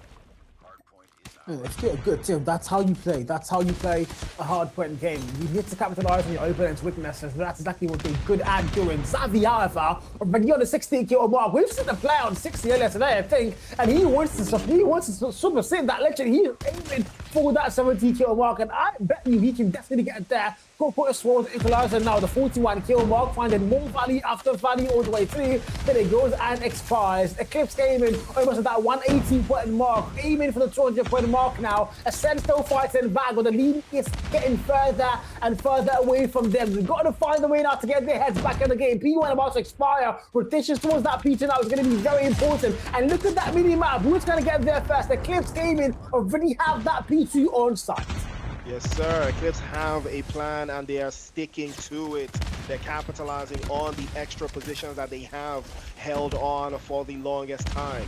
And now Xavi's on the front line. Liquid's trying to get an angle there to make sure that the guys from Eclipse don't have anything for it, but it's Crow, and he blows them away with the War Machine. And that is going to be another one getting caught out. He launches them over the top side, and he does make another one hit the deck.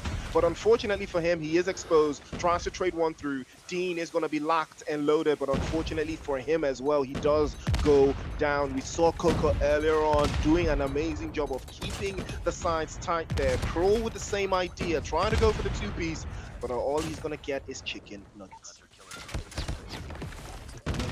Man, but 200 mark really crossed there, and if you're Ascend, I mean, that's not really the best spot to be in. If you're them, you're on the back for heavy now. Eclipse Gaming look like they have this map on lockdown, and they haven't locked in, and it might be the very first map out of 3 they can get to their side. But look at that time on the clock, though. Peter about to expire. We need to make our way towards the next deal. That's going to be very important. Rotations are a key part of hard points. But look at Xavi, though. This boy has 66 skills and he's not stopping. Priest is not stopping. He's absolutely not. 66 on the bounce, and it looks like he might be going for a 70 anytime soon. He adds another to the tally. Liquid sliding through, can't seem to find any shots through, but he does actually turn it around. He goes for a two-man, and he goes for the third as well, just dropping all the way through. Ascend are trying to find their way up back into this game. Eclipse is trying to play it through into the corner as well. Down with a claw, and he's clawing his way through. He drops another, drops the third, and that's 3 body scores. He goes for the fourth, but unfortunately Muji is going to stop him down as well. Diddles back and sends him back into the lobby. Respawn time for him as well. Eclipse is trying to make something happen. Coco scores. Again, Eclipse trying to turn off the lights here. And another sequence again for Dad. He's going to call them their daddies as one by one they will bow to him. 243 for Eclipse. And Ascend will be dropped all the way down to the gates of Hades. This might, yeah, they've lost it. They have lost it there. Eclipse Gaming dimmed the sun, indeed. The sun nowhere to be found. And Ascend look like it's going to be a descent for them on that first map. But again, it's 1 out of 3. The hardpoint might be lost to course, but you still have potentially 2 more maps to find the way back. But my God, Savvy, the freaking MVP for that map, no doubt. Also, guys, sub 2 points. A lot of you don't know this, but I'm going to tell you guys, whatever you see on the middle of the 5 players is the map MVP. Of course, production, that's a subtle hint a lot of you didn't know, but if you've been watching the streams and taking notes, that is it, guys. Production doesn't even know, guys. I'm the only one that knows. Type shit.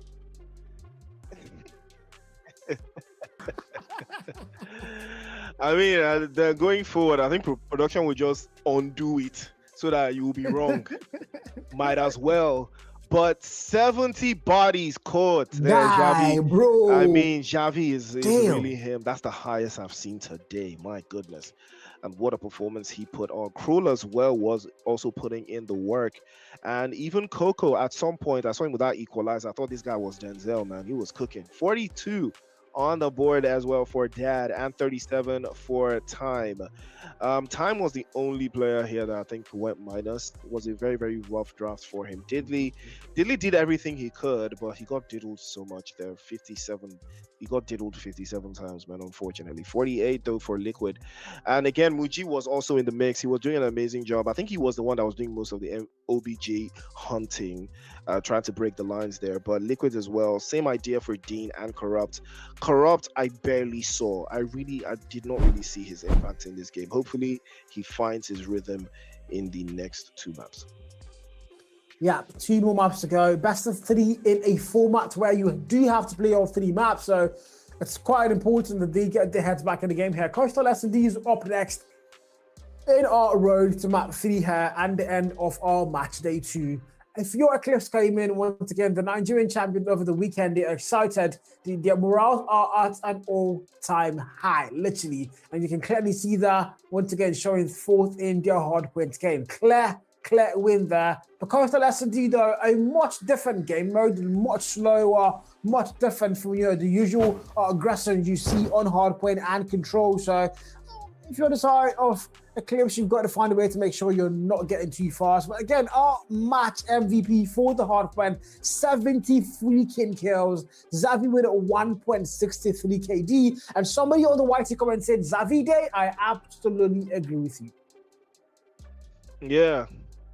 Eyes are going to be on him now going into these last 2 maps to see if he can replicate this performance that he has put on display. It's something that we do have on the front lines here. Solid performance from him though. 70 elims, 23 assists. Yeah, he's got it like that. Highest we've seen today, right?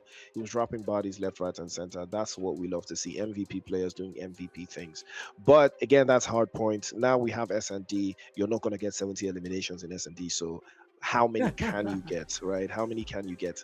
What kind of MVP can you be in S&D? So we're going to see for ourselves, right? We're going to lock in now match number 2 for these two sides. Remember, these are two teams that are struggling at the bottom of the table, and this is the opportunity for one to leap over the other.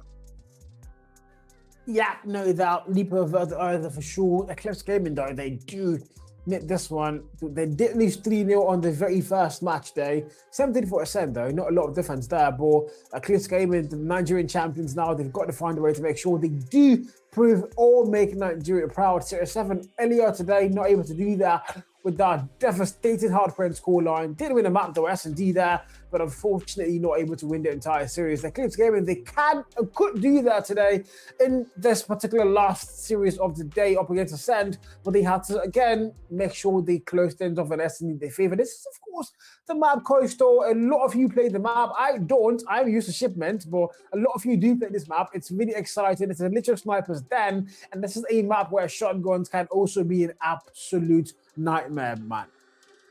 Absolute nightmare is right. It's a rough draft though, what we've seen so far, but this map has given us a lot of exciting moments, you know, especially in the PDX ASG game. That was very, very exciting in this sequence. But are we going to see more of the same? That's what we are looking out for. That is why we are part of the APS. This is action, action, and more action. But like we said, right, you guys saw my predictions, right? You guys see that I'm the only one that went against the meta. The fans, on the other hand, also are on my side. W fans. Nah, send that vote. Okay, mind games. Mind games. Production will expose you. They will expose you. They will expose you. Production ain't never lied. Production ain't never lied. When it comes to you, though, they ain't never lied. When it comes to me, so when he comes to you, then that's so wild. That is wild stuff, man. That is wild stuff. They ain't never lied. But ladies and gentlemen, map number 2 is on the horizon. We're about to head into the action, and now we are going to see if the guys from Eclipse Gaming have what it takes to do a back-to-back to wrap this up, or will they be the ones that will break the sequence of what we've seen so far? The team that wins hardpoint ends up winning the series. Are they going to be the first team to do the reverse, or will they actually finish the metronome? Well, let's keep our eyes on the seal. Yep, I see that FSS on that angle. It reminds me of the last game we just watched. That thing is a nightmare to go up against. Muji, though, opened things up well with the very first kill. And if you ascend, you did need to leave up to your name here. You need to ascend onto that win. Eclipse Gaming are not going to have numbers to work with, but they do have. Oh, actually, the man that did get put down is arguably the most vital player, the sniper of crew, who is an absolute nightmare to go up against for sure. We saw him on the weekend. He was a nightmare for Series 7, but can he be a nightmare here? So Zavi gets put down. Map MVP for hard wins, and it's down to a 5v3. Ascend are running through Eclipse Gaming as that the IGL is the last man standing now. Yes, sir. And you can already tell where this is heading. It's an unfortunate scenario for Eclipse, the way they kick this one off, but it's not the way you want to start things as well. He does get caught out there. And again, I think this is the first time I see a team completely obliterate the other team without losing a single player. That is not the best way you want to start things off, not even in the slightest. Eclipse, they need to wake up. This is not how you want to start things at all. It isn't. It never is. Never ever. But against Stabberman, Macro! Tundra picked up, by the way. That's a new one. I haven't seen Tundra in a while after the nerf, but apparently he thinks it's going to work in a map like this. And Coco overextending. Deep says not on my watch. But downtime with a shotgun with a change there. 1-for-1 trade. Put my teammate down and I'll put you down as well. That's the answer. The Grish taking one good kill. Karam gets put down there. So time goes big. It's now down to our last 3 on both sides. Numbers are equal, and this can still be anybody's round. Yeah, it could be anybody's game, but Muji's gonna equal the task again, drop another one, and now it is a 3-on-2. Ascend looking like they want to wrap this one up. Javi's in the corner there. Does he spot him? He doesn't know that he's there. And Liquid is immediately gonna capitalize on that one. That will be the second drop, and somehow, some way, the guys from Ascend are gonna double down 2-0. Alright, guys. Maybe my prediction was actually correct. I don't think production may do it. Yeah, it was 2-1. Okay. Yeah. In the meantime, though, it looks like Eclipse Gaming are gonna be off to a very rocky start. Smokes are gonna get thrown towards that mid map. If you know one thing about Kyle, I love my smokes, and I'm gonna be happy to see a lot of those things being thrown again. 5v5. Sorry, find nobody put down. Muji slides in. Thanks, Salcro. Muji is body shooting. I have confirmed it. Muji is indeed body shooting. Raise your alarms. 2-0. Wow. Muji, I was not familiar with your game. You got 5 eliminations to the count as well, not letting this one slide, not even in the slightest. And Team Eclipse are in a world of hurt right now. They're losing player after player. Coco, Javi, and Time looking to find their way back into this game. 2-0 right now for Team Eclipse. They need this win. They need this W. They cannot allow this game to slip away from their hands. A 3-0 is very, very unfortunate. It is not the way you want to kick things off, especially in this S&D battle. Oh my god, man. Muji body shots all over the place. I'm proud to see that. You guys know I love violence. I don't like to partake in violence, but I love to watch violence. Coco now the last man here, but there's not going to be enough time to... That's a free defease, man. They left the bomb side. Coco had to trace back to the bomb, but it was going to be a little bit too late there. 3-0 on the board, and Ascend are up to a flawless start. 4 players on the Eclipse Gaming roster.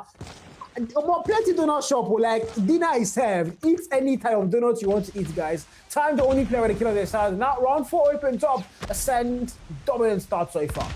Very, very dominant start from Ascend. I mean, 3-0 doesn't get any better than that. Potential for them to even get a 4th. And this might be them showing exactly what their strong suit is holding zones again. But we do understand that the guys from Ascend are dominating right now, and they're not letting this one slide. We do have a listening ready for you again. First shot into the sequence, but no dice. Let's put our ears to the ground and hear the calls. How many people did you do with the film? Yeah, like 2. Pinch, Yeah. smoke mid and pinch from that B. Smoke mid and pinch from the B. Smoke, pinch from that B. Nice. I got one more. Enter the B bar, enter the B bar. I got mid, I got the guy. Guys, the B now, the B. One more.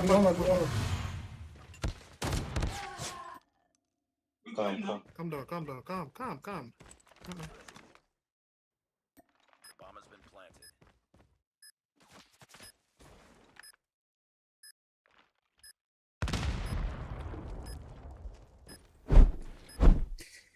Yep. All they needed was a listening to come back. So production, the script you are writing it where? I can see you guys there. But it might not actually play through. Production, I feel like, they being not that good at, writing script, I fear. Din might just go big. Okay, they didn't write it correctly, guys. 1v3. Didn't he know the last man standing? The pistol and the movement fails him there as he gets put down, and Eclipse came in, working hand in hand in real-time production to make sure they get around 4-1 on the board. And so now make our way to round 6. The 6th round, giving us a run for our money here, but it looks like the guys from Team Eclipse, hopefully they will find their rhythm. It's been a very, very rough game for them, especially in this S&D. Boy, Jesus. What is he doing? What is he doing? But that is disrespectful. He's disrespected Eclipse Gaming in every way possible. He took the hard play and lost very sportsmanship, guys. Come on, man. Sportsmanship, guys. Come on. Nah, man. I like violence. Guys, don't listen to Priest, man. Violate them, please. This is why Carl is bad at the game. This is exactly why he's bad at the game. That's wild. That is wild. But yeah, let's put our ears down. Let's get that listen in. I want to hear how that went down. On. Push A, everyone push A. The whole team. The A bar. Flash team, Liquid, flash team. One more, one on the bomb. One on the bomb. On the bomb. On the event Kabi now, event Kabi. One bar, one Kabi. There's bar. Oh man. Lucky. Unlucky. Let's just win this defense. Wow. Wow. I mean, you could tell, right? You could tell what the energy was like after listening to that. You could already tell. But right now, Ascend, though, it looks like this one is not as easy as it started off to be. But it looks like Team Eclipse are starting to find their rhythm. And Dean, now with Xavi, with similar ideas and similar ideals, it's all about who gets the first shot to ring off into the corner there. But again, putting this one through, first couple of shots there to ram that one around the corners there. And he tries to wrap that one again. And a couple more shots and a couple more drops. Oh, Muji, come on. You gotta take it easy. This man is on a killing spree here. He's on fire. Somebody called the fire department, Brisky. What the hell? 5 and 2 on the board, though. Coco and Dad, the last 2 players now for their side. They've got to make something work. Dad, close in. 2 players downstairs. Instantly, headshot puts them down first. 3 versus 2 now. They haven't planted the bomb yet. Coco able to get 1 more kill, adding into the tally. Now it's down to equal numbers on both sides. The bomb is going to get planted very fast on the A side. So if you're a Sen now, you've got to get a recycle back in towards that bomb side. They do know that Liquid's on 10, Dean on 4. Can they retake the side? Oh, talk about bombs away there. And Liquid is trying to close this down. And does he make it happen? It might be. He's dangerously close. He tries to pop through, and he does. Ascend, add the 6th. Pros don't fake. Pros don't what? Pros don't fake. He went on the chance. He had the call out. Dad was on the other side of the map there. Okay, you know what? I've got no time to defuse. And of course, Dad didn't even know the map was already there. But anyways, though, 6 and 2 on the board. We're now all the way down to around 9. Xavi might go big. Xavi might go big. And he just times this one final valley. All players all down to Din. That was fast. That wasn't Din fast. Wow. Talk about game changer. My goodness. Cruel has 6 on the board, 7 for Time. 6 as well for Coco. I mean, these guys are not letting this one go, man. They are going to the ends of the earth to see this through. Eclipse Gaming probably have an idea of how they have to play now to deal with Ascend on the back foot. And again, they have been very, very proactive in these last phases of play. Even from Muji's point of view, they've tried the exact same thing, but it hasn't worked the way they've wanted. Hopefully, they will find that turnaround that they've been looking for. But Xavi's trying to pop through again. He immediately gets a drop on Liquids, turns him straight into water, and that will be the end of the road for him. 6-3, still the score. Ascend are trying to find their rhythm here, but Eclipse, this might be where they turn the game around. 4 versus 1. UG knows he's completely surrounded, by the way. It's all down to him now, but the PKM can't do the job. Finds the very first kill, going for a double. Still a very bad 4. He knows that if you're Ascend, if you're Muji, you have to put that bomb down. You do have a minute to work with, but you're not in a good score. The bomb is not picked up. They know exactly where you are, and anything you do, whatever you do, has to be absolutely perfect if it's going to work out. Time is going out really fast, though, so he's eventually Omoji or Babu Killer, bro. 6 and 4 type shit. 6-4. 6-7. Doesn't look like Eclipse is going to back down from a fight here, not even in the slightest. They will take this one all the way to the end, and Ascend will have to fight tooth and nail to make sure that they do not let this lead slip away. Cruel immediately gets the first drop. Dean goes down, and this is the opening that they've been looking for. They may have just found it again. Another drop with the sniper there, missed the shot by a couple of inches, tries again, and you would think he's a potato, though. He's missing shot after shot. Oh my god. 4 versus 5, however. Definitely on the 4 kill mark. Muji on 14. Still looking for this wall bang. Xavi's here. Just checking the corner step by step. He might get the kill, but it's all down to who sees who first. It's all down to pixels. And now Liquids for the chase. Something gets put down. Clean kill that was. But now we're down to a 4v4. Numbers are on par. Anybody's round it could be. Ascend have the task of putting that plant down for their side. And if you're Eclipse Gaming, all you have to do now is have a perfect defense. But can they make it work? We're about to find out. 57 seconds on the clock. That is a ridiculous amount of time. Eclipse with an idea and a half there, and they might want to try something different. But right now, time will wait for No Man as he drops another, tries to play a little bit forward. They have the numbers. They can press forward. Liquid tries to pop through. He gets the angle into the corner there. He's not spotted, but he will meet his end at the other end of the barrel of a sniper as he gets dropped away. And now Eclipse have everything working for them, but I spoke too soon. Muji's always going to be there at the scene of the crime. He drops Cruel again. For the second time these two guys have faced each other, Muji has come out on top. He looks like unfortunate scenes for him, though. Eclipse will take that one straight to the head. That tries to take it off, but unfortunately Corrupt will shut it down. Goes against the action, and Eclipse again will turn off the lights. Ascend will not see their way up. My God, 6-5, man. This was 6-2, now it's 6-5. 3 back-to-back rounds claimed by Eclipse Gaming. The Nigerian champions. Rub that in, Someone fans. 6-5. 11 kill back now for Liquid. Strophy gets put down. Xavi's waiting there. If they go in, I think he might get lucky. He might just go big. He sees all the players. Xavi, he's allowed to cry. Xavi finds a double there. But Muji finally puts him down. But the damage is dealt. It's down to a 2 versus 3 here. And Eclipse came in. You have numbers to work with. Talk about MVP performance there. Xavi controlling and pulling the strings.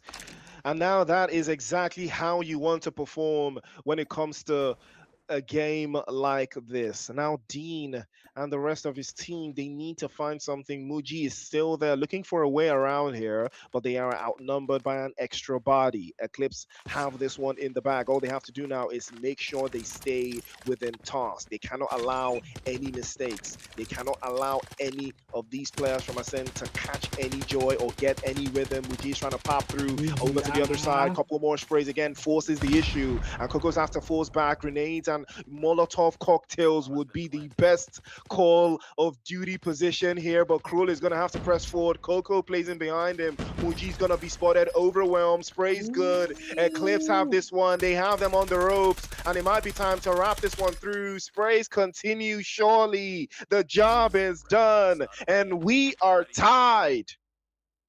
6-8 piece. KFC would be proud. I miss you, Kijo. Round 13 loading it now. My God, if you're Eclipse Gaming and you are off the start of something new, 4 back-to-back rounds, Ascend, all that body shooting Muji, all that body shooting just to potentially maybe lose the map. And that can't be a good thing. Crew opens themselves, finds a very fast kill, but the trade finds them down as well. And Ascend are going to have numbers once again. 5v3, actually 4v3. Make that fucking now. Back and forth. 3v2. Make that down to a 1v2. And it's all down to Din now on the 7 kill mark to make sure this lead stays in their favor. Or we are about to let Eclipse Gaming get that lead with 5 back-to-back rounds. That's going to be a nasty shift here. Dean, can he become the Dean? Can he turn this around, though, for Ascend? It is looking very, very difficult for him. Coco's trying to pop through. If he walks right through that door, he will be spotted. And again, tries to trade it off. But Coco was absolutely ready. It is 6-7.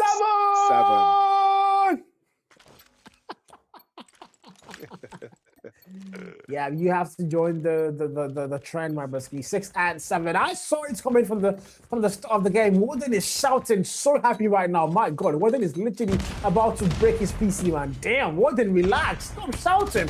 We got 6 and 7 on the board, guys. Oh my God, a very fast one. Coco goes big, finds a double there. Trend fighter and puts them down. Now we are fast off to a 2 versus 3. Eclipse Gaming do have numbers to work with. They can make it work. That is there. She's a player in blue and puts them down. They are surrounded and they are going to get absolutely annihilated. 6-8 on the board. Eclipse Gaming 6 back-to-back rounds and an absolute remontada on the S&D coastal.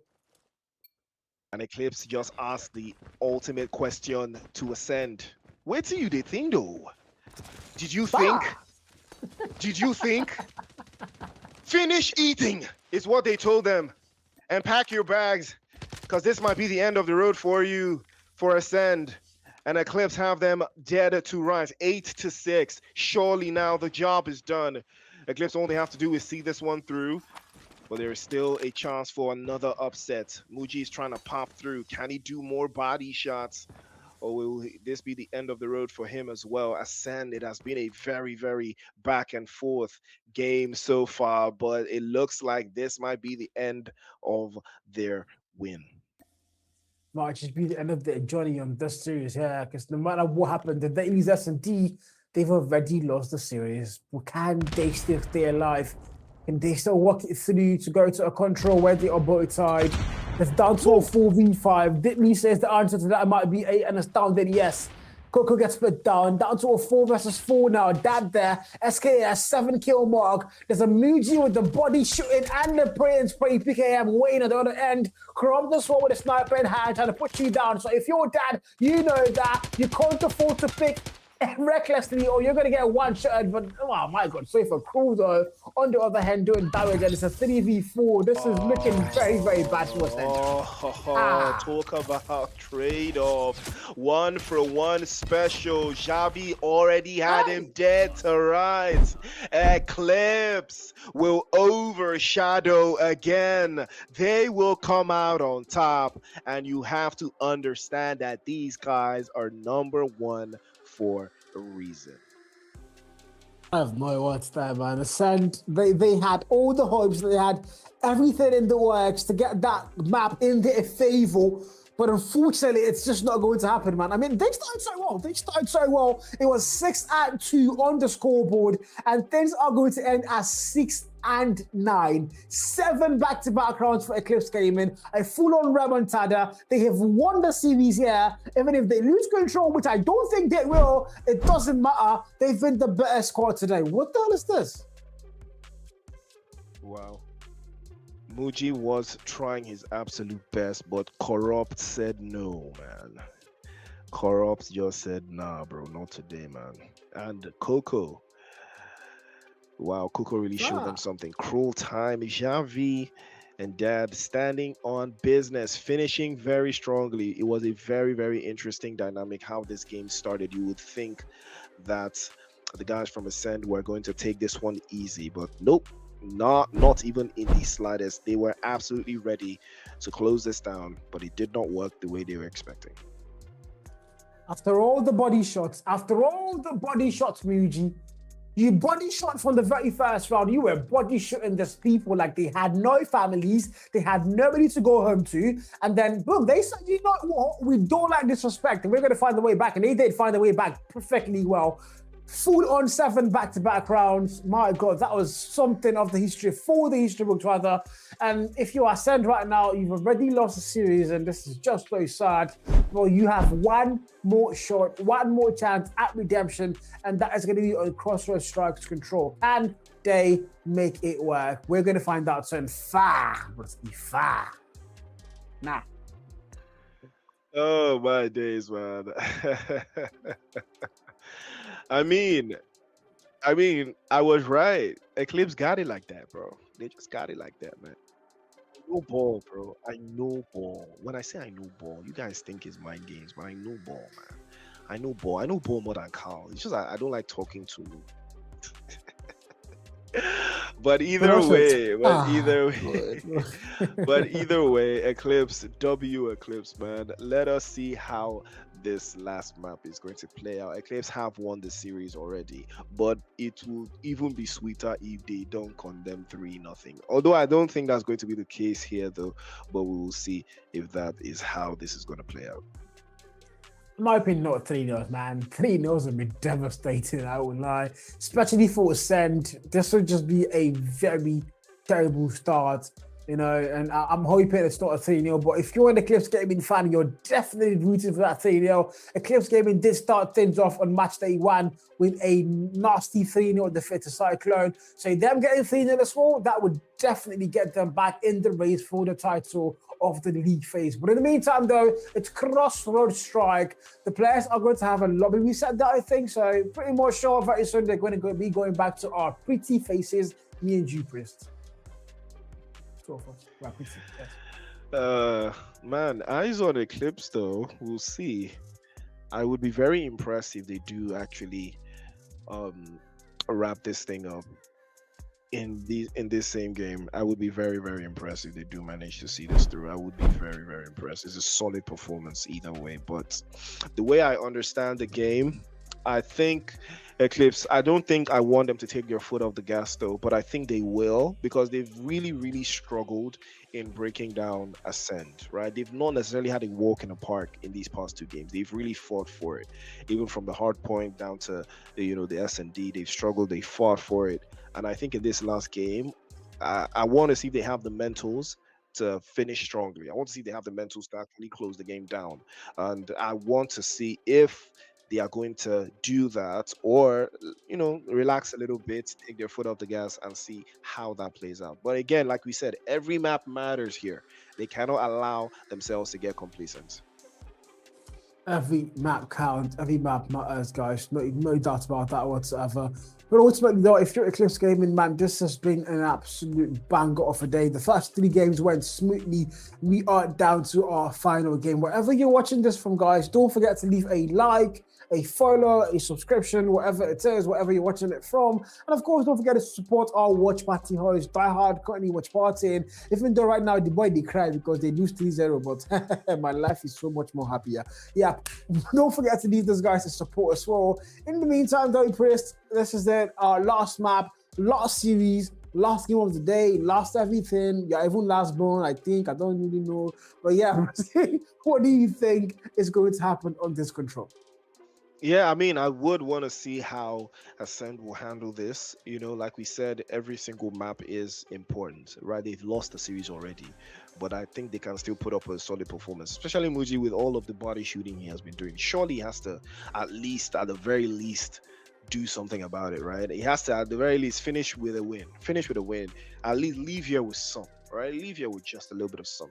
Don't let the game get away from you either way. But nonetheless, it has still been a fantastic performance from both teams. But now, with this performance, I think that will leave Ascend sitting at the bottom of the leaderboards, and I think that is going to affect them mentally going into the next stage, right? Going into the next competition, the next phase of play. So I think if they finish with a win here, I think that will kind of mentally boost them going into their next match. So hopefully they will find something out of this game. But if I'm Eclipse, I'm killing their joy in the last game just to prove a point. Yeah, definitely, man. No doubt there. Again, so I bet it was done to them last week by Cyclone. So who's to say they don't have to do it to somebody else? They have to do it to somebody else if they get the chance to do it. And so far, they've been nothing short of almost perfect. Yeah, they've been so clean, so clean cut, so surgical with the whole thing. Can they now end things on a perfect note? A 3-0 clean sweep would be worthy and befitting of the champions of Nigeria. Once again, if you're a CR7 fan, rub that in, Brisky. But yeah, in the meantime, though, because that's CR7 team. If you check my TikTok and YouTube right now, my name is ECL Cow. I lost a bet. I was so sure CR7 were going to be champions of NG, and then boom, ECL won the whole thing. So now I'm ECL Cow, bro, for the next 1 month. It's so painful, but it is what it is. So as an ECL fan, please, ECL guys, win it for me, guys. Yeah. I'm not sure what that means, because I'm pretty sure your prediction was against ECL. So again, I'm trying to understand what your reasoning is here, but we will see. We will see if that's going to be the case. But ladies and gentlemen, you are welcome back to the APS, and we are locked in. It is Eclipse Gaming against Ascend, and the final sequence of games here.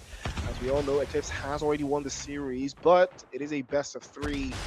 We're about to see if Ascend can actually close this one down. Kroll immediately pops through and does get the drop on them. Good start. Good, very, very good start right here from Ascend, but can they keep this up? They keep it up, I do hope so. I hope they can. So it's UV19 now. Eclipse Gaming are going to start things off in the back foot in terms of lives. But ultimately, though, they are on the attack, so they do need to get flat captures. We're not less than the 1 minute mark on that clock, and they're yet to get any tick of progress on either flag. A little bit of foot sprints on the B flag, but that's quickly going to get wiped out by Ascend there. If you're Eclipse Gaming, that can't be good. 42 more on the clock, 17 v13. You're losing lives, you're not capturing flags, and ultimately that's going to come back to bite you guys. Yeah, I mean, you're right. Every single he doesn't stop doing that. what is his problem? I mean, I try to understand it, but you're losing still. At the very least, you know, I mean, I know those memes are getting cooked right now. Those memes are gonna go absolutely stupid by the next time these two teams just run into each other along those lines or something along. You know, that's just what I'm thinking. But right now, Team Eclipse are on the back foot. Doesn't look like they're gonna kill this one down. But I gotta respect. Man, I mean, like, come on, man. Look at he keeps on going. Come on. Look at this guy, man. But I mean, they will take the game. They will take the game. So fair play to them. And I'm not surprised because, as I was saying, I think they are gonna go all out in this game and just try to prove a point against Eclipse. I'm so confused. What is Muji's thought process right now? You've lost 2 back-to-back maps. No matter what happens on control, you've already lost the entire series. But this guy is wasting a whole mag. Actually, make that 3 reloads on body shots. What the hell? What's he pressed? I mean, I want to know as well what they were thinking because I think we have a listening in ready. So let's dial into that one. I want to know what the comms were saying. One bottom, bro. He's mud one. No. Go on the rock. On A, I didn't get A. Came through mid lane. Yeah, someone team. One mid lane. One A long. I'm A long. In garage, early. You got him? Nice. Yeah. What do you mean? There's 2-3 in this one. Yo, there's people I'm is not up, trash, bro. You know who I am, bruh. Yo, there's Those are people fans, man. is trash, bro. Who server no party for those, bruh? No server, no party, bro. We're not even on our server. No server, no party. Yeah. Indeed, bro. I hope they got that in our comms. Oh, shoot that guy, bro. Shoot him, bro. Where is He he, didn't bro? run away. Cap. Yeah, contain on me. Cap, don't kill him. Never mind, bro. You do you. Oh, yo, don't worry about that. Job done. The job is done. You heard it here first. And we heard that one, how they were locked in. I mean, the performance, not so much of a surprise for me, though, because even like I said earlier on, Eclipse, they didn't necessarily walk through the guys from Ascend in the past 2 maps. So I was expecting this type of performance from Ascend at some point, knowing that the chips were down. But Kyle, it's still part of the same thing that we were talking about, right? Where was Ascend when it really mattered? Because you've lost the entire thing. One map is good enough. It's a whole point, yes. Every point matters to the APS. I do agree with that. But at the same time, you're talking about a map that on paper, a lot of people, Muji Alpha, come, wait. In the rugby, look at this guy, bro. I'm so confused, Chris. What am I watching? Man, questionable characters everywhere you look, man. Questionable characters everywhere you turn your head. You know, I mean, everywhere you turn your head, questionable characters. But we do have an Annihilator in the mix, though. Again, trying to make something happen here. But Corrupt finally finding his footing. The shots flying through. Fair play to him. Again, it has been a lockdown coming through. But we do have something special locked in as well. And I mean, Kyle, it's been a very, very interesting game so far. Yeah, it has been, I won't lie, but 15v1, crew also falls to that war machine, and the body shots finally pay off, but ultimately, I don't think, it's actually worth it. Muji, this guy has emptied all his entire mag 3-4 times on the floor. This guy literally had more body shots than kills. He had more bullets used on body shots than getting kills. That should be a literal stat. That should be a literal freaking stat. But of course, Ascend win that map, but Eclipse Gaming win their entire series. Clean work, clean stuff. It says what it says. 2-1 on the series. Eclipse Gaming are not going to walk out of this one unscathed. Yes, sir. I mean, solid performance either way from Ascend, but I'm pretty sure, like I said, Eclipse were not going to go all out in this last game. There was no need to. I think it was just more of a mentality thing for them. They get the win. They get the job done. They wrap it up. And my prediction is spot on because I know exactly how these things play out. So what does that mean for the leaderboard, though? let us take a look and see for ourselves what does this mean for the standings. Yeah, what really concern me right now, ba, is that while we are doing all this casting and shouting here, and me and you have not eaten, ba, Jerry is eating jollof rice. Like, he legit sent me jollof rice on my DM just to tell me that he's eating food, guys. Like, bro, what kind of production manager is that, bro? Wow, Jared, that's some nasty stuff, man. That's some nasty work, man. Nasty work. Not lie. But 6 points on the board for Paradox, though. 6 as well for Cyclone. Again, 2 of the big dogs standing on business. ASG, 3 points. Not a bad start. Sierra 7 with 3 as well. Wait, why does ASG sit in third place? Then? Is it because ASG beat Sierra 7? Yeah. Wait. Today, should we have ASG and Sierra 7 play, guys? I don't think so. They have not played, Bruski. I'm pretty sure it's just about like who played first. I think it should be about who played first and all that. I'm not really, I'm not exactly sure. I think you're tied on all fronts. But either way, Eclipse in 5th place with 2 points. 2 points as well for the Monarchs HMT. Again, we saw that one from Ascend. Unfortunately, 1 point on the board for them. They stand tall and they stand fast. But what a ride it has been, Cal. What a ride it has been. And this has been an exhausting day of casting. If I'm not mistaken, I'm in China, by the way, but I know if you're in Nigeria, the time is currently 11:43 p.m. West African time. In China, I can't tell you guys. I don't want you guys to know where I am in China. So yeah, but my God, this has been an amazing day. 4 hours, actually it's 5 hours of casting today. Amazing games though, worth what was our time, no doubt. But this is where we close things off for today, man. Ascend, not able to get the series win. Only somehow Priest actually got his first prediction correct in his life. Wow. Actually, I was 3 for 3. All my predictions were right. W's in the chat, guys. But it was. I want to give a big shout out to Cal for putting me on. I've been meaning to do this for a while. But yeah, I've been playing Call of Duty Mobile actually for a bit, for the most part. I've actually been playing the game. I'm actually in Legendary now. I'm a big dog. I ain't playing around. Like, I've been playing this game, I ain't even too about it. So it is what it is, but I've been enjoying playing Call of Duty Mobile for the most part. But thank you guys. Thank you guys for having me. I hope you guys had fun. I hope you guys enjoyed my commentary. Hopefully we'll do this again. W production to these 2 guys in my ear. They've been going absolutely crazy, but I've enjoyed listening to them for the most part. They've kept this fun. So thank you guys so much for having me on. See you at the next one.